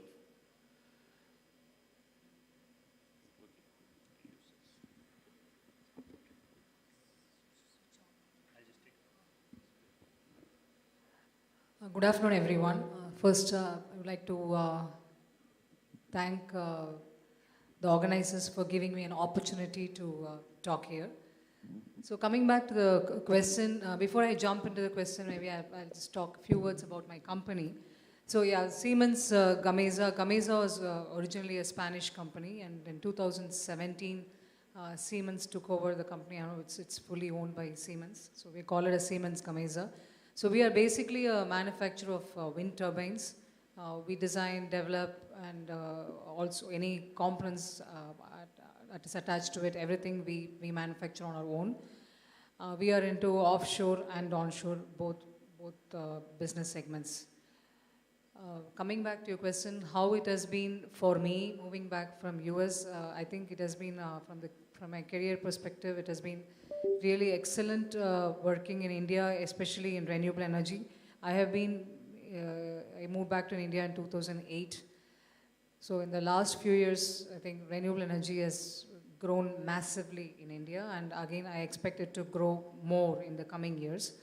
For our company as an MNC, again, I think we were established from 2008-9 time period in India as Gamesa first, and now it's Siemens Gamesa. We've had a very good run in India. We have installed more than 5 gigawatt in India, predominantly onshore only. Offshore is something we are very keenly following. India has not yet started the offshore, but we are actively participating in all discussions. And our company is a #1 company globally for offshore. So we are very curious about what's going to happen in India. So we have our manufacturing base also in India. So it's been a good experience being in India in this sector. It's growing. Yes, it is growing, and we expect, we've also been, so the way we've been launching a new product once every 2 years. So when we launch a new product, basically in wind turbines, it's basically the rotor diameter is the one that has an impact on the performance of the product. So we started off, I think, from, as a 850 kilowatt, 2008-9 time period. Now we are on 3.x. So this year we are doing a 3.x megawatt. So one turbine can give you more than 3 megawatt. So every 2 years we work on improving the performance of product. And in coming years again, we are focusing on more on how we can improve the performance of the product. Thank you. Yeah, Puneet. See, people have, since the EV sector is growing in the country and growing abroad, there are certain perceptions of electric vehicle batteries. And how do you see for yourself this Indian version of the perception of electrical vehicle batteries? And how do you see that in an international market? Talking about the adoption of the EV batteries, it's not about when. Now the time has come. It's about how fast. And whenever a new technology is evolving, there are teething problems. People try to take shortcuts for faster go-to-market. But that's a mistake industry has learned, and I don't think no one will be allowed to do that mistake now. We have in our experience also, we have worked with a company where we have deployed 40,000 batteries in the remote areas of India, where there is a solar panel and DC equipments and battery packs. So that's to enable the off-grid power. And that's going into the scales then with people like Rajesh and other peers. So battery is getting into the market. People are learning how to make batteries for safe. So definitely, if you try to bring something out of India and try to deploy it in India, that's not a solution. You don't need assembly in India, you need design in India. So if people understand that how a battery need to work in India, definitely it will scale. More of a commercial revolution, supply chain, manufacturing scales, all these will happen with the time, and batteries, storage will keep on growing. We were talking, even before the event, and one thing that we were discussing on is this Green Grid initiative. India is part of this Green Grid initiative. In COP26 they have signed, which means, one sun, one world, one grid, which is there can be power shared between the countries. Earlier, so if we can produce more green energy, we can share it with the entire world. What would it take? First, Priya, I'll come to you.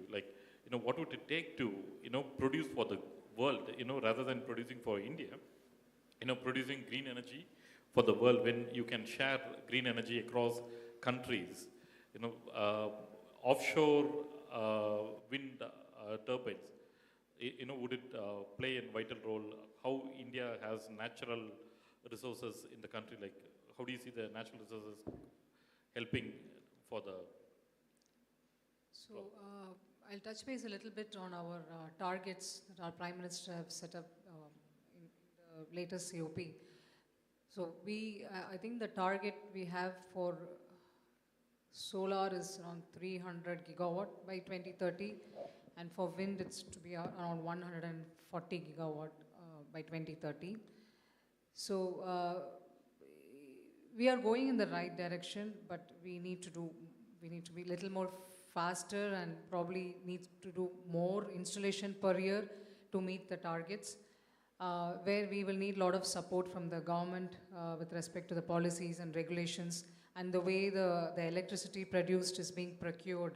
So all those things to be more streamlined. I think if we keep working in that direction, it can happen. Coming to your question on Green Grid Initiative, it's not only offshore. I think it's like, can we share between different countries? In my opinion, for that, one of the important things to be the infrastructure that it's needed for sharing. I think that's not there yet. I know Australia is also, I've read that Australia is exploring in that direction. So that is something India should more focus on, how we are going to get the infrastructure done for us.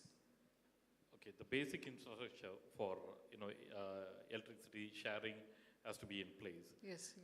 That's the same question. Like again to Rajesh, what would make India grow faster in terms of? See, my perception is electric vehicle has brought down the cost of transporting materials, and if at all, there would be all the commercial vehicles in the street could be electric vehicle. It would change the mathematics of the cost of product. Nothing.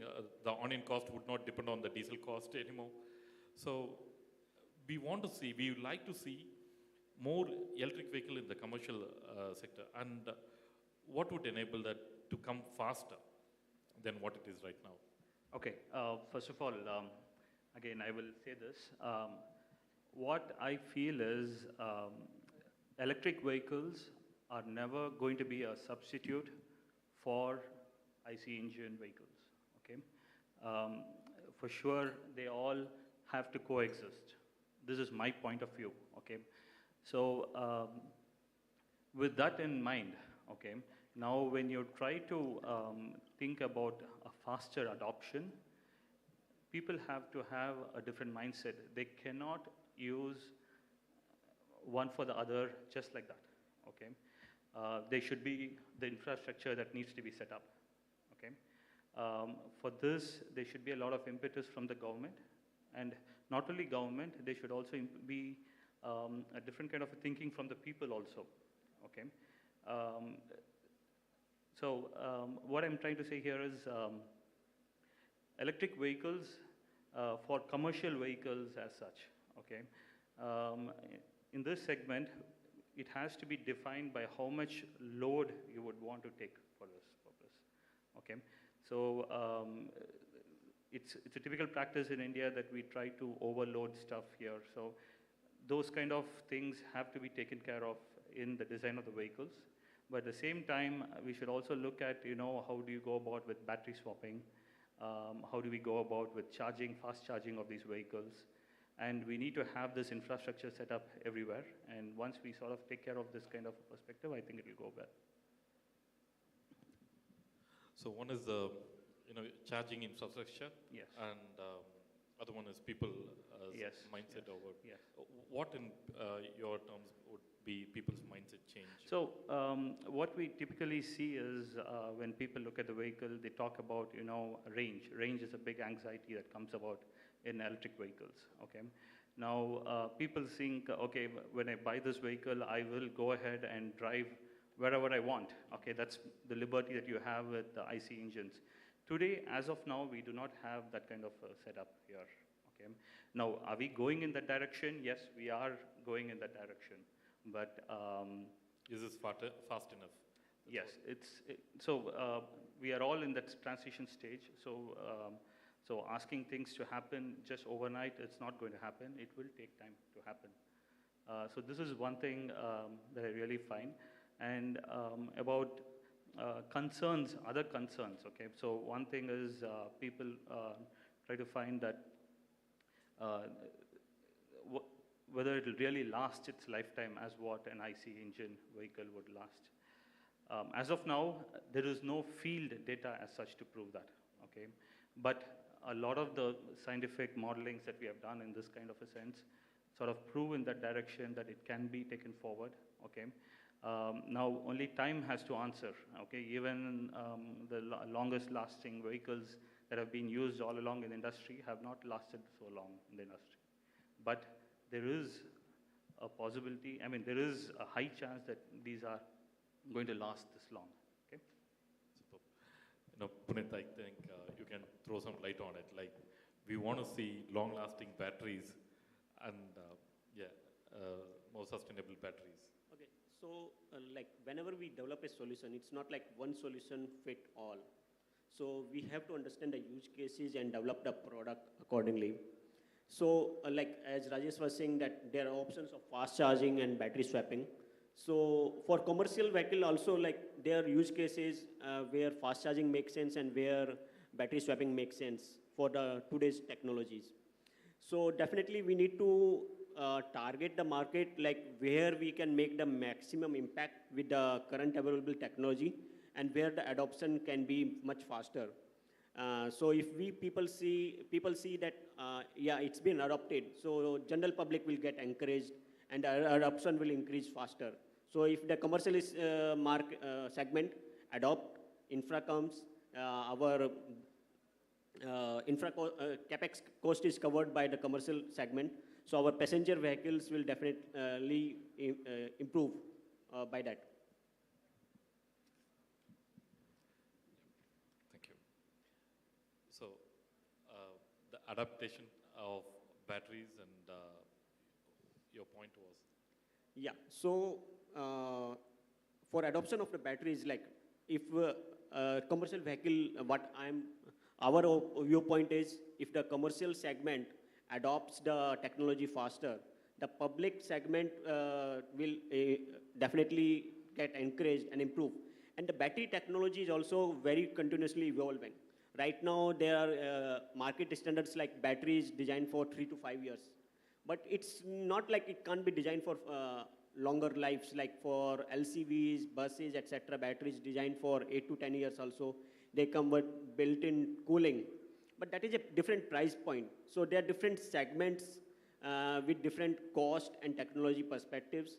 So there are solutions available for all those, but there are techno-commercial cases where it makes sense today and where still some work needs to be done to make it more commercially viable. So that evolution is going on. Different people are working at different stages to bring product to the market. Super. No, we were having a discussion, we were having a discussion about having renewable energies throughout 24/7 renewable energy. See, solar energy, it has to be stored. Again, wind energy is not continuous as well. And what kind of infrastructure support do you think India would take, if it has to supply for the world in terms of battery manufacturing infrastructure, to have a continuous flow of renewable energy? Sure. So there are now talks of grid storage and microgrids. Till 1 or 2 years back, it was a very new term for the people. But there are now, I think, 8 to 10 tenders active in the market for grid storage and microgrids. Microgrids, a lot of pilots has been done and has been proven as a successful technology. And with all the tenders which government is targeting for grid storage, and right now it's in a very early stage, but the results are encouraging, and more of renewable integrators, players are looking forward to have energy storage to supply power 24/7. And there are policies to encourage power arbitrage so that energy can be sold after storing. So those initiatives are required to encourage battery storage to provide 24/7 green energy. And Priya, I want to find out more about how your company is also shaping up this rural energy initiatives. I understand you have also played some role in this rural, wind turbines supplying for rural places as well, or solar. Okay. So. I think it was Punit, right? Oh yeah. Yes. So as I mentioned earlier, there was a government scheme, Pradhan Mantri Saubhagya scheme, I guess, if I'm not wrong. So there was a solar kit with solar panels, DC fan, DC lights, and a battery pack. So I think it has been provided by the government in around 1 lakh homes, off-grid homes, where taking the grid was not possible. So when the Prime Minister announced that India is 100% electrified, it was through one of such kits. One remote home in Assam was powered. So that understanding that developing a solution with the available technologies like solar panel, DC fans, batteries were separately available. But someone took an initiative and take it to the higher level in the government that this can be done. So recognize the solution, what is required for the Indian problems. That is the most important thing. India has a lot of talent and people are working at the grassroots level. Encouraging them and taking the solutions to the scale will be the key for the Atmanirbhar Bharat for energy. Superb. Earlier it used to be, if energy has to be transferred, it has to be through the grid and everything. Now it has been decentralized. That's what you have done. Absolutely. Superb. And Priya, is your company working on anything beyond wind energy as well? Beyond wind energy? Wind is our major bread and butter for our company, wind turbines. We are actively... That used to be more of Gemisa, and now you are Siemens Gamesa. So it's a Siemens company. So we are part of Siemens Energy. Okay, so but Siemens Gamesa is focusing only on wind turbines, onshore and offshore. But what are the other things that is really interesting for us that we are watching out in the market is green hydrogen is an area that we are looking. Why? Because in green hydrogen, right, the hydrogen is produced using electrolyzers, but the energy that needs to be given for the electrolyzers must be renewable energy. Then only it's called green hydrogen. So that part of energy that we can give for producing hydrogen, is that something we can give from our offshore or onshore wind turbines. So it's a very interesting market for us. Some of our other partner companies are also working on electrolyzers. So as a company, we are quite interested about it. And I said offshore is something also we are very interested. Hybrid is where you have both solar and wind in the same place, and energy storage becomes an important part of it, because solar is intermittent, it's there only during the daytime. Again, wind is also intermittent because it's there, it's a very seasonal thing. But how can you have a round-the-clock power supply? Round-the-clock power supply can be given if you have energy storage. So whatever you're producing, the excess, or you're producing the time that we are not really using it, you could store it and then pump it back at a later time based on the government tenders. So we have round-the-clock the tenders. We have peak power. It's called peak power supply. There's various government tenders that are coming out now. So with energy storage, really having a round-the-clock power supply by renewable energy we are going to see it very soon. There are already projects happening. So this is an interesting area that is also that we keep an eye. For energy storage, again, the important part will be the bottleneck. I would say today is the cost of batteries is still high, so it has to come down. It is coming down. It will come down further. And if you look at the batteries, really the manufacturing of cells is a bottleneck, and the technology of how the cells are made predominantly is lithium-ion. But our government is also focusing more on alternate technologies of battery manufacturing, just cell manufacturing.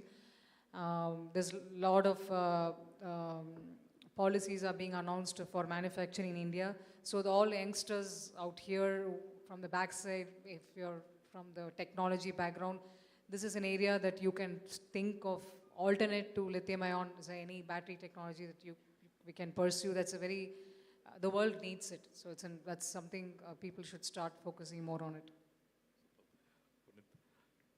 Regarding the batteries, lithium-ion and beyond. So it's my personal perspective that coming decade is lithium-ion. There are technologies in pilot scales or lab scales. A lot of people are making news around that. But something to be scalable need to be still explored. There are a lot of solid state technologies being explored. Hydrogen. Hydrogen is a very potential technology, but how to scale it in a safe way, how to transport it, how to handle it at different stations. That technology will evolve and become commercially viable in next few years. So maybe towards the end of this decade, we'll see hydrogen or solid state taking over lithium ion. But still this decade, right now, the mass adoption most probably will be lithium ion only. There's one speaker who hasn't come, but then I'll speak for him as well. Compressed biogas is yet another energy that India is focusing on. One is this green hydrogen, and PM has been insisting more on national hydrogen mission, and other one is this compressed biogas. As Rajesh was mentioning, electric vehicle and the other ones has to coexist, and for coexist, even to coexist, to give an alternative to the fossil fuel, hydrogen, and which is green hydrogen, which we are talking about, and the compressed biogas is yet another alternative. Yeah, Rajesh, you have already jumped from, you have jumped into EV, and what do you think is the future going to be? Okay. I will talk from two perspectives. Okay, one from the topic about future of energy, renewable energy. So what I feel is wind, solar, and any of the other renewable energies that we have are going to be intermittent. We are still not 100% sure of the impact that it might have on this environment as such. I don't mean to say anything negative about renewable energy. I am for renewable energy, but my view on this is the impacts are still not studied. Okay, solar. There has been studies made which show that the vegetation, the soil fertility rates around solar PV cells are actually not up to the mark as what it used to be before the installation of solar PVs. Wind, there is, the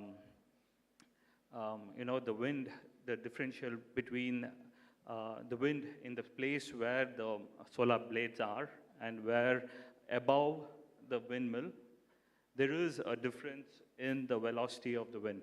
Okay, so we don't know the impacts of these as of now. Okay, there have been limited studies made on this. Okay, now so there are a lot of things that need to be looked at from the wind perspective as well. Okay, wind and solar and any of the renewables for that matter. Okay, hydro power plants also are not a good source for that matter. The kind of impacts that they have, the earthquakes is one reason that can be attributed to hydros. So, all these renewable energies cannot sustain on their own as of today, okay? They all need, either they can be part of the base load or part of the peak loads. I mean, it needs to be on a case-by-case basis from a point-to-point basis. So there is going to be fossil fuel still being used, it will be used. My view is that we will move out of coal and we will move into other technologies. India has been really way behind in gas-based, gas turbine-based technologies. We are not dearth of it, but we are not up to the mark. Probably I see a lot of the coal getting transitioned into gas, with the long-term view that all the gas will get converted into hydrogen-based. Because all of the, majority of turbine manufacturers, including Siemens and GE and all of them, have designed turbines that are capable of running not only on gas, but on hydrogen and hydrogen also. So either it can run in a mix or total hydrogen too. So what I still see is we are going to be transitioning. Okay, we are in the transition phase, so we are going to move out of coal, and we have to move out of coal because gas is like 50% less CO2 than what we get out of coal. So we are getting a little better off, And then the next step would be to go to the next level of, clean energy, which would be transitioning into hydrogen, but again, doing a mix and then getting into hydrogen. This is the way I see the whole renewable energy sort of, so it turns into a renewable energy, end of the day, okay, end of the whole thing. But it could take at least, 10 years or so by the time this could happen, this whole thing. There are right now sample plants being constructed around the world with this kind of a technology.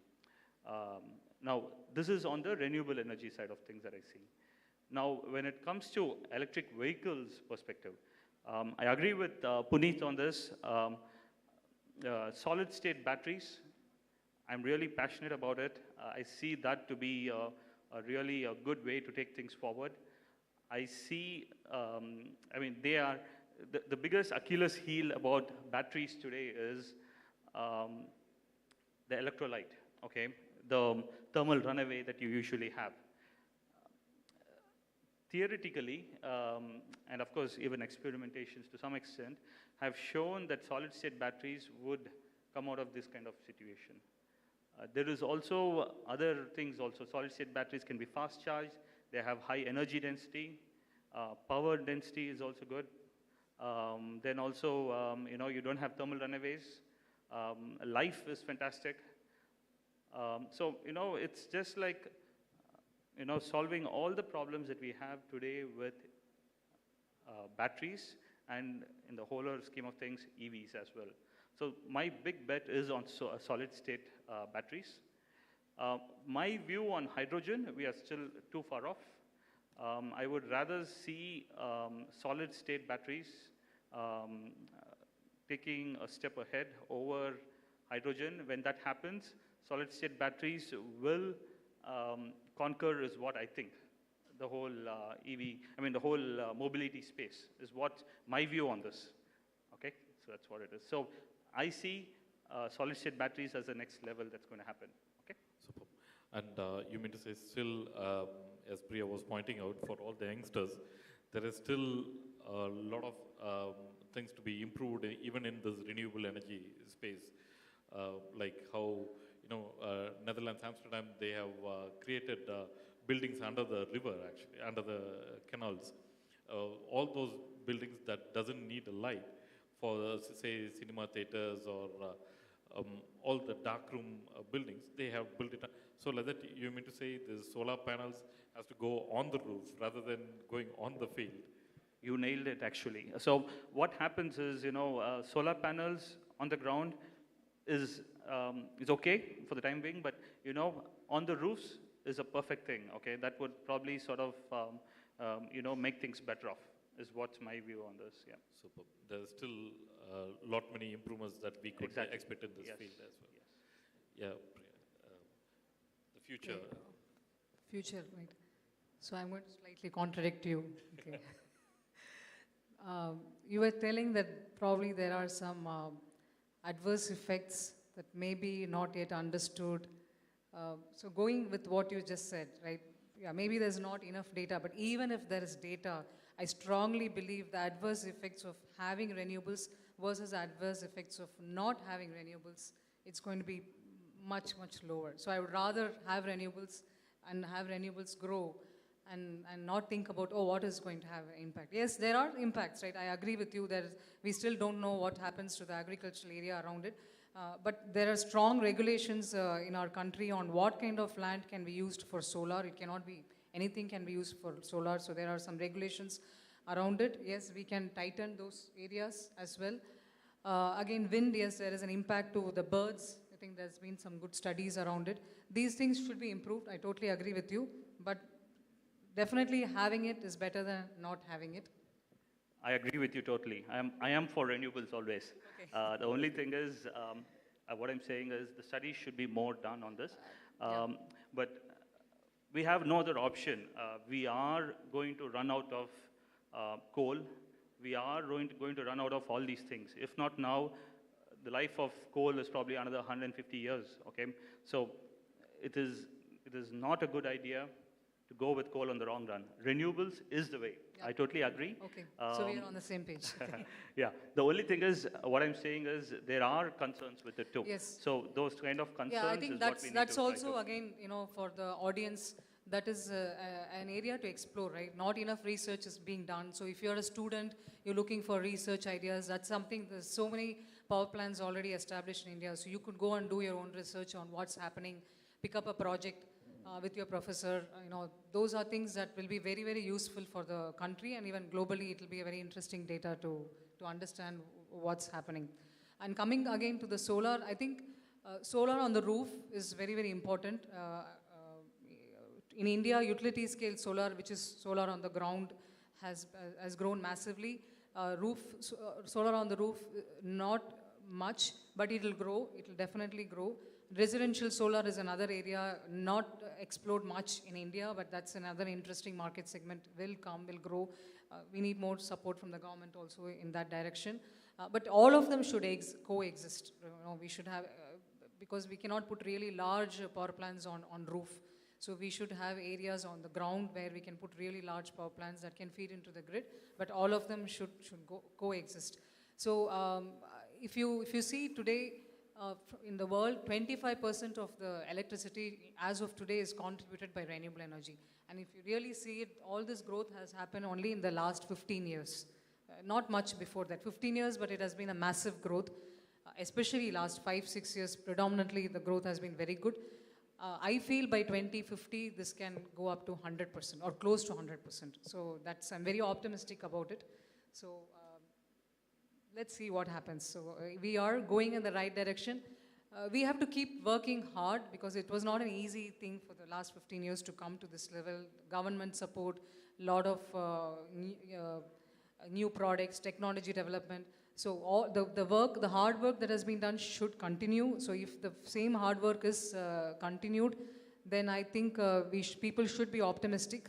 Renewable is going to grow. It can even take us to 100% of sustainable electricity. So yeah, I'm very optimistic about it. Super. Okay. Just adding to that, need of the hour is carbon neutral technologies. Everyone realized that the dependency on fossil fuel cannot go over we have to reduce our carbon footprints. So when we say R&D involves technology research and product development. So whatever technology research need to be done to move towards sustainable energy or renewable energy is done. Now the need of the hour is to do product developments, understanding different use cases, and it will be, we are talking about different technologies, so the solution will be hybrid. So there will be combinations of wind, solar, and other sources feeding the grid, and government initiatives are coming towards enabling all that. So the ecosystem is developing where the different players can play their role and lead to the ultimate goal of a net zero energy. Super. What could it be better? We are talking about renewable energy, climate change, everything in this hall completely filled with air conditioning systems. If I would have talked about the same thing around 10 years ago, they would have made a joke of it, saying that, there was a session which they said this kind of sessions should be actually held under trees in open areas rather than being held in air-conditioned rooms.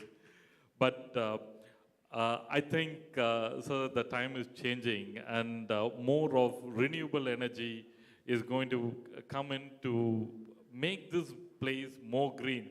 Maybe not today, but then, who doesn't want to see, this luxury combined with a beautiful environment? That is where we need to head. And as the panelists said, we are heading in the right direction, but then there is still a lot of scope and a lot of possibilities. There's a lot of research to be done, and there's still a lot of opportunities where you can make this industry a lot more greener and together making this place more beautiful. So thank you all, the panelists and all the participants. Thank you all for being here. Thank you.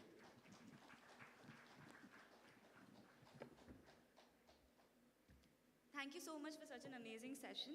Now I request our YI members, Rishi and Tobin, to come up on the stage and felicitate the guests.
I now request Mr. Krishna Nathani to felicitate our special guest, Professor Ranganathan, Honorary Council of Myanmar.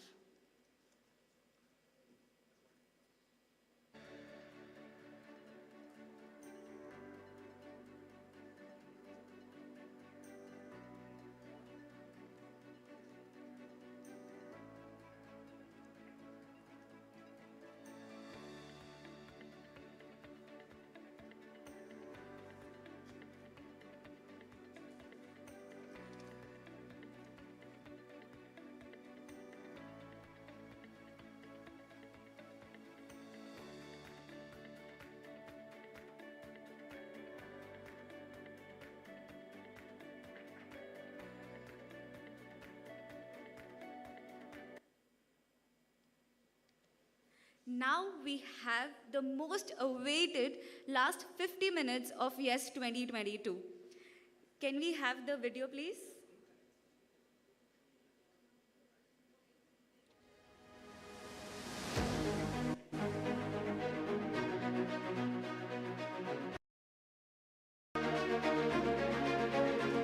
What if? When dreamers want to turn the world on its head. This is where they start. They are the kind of people who ask what if there was an idea, a product, an innovation that can fundamentally change the world. What if digital technology could create new approaches to education? What if data analytics could be employed in a way to preserve and promote biodiversity? What if an app could help farmers yield and maximize business? What if the answer to these questions is the next unicorn? 2021 has been nothing short of a blockbuster year for unicorns in India. According to Venture Intelligence, the country currently has 83 unicorns in total, with 44 just minted in 2021. With this, India has now overtaken the United Kingdom to become the country with the third largest number of unicorn startups, with a valuation of over $1 billion. The pandemic accelerated digital adoption that resulted in a much shorter time for a company to attain unicorn status. India, a small business economy, has capital flowing into sectors like e-commerce, edtech, SaaS, gaming, cryptocurrencies, and D2C. The exciting part is the huge internet penetration in India, making it a large potential market for businesses. In many ways, India is only getting started with the startups, and what if there was a time and place you can see it, believe in it, invest in it? Get groundbreaking answers to all the questions you can imagine.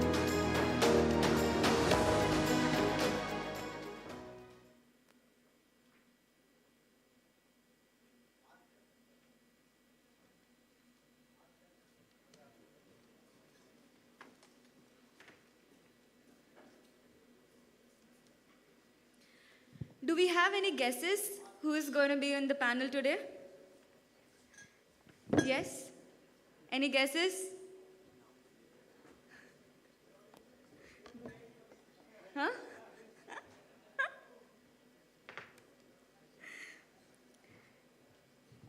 the most powerful and star-studded panel who are going to share with us various aspects of startups.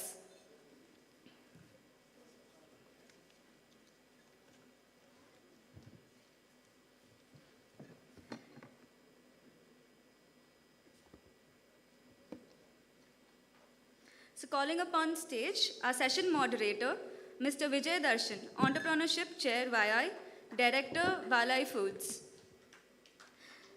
Addressed by Mr. Shikhar Baveja, Country Head Fresh, Dunzo Daily, Dunzo. Mr. Rajaraman T, President, Daksha Automation Private Limited. Mr. S.P. Sajubaskar, Founder and CEO, Texila American University. Mr. Prabhu R., CEO, Co-Founder, M2P FinTech. Mr. Nishant Chandran, Founder and CEO, Tendercuts.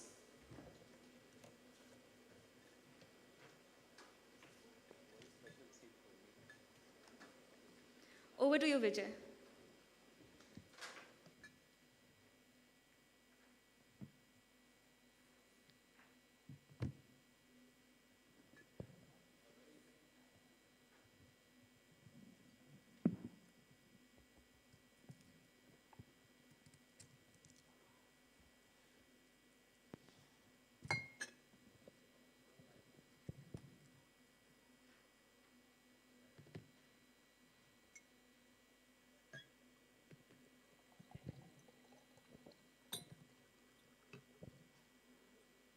Very good afternoon, one and all present here. I'm sure we have one of the best power-packed panelists over here for the session. With me, who are really excited for the session? Can I hear a yay sound from you guys? Yay! Come on, guys. Cheer up. Yeah, the students over there, please, yeah. Well, that's a famous quote quoted by Steve Jobs. I mean, it goes like, it's not the consumer's job to know what they want. So with that context in mind, and these are the people who have actually nailed that quote. We have a diverse panelist here, be it Shikhar from Dunzo, who's into hyperlocal deliveries, local courier. Started around 2014, if I'm right. He heads Dunzo, country head for Dunzo. We have Mr. Raman, who's from DUMS. They are into Daksha unmanned systems. We have Mr. Bhaskar, who's a founder for Texila American University. They are into medical education. We have Mr. Prabhu, who's from M2P FinTech. They are into FinTech solutions and they are into embedded financial service providers. We have Nishant from Tendercuts. They are into online, they are omnichannel, in fact. They are into retail meat brands. So somebody who actually made meat more branded, stuff like that. So, well, guys, welcome you all here. It's indeed a pleasure to have you all with us today. And in fact, I'm really excited to have you all, the terms which we have been hearing day in and day out, be it Dunzo, be it unmanned aerial systems, or FinTech, it be it banking, or Tendercuts for that matter. So, guys, what I would like to do is, like, you guys, it will be great if you guys could pitch about yourself and your venture. A quick elevated pitch by you guys would be great. And while just pitching, we also like to know one thing in your business that you are very proud of. Good afternoon, everyone. So first and foremost, I just want to congratulate the Youth India Chennai team for hosting such a fantastic event. I think the arrangements, the speakers, the discussions have been truly phenomenal. So congratulations, everyone. I'll just introduce myself. My name is Shikhar Baveja, and I manage the perishables vertical for Dunzo. Dunzo is essentially a hyperlocal delivery platform where we try to make the lives of our customers much easier by delivering anything that they would want, by making things done. Be it groceries, household items, fruits and vegetables, or even getting anything from place A to place B. The thing that I would say we are the most proud of is continuously putting our customers before anything else, and we'll continue to do so. Hi, good evening, everyone. My name is Raja Raman.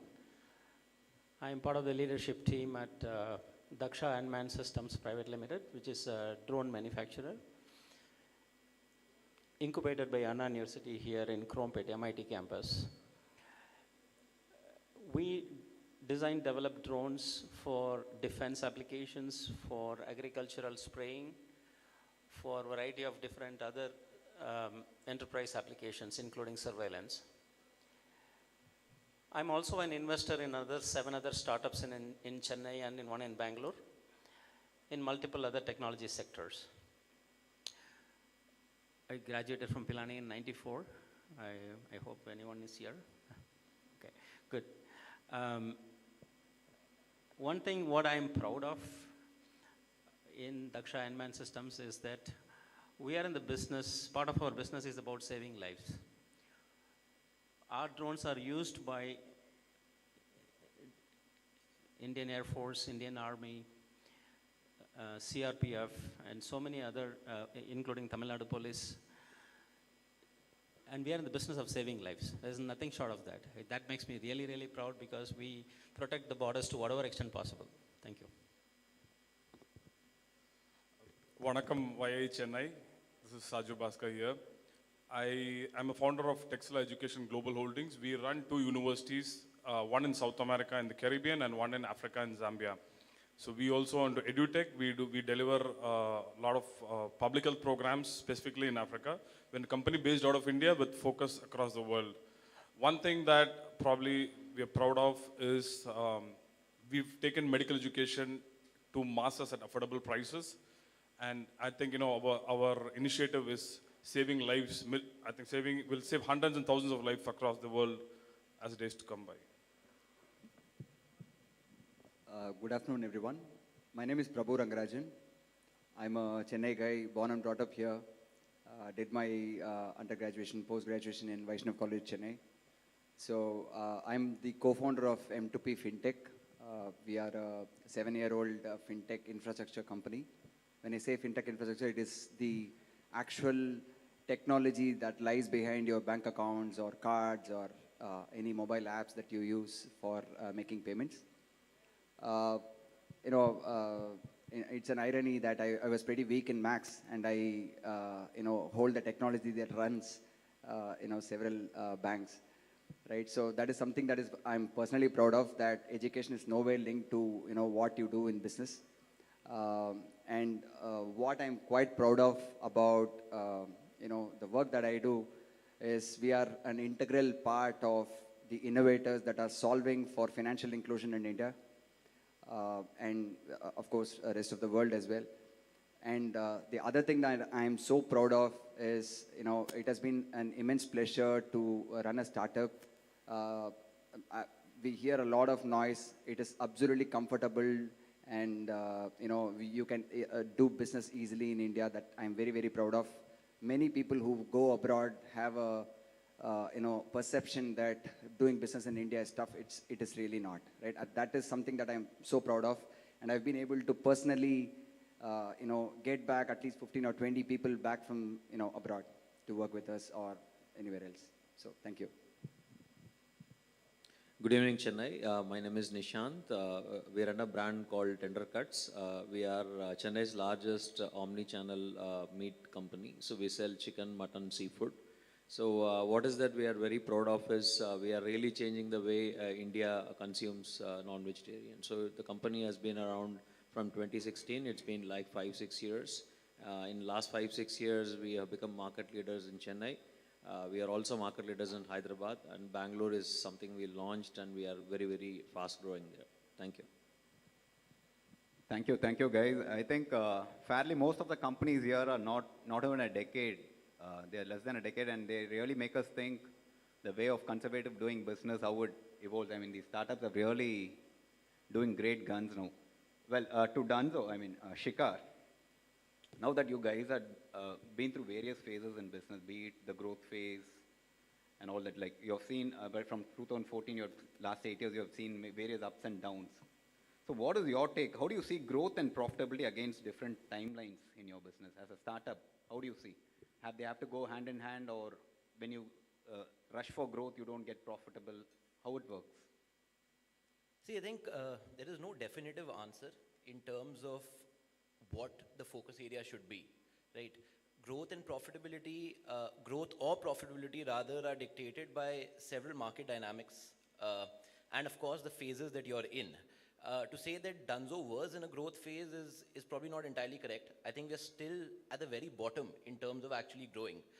I expect Dunzo to grow for the next couple of years and grow very widely. When we talk about profitability and growth, there might not be a definitive answer, but there needs to be a definitive plan. And I think to understand this better, if you were to look at companies like, say, a Zomato or even an Uber, which have reached like significant scale and significant global scale, and there's a lot of criticism that is drawn with respect to, the sort of inflated valuations that they have, etc. And there are no fundamental answers that are available, particularly when you look at their fundamentals, right?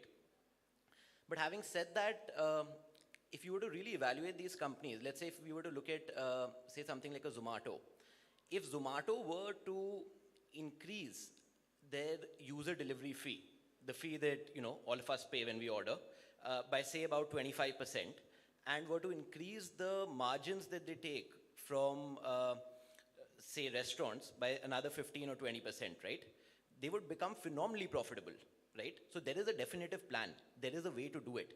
But the flip side would be that they would probably lose about, this is a hypothetical figure, say about 30-35% of their share.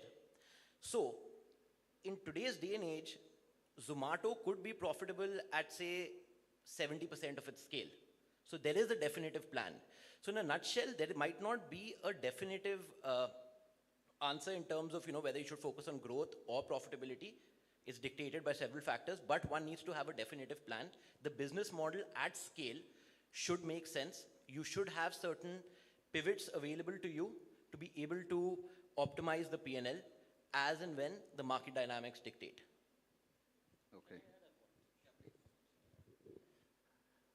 I see a lot of youngsters here. You might be starting a business today, tomorrow you already started a business. So, one thing you need to remember is that profitability, you have to plan for profitability, as you rightly said. You may not be profitable in the initial years. That's okay, as long as you are heading towards a path to profitability. Take Byju's, for example. They became profitable in 8 years. Okay, and that's still not decent enough profit, but still, they became profitable after 8 years, but doesn't mean they didn't raise money. They went through, they are one of the largest education companies in the world today. Take Flipkart, they're still not profitable, but they were able to sell the company strategically to the end, actually, and still they're going to get listed next year in NASDAQ or wherever in the US. So profitability, is, a company being profitable within a couple of years is sort of a previous generation metric. In the current generation, it's more about market share growth in the initial time, how soon you're able to scale up, grow, and how formidable you become in the market. And you need to have an eye on profitability that, you can't just offer endless discounts and then start getting customers. And they will run away from you the day you increase your prices. So it has to be aligned with building your brand. What kind of a brand you want to build? Walmart is a pay less brand, okay? Whereas Tiffany is a pay more brand. Both are in the same retail industry, but still both are profitable today, all right? So think about it and then, don't let profitability cloud your mind. So in a nutshell, what you mean is we tend to go behind profitability, then it hinders growth.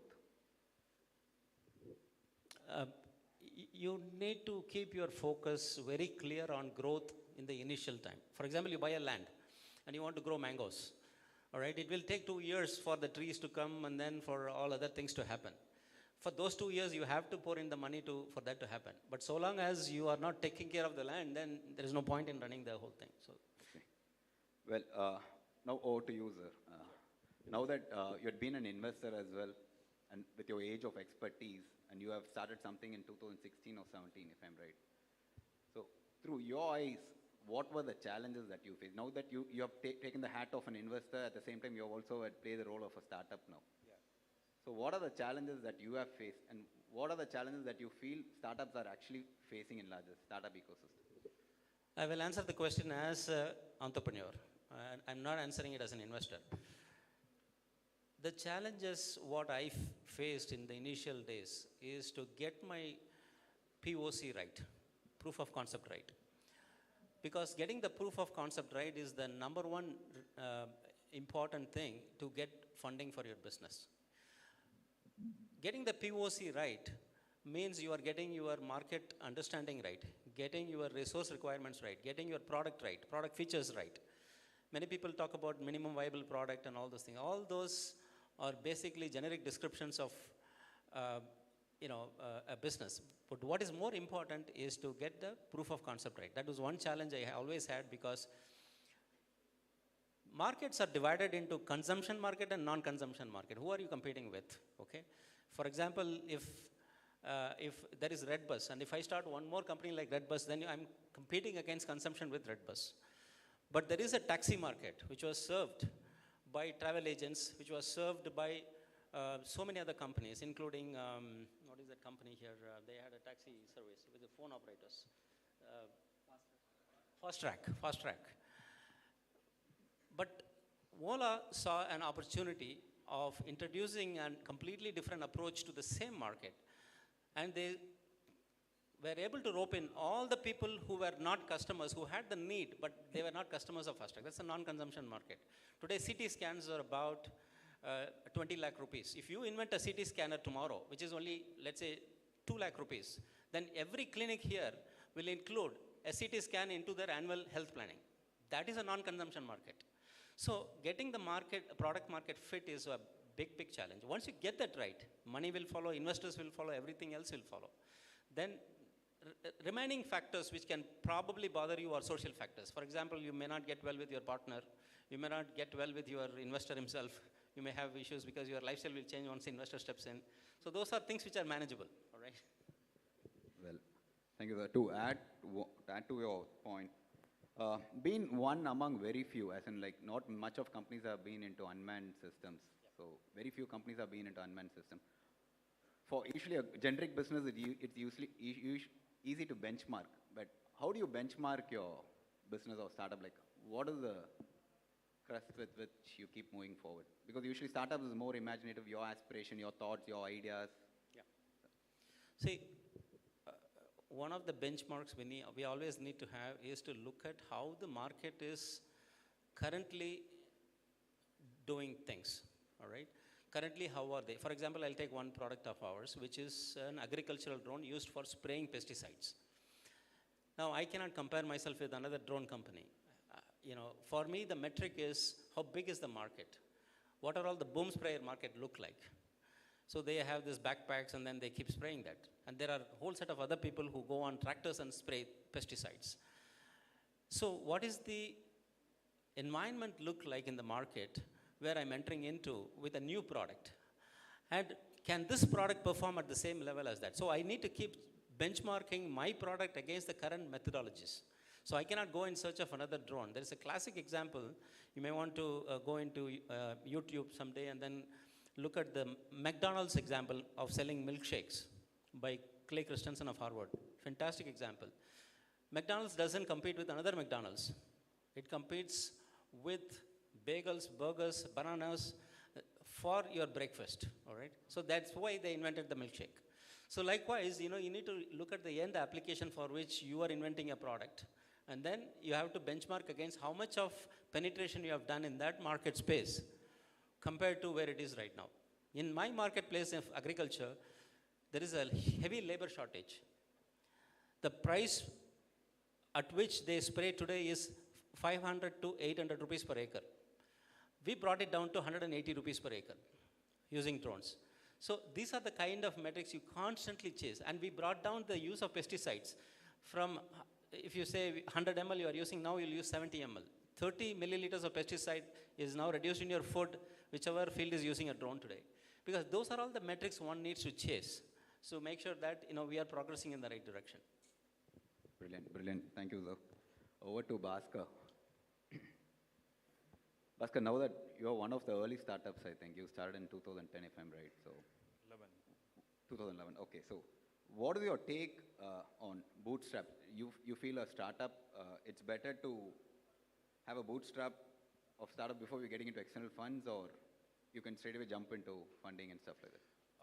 I think, we still stay bootstrapped so far. We don't have external investors. It's not that, I didn't like external investors. Probably, I didn't find the right one. Equity is very expensive. You might want equity to start a business, but it's definitely very expensive in the long term.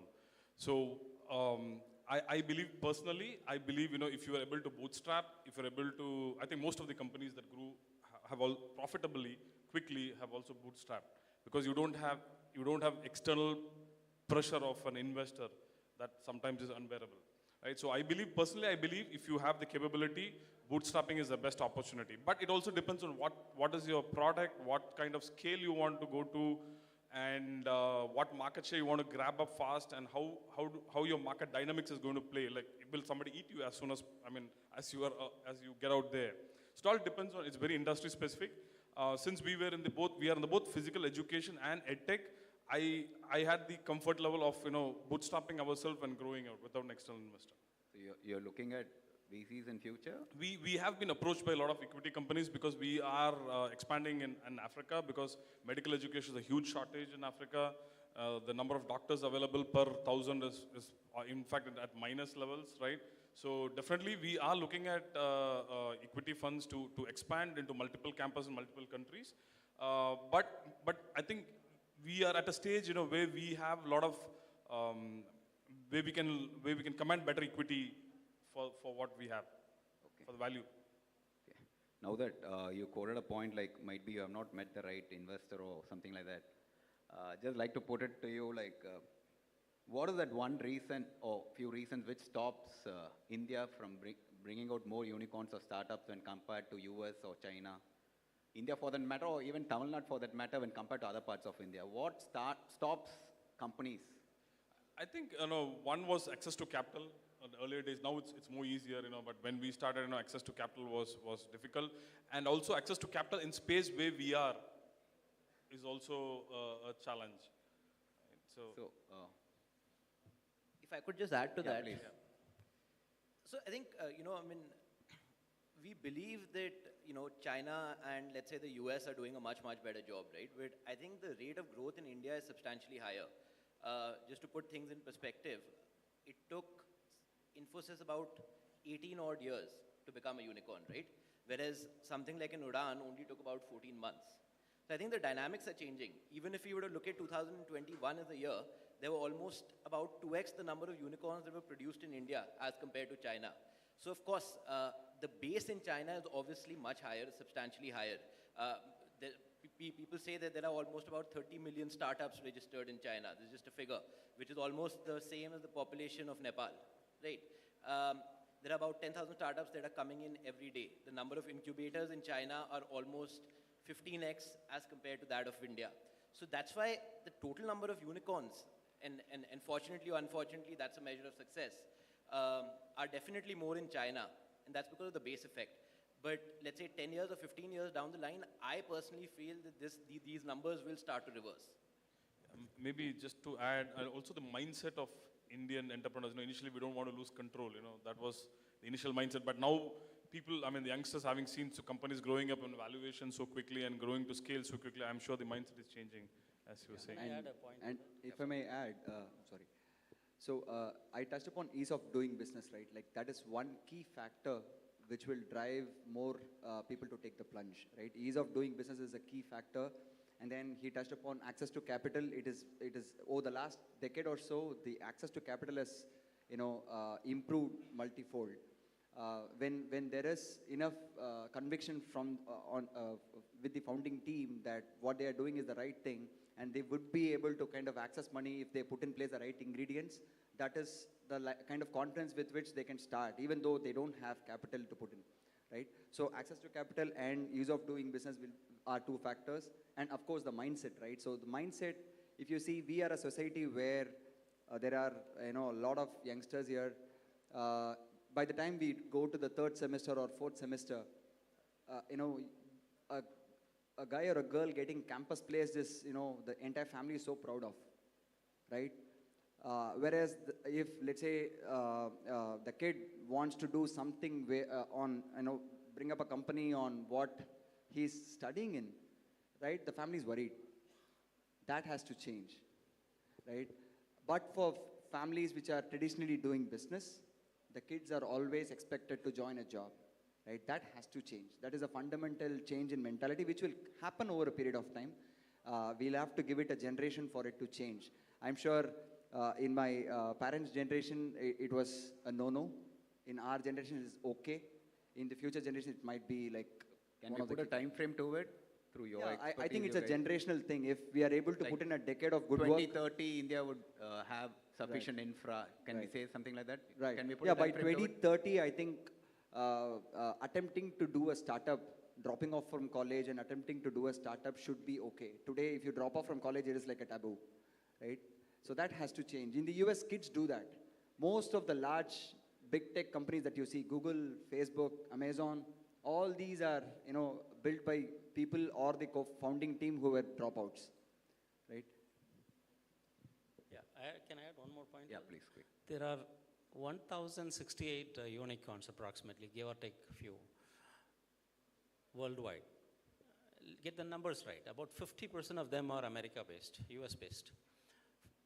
And then around 180 of them are China-based. And we are at around, 68 or something was mentioned here, 64 approximately. 64 to 68 is India. Now, you have to understand that for a unicorn, it takes about 5 to 10 years to become a unicorn. That's been the India average, right? Now, but there are so many Soonicorns out there. If you now crunch all those numbers of how many Soonicorns are out there, what is the rate of growth and things like that, there is a published government reports which says that there will be 250 unicorns in India in 36 months from today, all right? So, at 250 unicorns, I think we will be very close to China, if not, the gap would narrow a lot. Now, one other aspect I wanted to address is that today, why are we not generating so many unicorns at the rate at which America is generating? I've lived there for 15 years, so I've seen, I've been an entrepreneur there. I've started a business in US and sold the business. So what it takes to run a startup, raise money for a startup, get government money involved, all those are very, very at a different level compared to what we get here. Okay, plain and simple, we talked about it's 1:150 today, one incubator. Now, there are 150 startups per incubator. Okay, so that's a very, very huge ratio. I mean, it has to come down a lot. And today, the incubation cells are all central government funds mostly. And they are all confined to IITs and IIMs. What about all the state universities?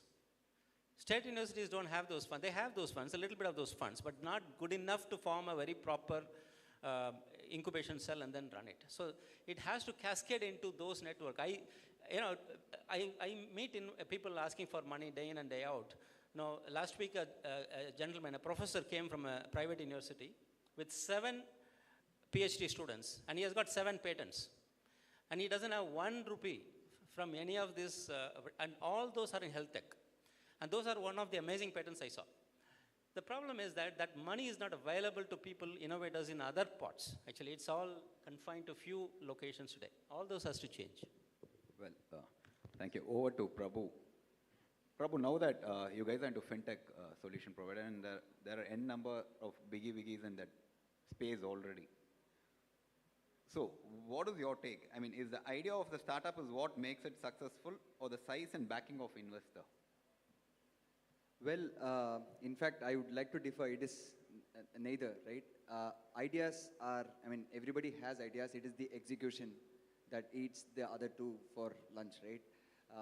Idea is the starting point. You have to kind of put in the right effort, iterate, do a POC, see whether your idea is actually valid. Validation of an idea is of utmost importance. Yeah, but right? Idea, what I meant here is all this taken care. Right. So then what counts? Yeah, so execution counts. Like Mr. Rajaraman touched upon, building a path to profitability. You need to have one eye on creating revenues, creating cash flows that the business can kind of self-sustain, right? It is very important for the business to be self-sustainable even before you go raise capital. The reason why I say that is like we have been a company, we started up in 2014. We raised first round of funding only in 2020. We were bootstrapped for 6 years, right? Why we were bootstrapped for 6 years is not because we don't like investors. It was basically for us to kind of get conviction that this business can run by itself in India.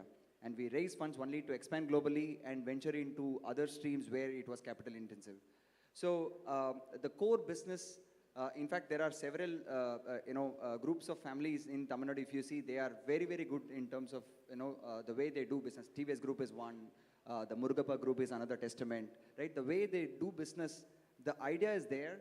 It might be not a fresh idea. They may put together the right execution to make the idea really fruitful as a product, right? And of course, investors are an integral part of the journey, right? Money is required for you to kind of scale, for you to keep the lights on, for you to kind of make sure that the right processes, people are hired. Because nowadays, tech talent is quite, I am sure all the founders would agree here, tech talent is quite not affordable for a bootstrap startup. It is quite, a big, I would say it is one of the biggest challenges for most of the bootstrap startups. Because, hiring the right talent is very important. The founders can't be the ones who are running the startup day in and day out, for like decades together, right? It has to be the team that runs it together. So, I would say it is probably 20% idea, 60-70% the execution, and then the remaining goes to funding, capital, the other, aspects around running a startup. Well, good. Over to Nishant. Nishant, now that you guys, the protein guy, of course, everybody in Chennai must be knowing you by now. Now that you sell a product which is a very generic product, which people are so used to it, they are used to buying it at whatever price they've been getting it. What is your say on, is it about the predator pricing I'm coming to? Is it the predator pricing strategy that really attracts and sells more than the concept and service that's being offered? So I will just answer this into two parts, since there was some discussion on the profitability, and everything is linked in some ways. And also the business, since a lot of young guys are here who are aspiring entrepreneurs. So I think, see, first thing is, if you look at any business, largely, broadly, it's B2C and B2B businesses, right? But when you sell it to business, when you sell it to consumer.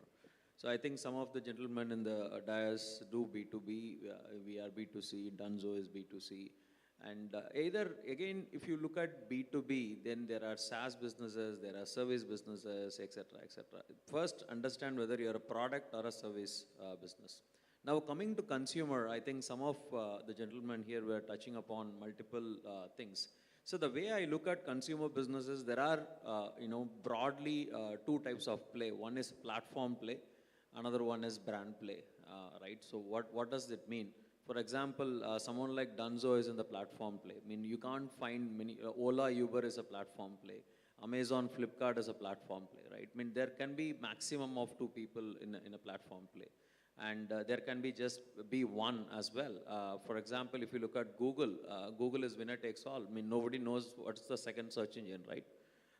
Do you know any second social media after Facebook? No. So these are winner takes all. So that's like a completely different way to look at it. So that these kind of winner takes all businesses will have a network effect. So once you have so many users, it starts compounding and go on. In platform play, it's like you are the platform and you are trying to connect someone. For example, Dunzo does that quite well. So we are in the brand play. Now, what is a brand play? I think if I ask you what shampoo you use, I think somebody will come up with 10 names and 2 or 3 will probably be the majority here, right? So brands can coexist and it depends on the product also, right? Now coming to the profitability piece, and also I will answer the question. So see, the profitability, especially in B2C, it's actually going to be a mix of 3 things. How fast you want to grow, and what's your customer cohort, as in your customer type, where they will pay that money, and what is that I'm going to advertise, right? So in B2C, generally, everything boils down to these two parameters broadly, which is called CAC to LTV is what we calculate. CAC is customer acquisition cost and LTV is lifetime value of the customer. So the question was, is price the most important thing? I must say for most of Indians, price is the important thing. And if you probably choose aggressive pricing is when you probably, penetrate faster. So we have seen how Jio did it, right? Jio came and crashed the prices and now they are slowly increasing the prices, right? So you need to give them the taste of that, and price is the only thing which has happens. And I think there was also a discussion about Zomato's price, how it will work. So that's also a price elasticity, right? Sometimes you sell a product at 250 rupees, you will know that the product will scale. But when you try and sell it at 270, then you don't know whether the drop will be 20% or drop will be 30% or drop will be even 50%. So these kind of things you need to constantly, test. And everything is interlinked, profitability, everything. I think there was also a discussion about, number of unicorns. See, I have a slightly different view. I think, I don't know if somebody did touch that, but my view is I think the US has many unicorns. The single biggest reason is the consumers. Because when you start a business, the first money, the best money is from the customer. Not from lender, not from investor. If you are able to sell a product to the customer and make money on that and not give huge amount of discounts, that's already a motivation factor. Then there is a cascading effect. So if the customers are there, for example, if you launch a product in San Francisco, there are people, right? So all the gentlemen here would probably agree with me. If you order from any of the food aggregators, there is a $10 or $7 or even $12, fee which is being collected. So the market dynamics is also important, and at least in India, pricing is very, very important. And if you need to grow faster, you need to probably, price it very, very competitively. But the good news is the volume is huge. In our business, the volume is a very, very high scale product. So pricing it competitively is very important. Brilliant. So that's one perspective. I mean, it's a consumer's market. That's what you said, like unicorns are born because they have conception to the product. So that's one valid thing. Yeah, please. If I can just add to that, I think Nishant has summarized this extremely well. I think when we talk about the concept of predatory pricing, as he rightly said, it's to give the consumer a taste of your product or your service, and that duration is extremely critical because that customer delight needs to exist. You can price your product at as low as you want, but if that customer delight factor is not there, it won't be sustainable. And also, you want to institutionalize the consumer to your service or your product, right? So even when, let's say the dynamics are changing and you're becoming more mature as a business and you need to increase your prices, you'll still be able to sustain with a large enough customer base, if not larger. Well, great, guys. Guys, I'm just going to open some questions to you guys in general. So anybody who can pick up, you can just answer it. And we are running short of time as well, so just be quick on those. And I have a few rapid fire questions as well. And with that, we can conclude with your suggestions and advices to people here. So how does one choose an investor, and what are the challenges for onboarding an investor? So usually, initially it becomes a challenge to get an investor, but once you've grown to a certain size, you tend to opt for certain investors so that it matches your interests and stuff like that. So how it happens and what are the challenges? May I go Yeah, first? please. Yeah. So as Be I said, precise, guys. So let's start getting precise on. Sure. Yeah. So as I said, like we were, we did not raise external funding for 6 years. When we wanted to raise funds, we tried approaching large VC funds, and we spent about 4 to 5 months of effort in doing due diligence and trying to price it. we were a market creator of sorts, right? Like there were no fintech infrastructure company before us, and even today there are very few startups who are attempting to do this space because it is a slow burn business, right? So for businesses like ours, as he mentioned, we are a B2B business. B2B businesses are generally not so, it's not so beautiful to look at the business, right? It's always ugly work or, dirty work where you do the heavy lifting. So for such businesses, people who are in the industry and are also, an angel investor of sorts, approaching such investors would be the most wise thing to do.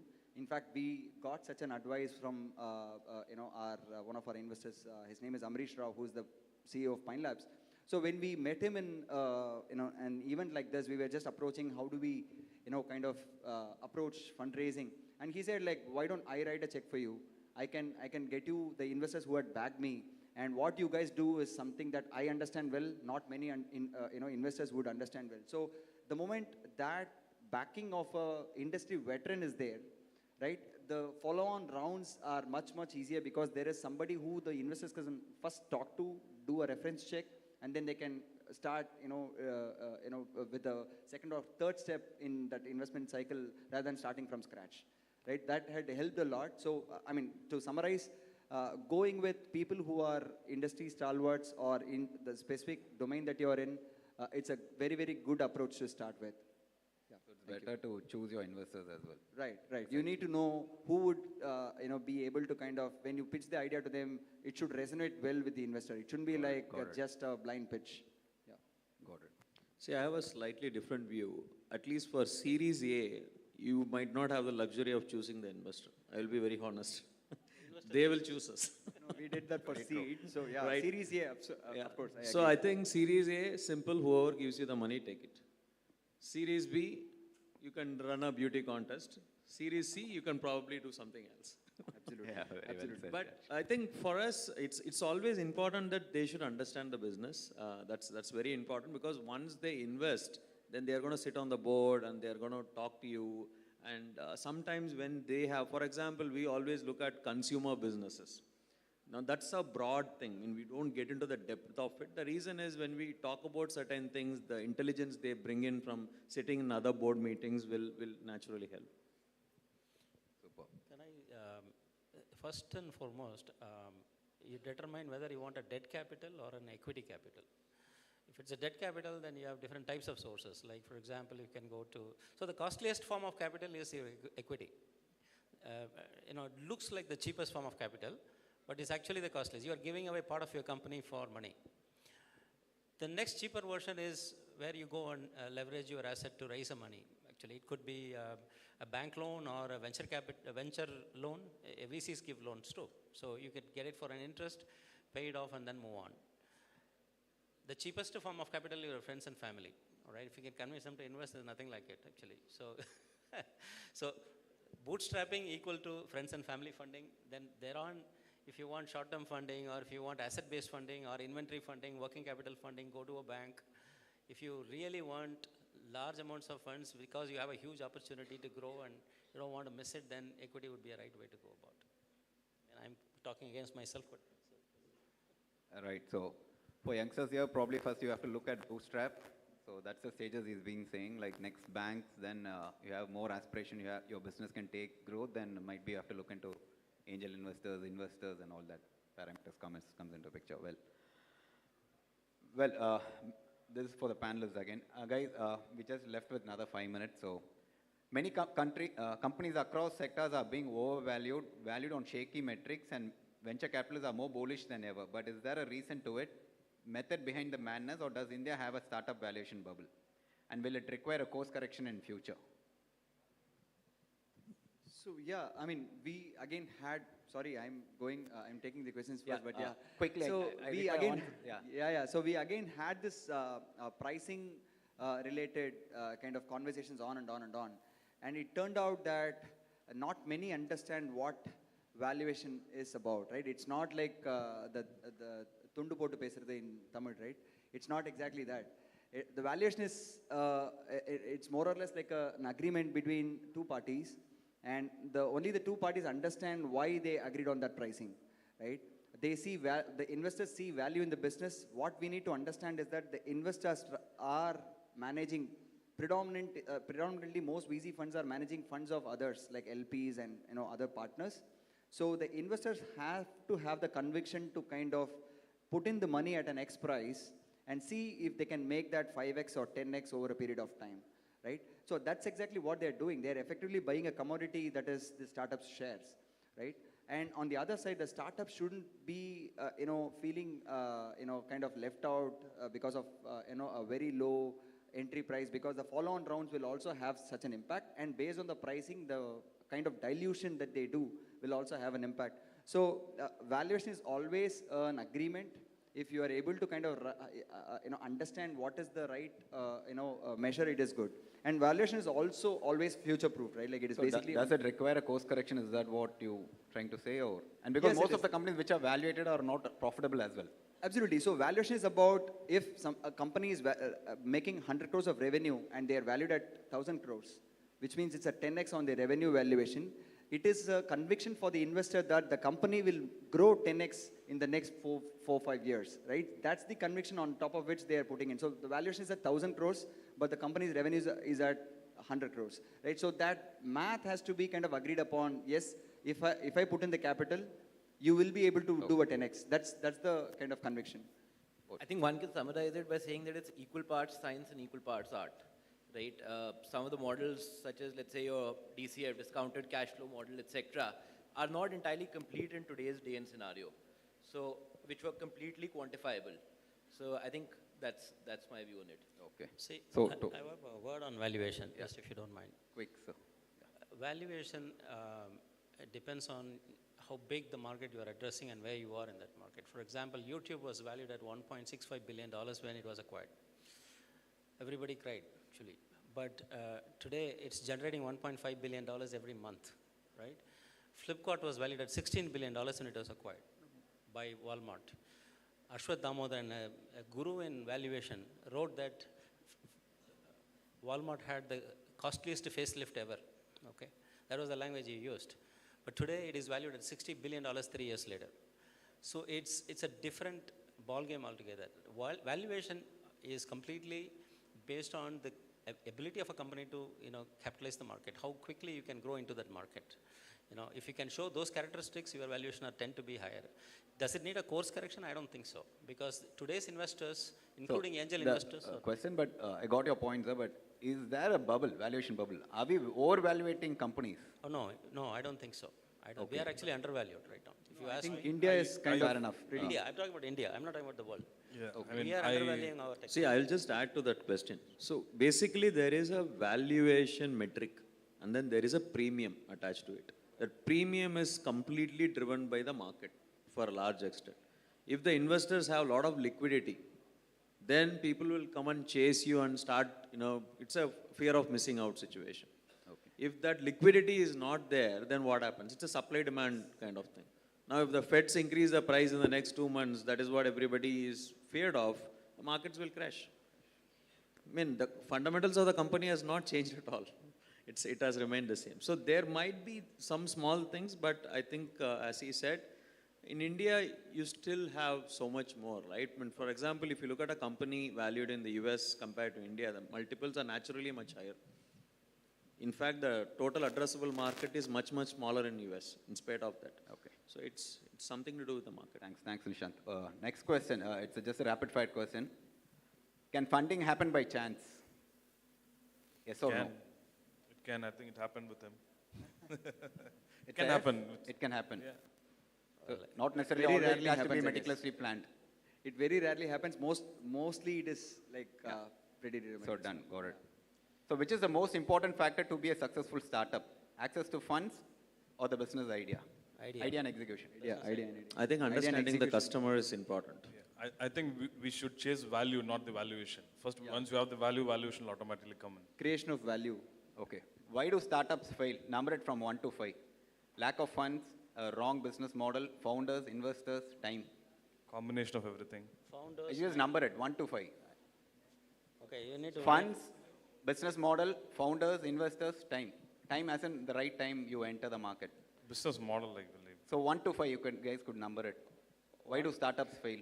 One is founders. First is founders, is it? Okay, Lack second? of passion, so many things. Quick. Yeah. Business model. 2 is model, you guys agree? So this is for the people to understand why it fails and where the importance has to go in. So it's founders, business model. Third? I would say timing. Timing. Third. Fourth? Fourth can be funding. Funding. Fifth might be due to investors as well. Of the Funding culture or investors whatever. can be the same thing, right? I mean, Not business necessarily. model, Funding product can be different. market Investors fitment. sometimes goof up being in the board, so. Lack of investors, maybe. Okay, might be. Fair enough. See, I personally think that if somebody has crossed the 3 and still survived, I'll be They have surprised. survived. Fair enough. So, you don't have to look at 4 and 5. Cool. Yeah, it's at What the end are of the day, the founder's business to run. So investors, I would say. Done. What are the 2 most important parameters and mediums to attract an investor and secure funds? Just two important factors. I just want 2 words, rapid fire. Yeah. The value the business is creating. Yeah. I already answered it, POC and passion. Done, fair enough. So guys, we have a question from audience as well. What is that one piece of advice to budding entrepreneurs? And with that, you can add your lessons learned also and some piece of advice you can share. With that, we can close this session. So what my is that piece one of piece of advice to budding entrepreneurs? so You can share it with your lessons learned. Quick. Execute so first find your customer before starting the business. Find your customers before starting your business. I mean, I have experience in failed startups too. So I would believe, and I'm successful with startups too. So I think you should just chase your passion. Don't worry with failures. Chase your passion, rest everything will follow. So, anything to add to it? Quick. Ideas drive you crazy, so you got to chase one rabbit at a time. Cool. So with my, that, my take is like validation of the idea is important, and you should be ready for change, right? You should be really nimble and dynamic and ready for change. That's one of the most important factors, because most startups which are successful have pivoted several times over. Cool. I think one last thing would be being realistic despite being optimistic. And that's interesting as well. Yeah. Well, guys, thanks a lot. It was a pleasure to have you guys with us today. Thank you so much. It's been really power-packed session. I think this topic can go on and on with all you guys. Pleasure, guys. Thank you.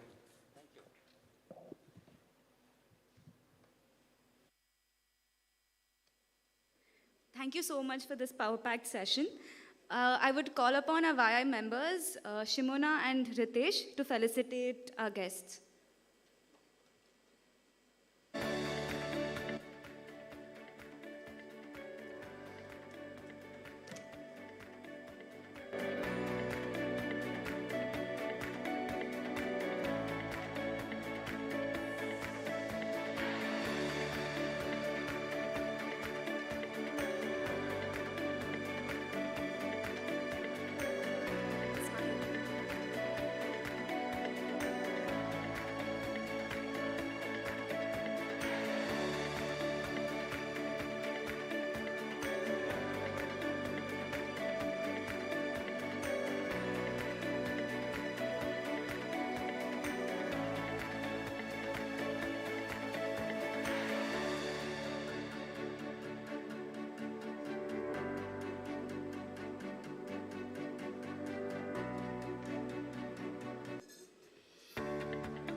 I would now like to call upon stage Mr. Pradeep Chandramohan, co-chair YI Chennai chapter, to give us the closing remarks.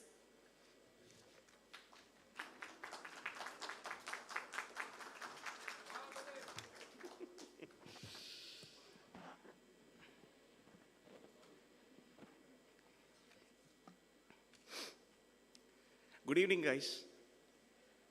So, Just bear with us for 5 more minutes. We'll close this session, this wonderful, power-packed, one full day of learning. So let's quickly, we would like to felicitate our sponsors first. First is Rajalakshmi Eduverse. I call upon Amul Bora, please come on stage.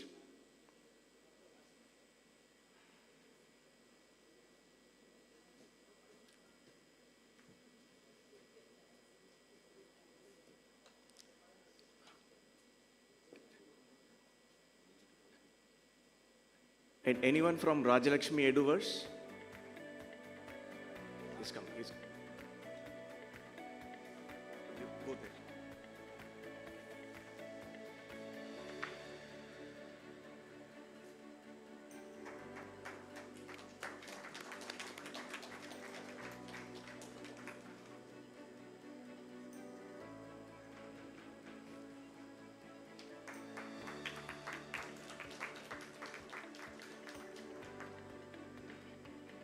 Thank you.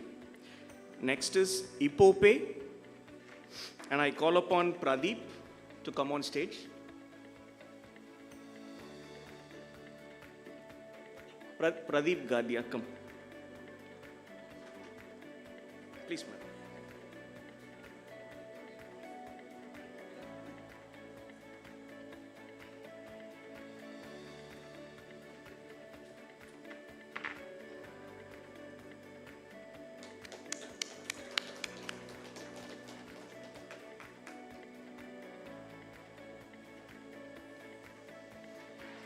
Next is Tirupati Steel.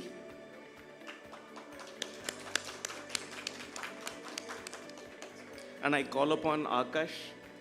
Akash, please come on stage.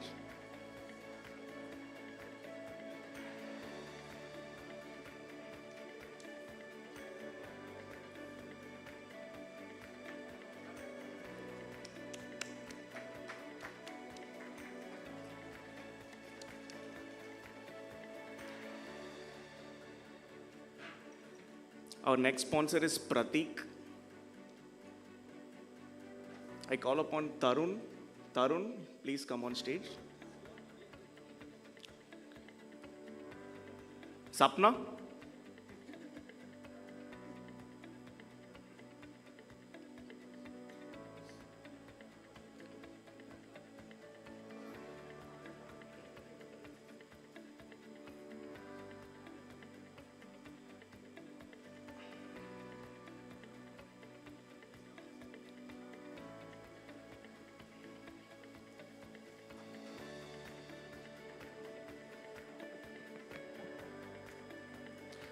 Our next sponsor is Fibros.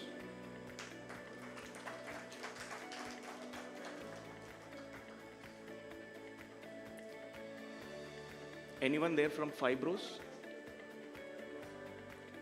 Akash, you can receive the memento on behalf of Fibros.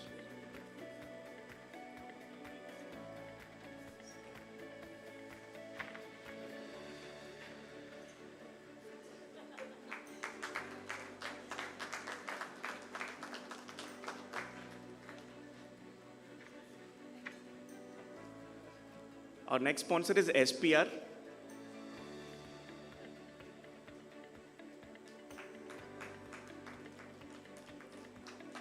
Nitin, you please come on stage.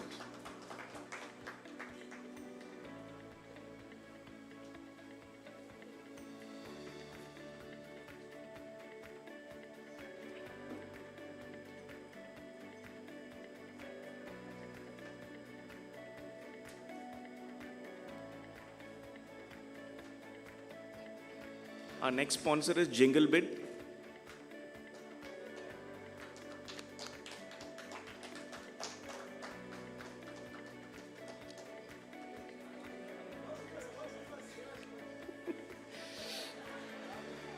I call Shrivas.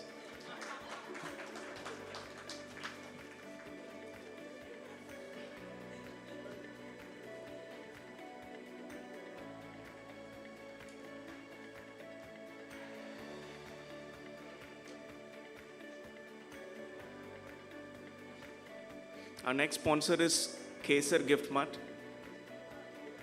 And I call Seshu Karthik.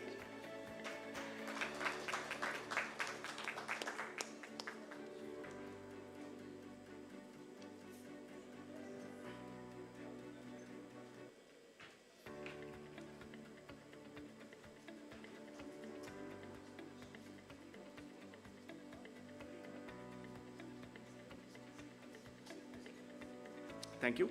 Our next sponsor is Silicrest.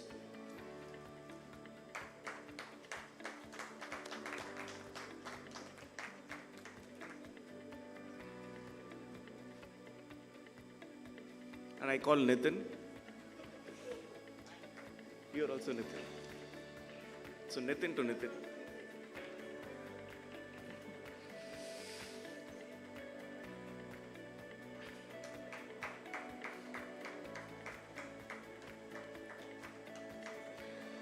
And I'd like to call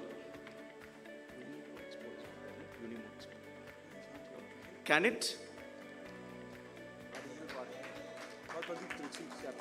Yeah. And I call upon Pradeep, Trichy YA chapter chair. Come.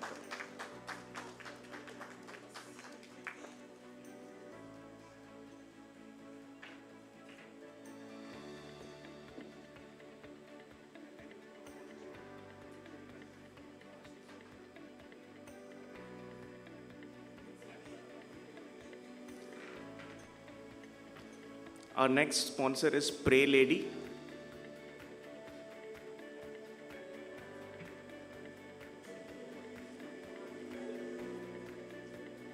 I call upon Amit.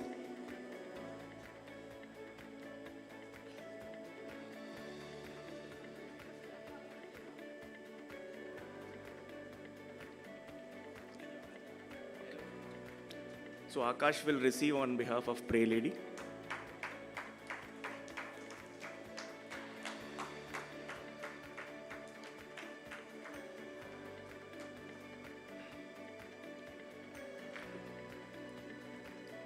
So these are our sponsors for this event, and I would like to wish my thanks and gratitude for the sponsors for this event. And we would like to mention our year-long sponsors for our YI Chennai chapter: Chennai Liver Foundation, NAC Jewelers, Smart Fit Chairs, Lightscape, Sharvashri, Canet, Nitin Wire Groups, ThinkCom, SMG Jewelers, AS Vasan and Company, Seasons, Ricky's Cookie, Parampara Academy, and Manasvi Steels.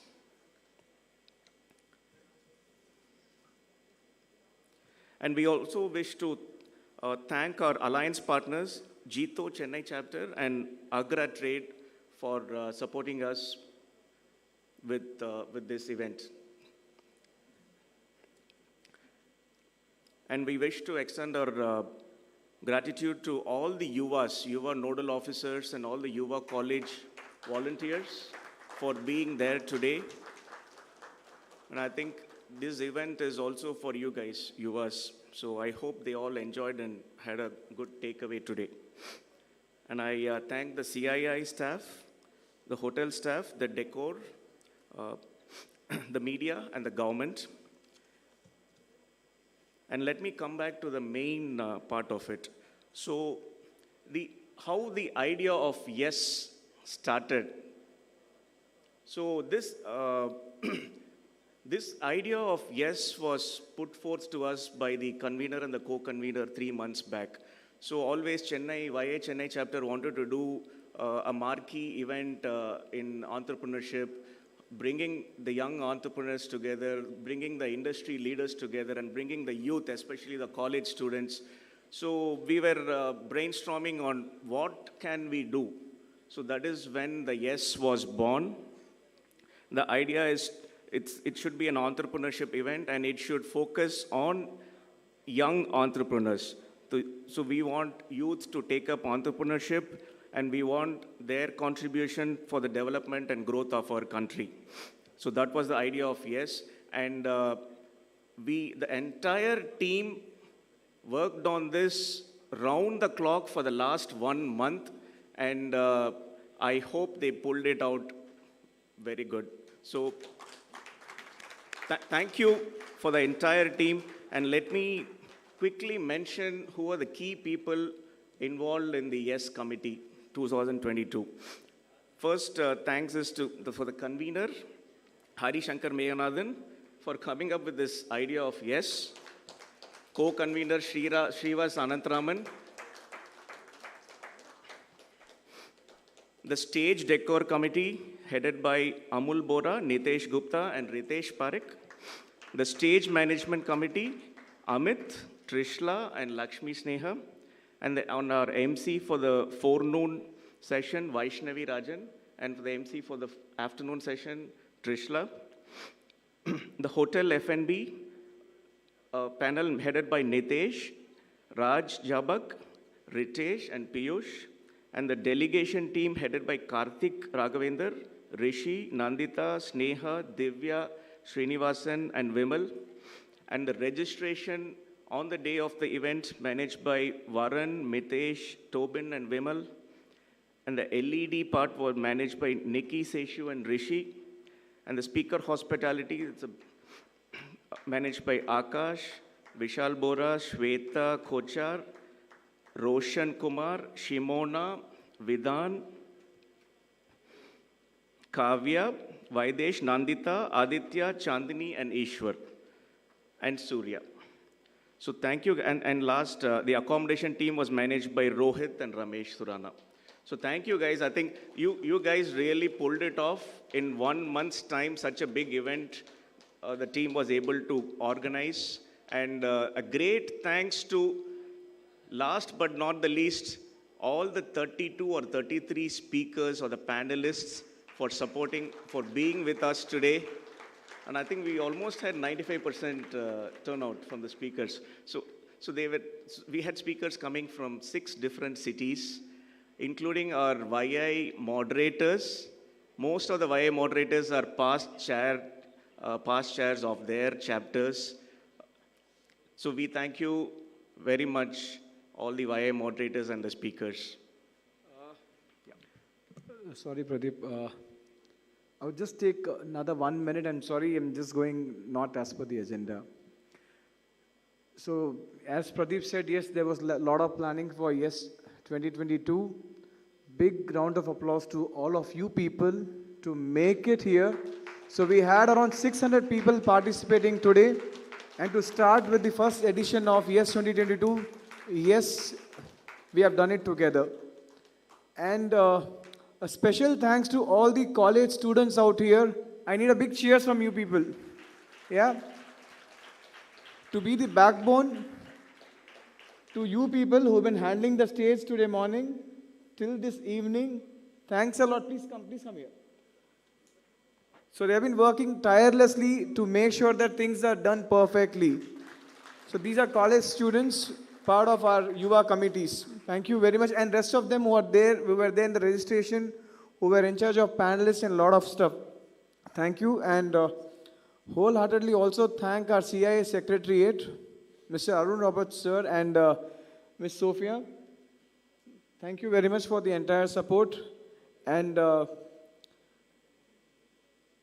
before concluding this session, thanks a lot again. And yes, next year, it's going to be much bigger. Thank you, everybody. And thank you very much to participate. Thank you.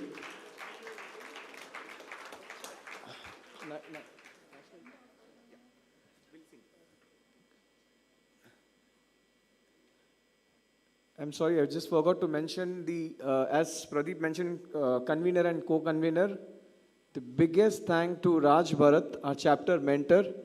We know how we've been. I hope Raj is here.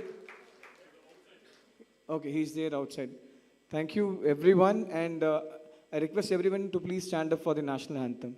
Thank you.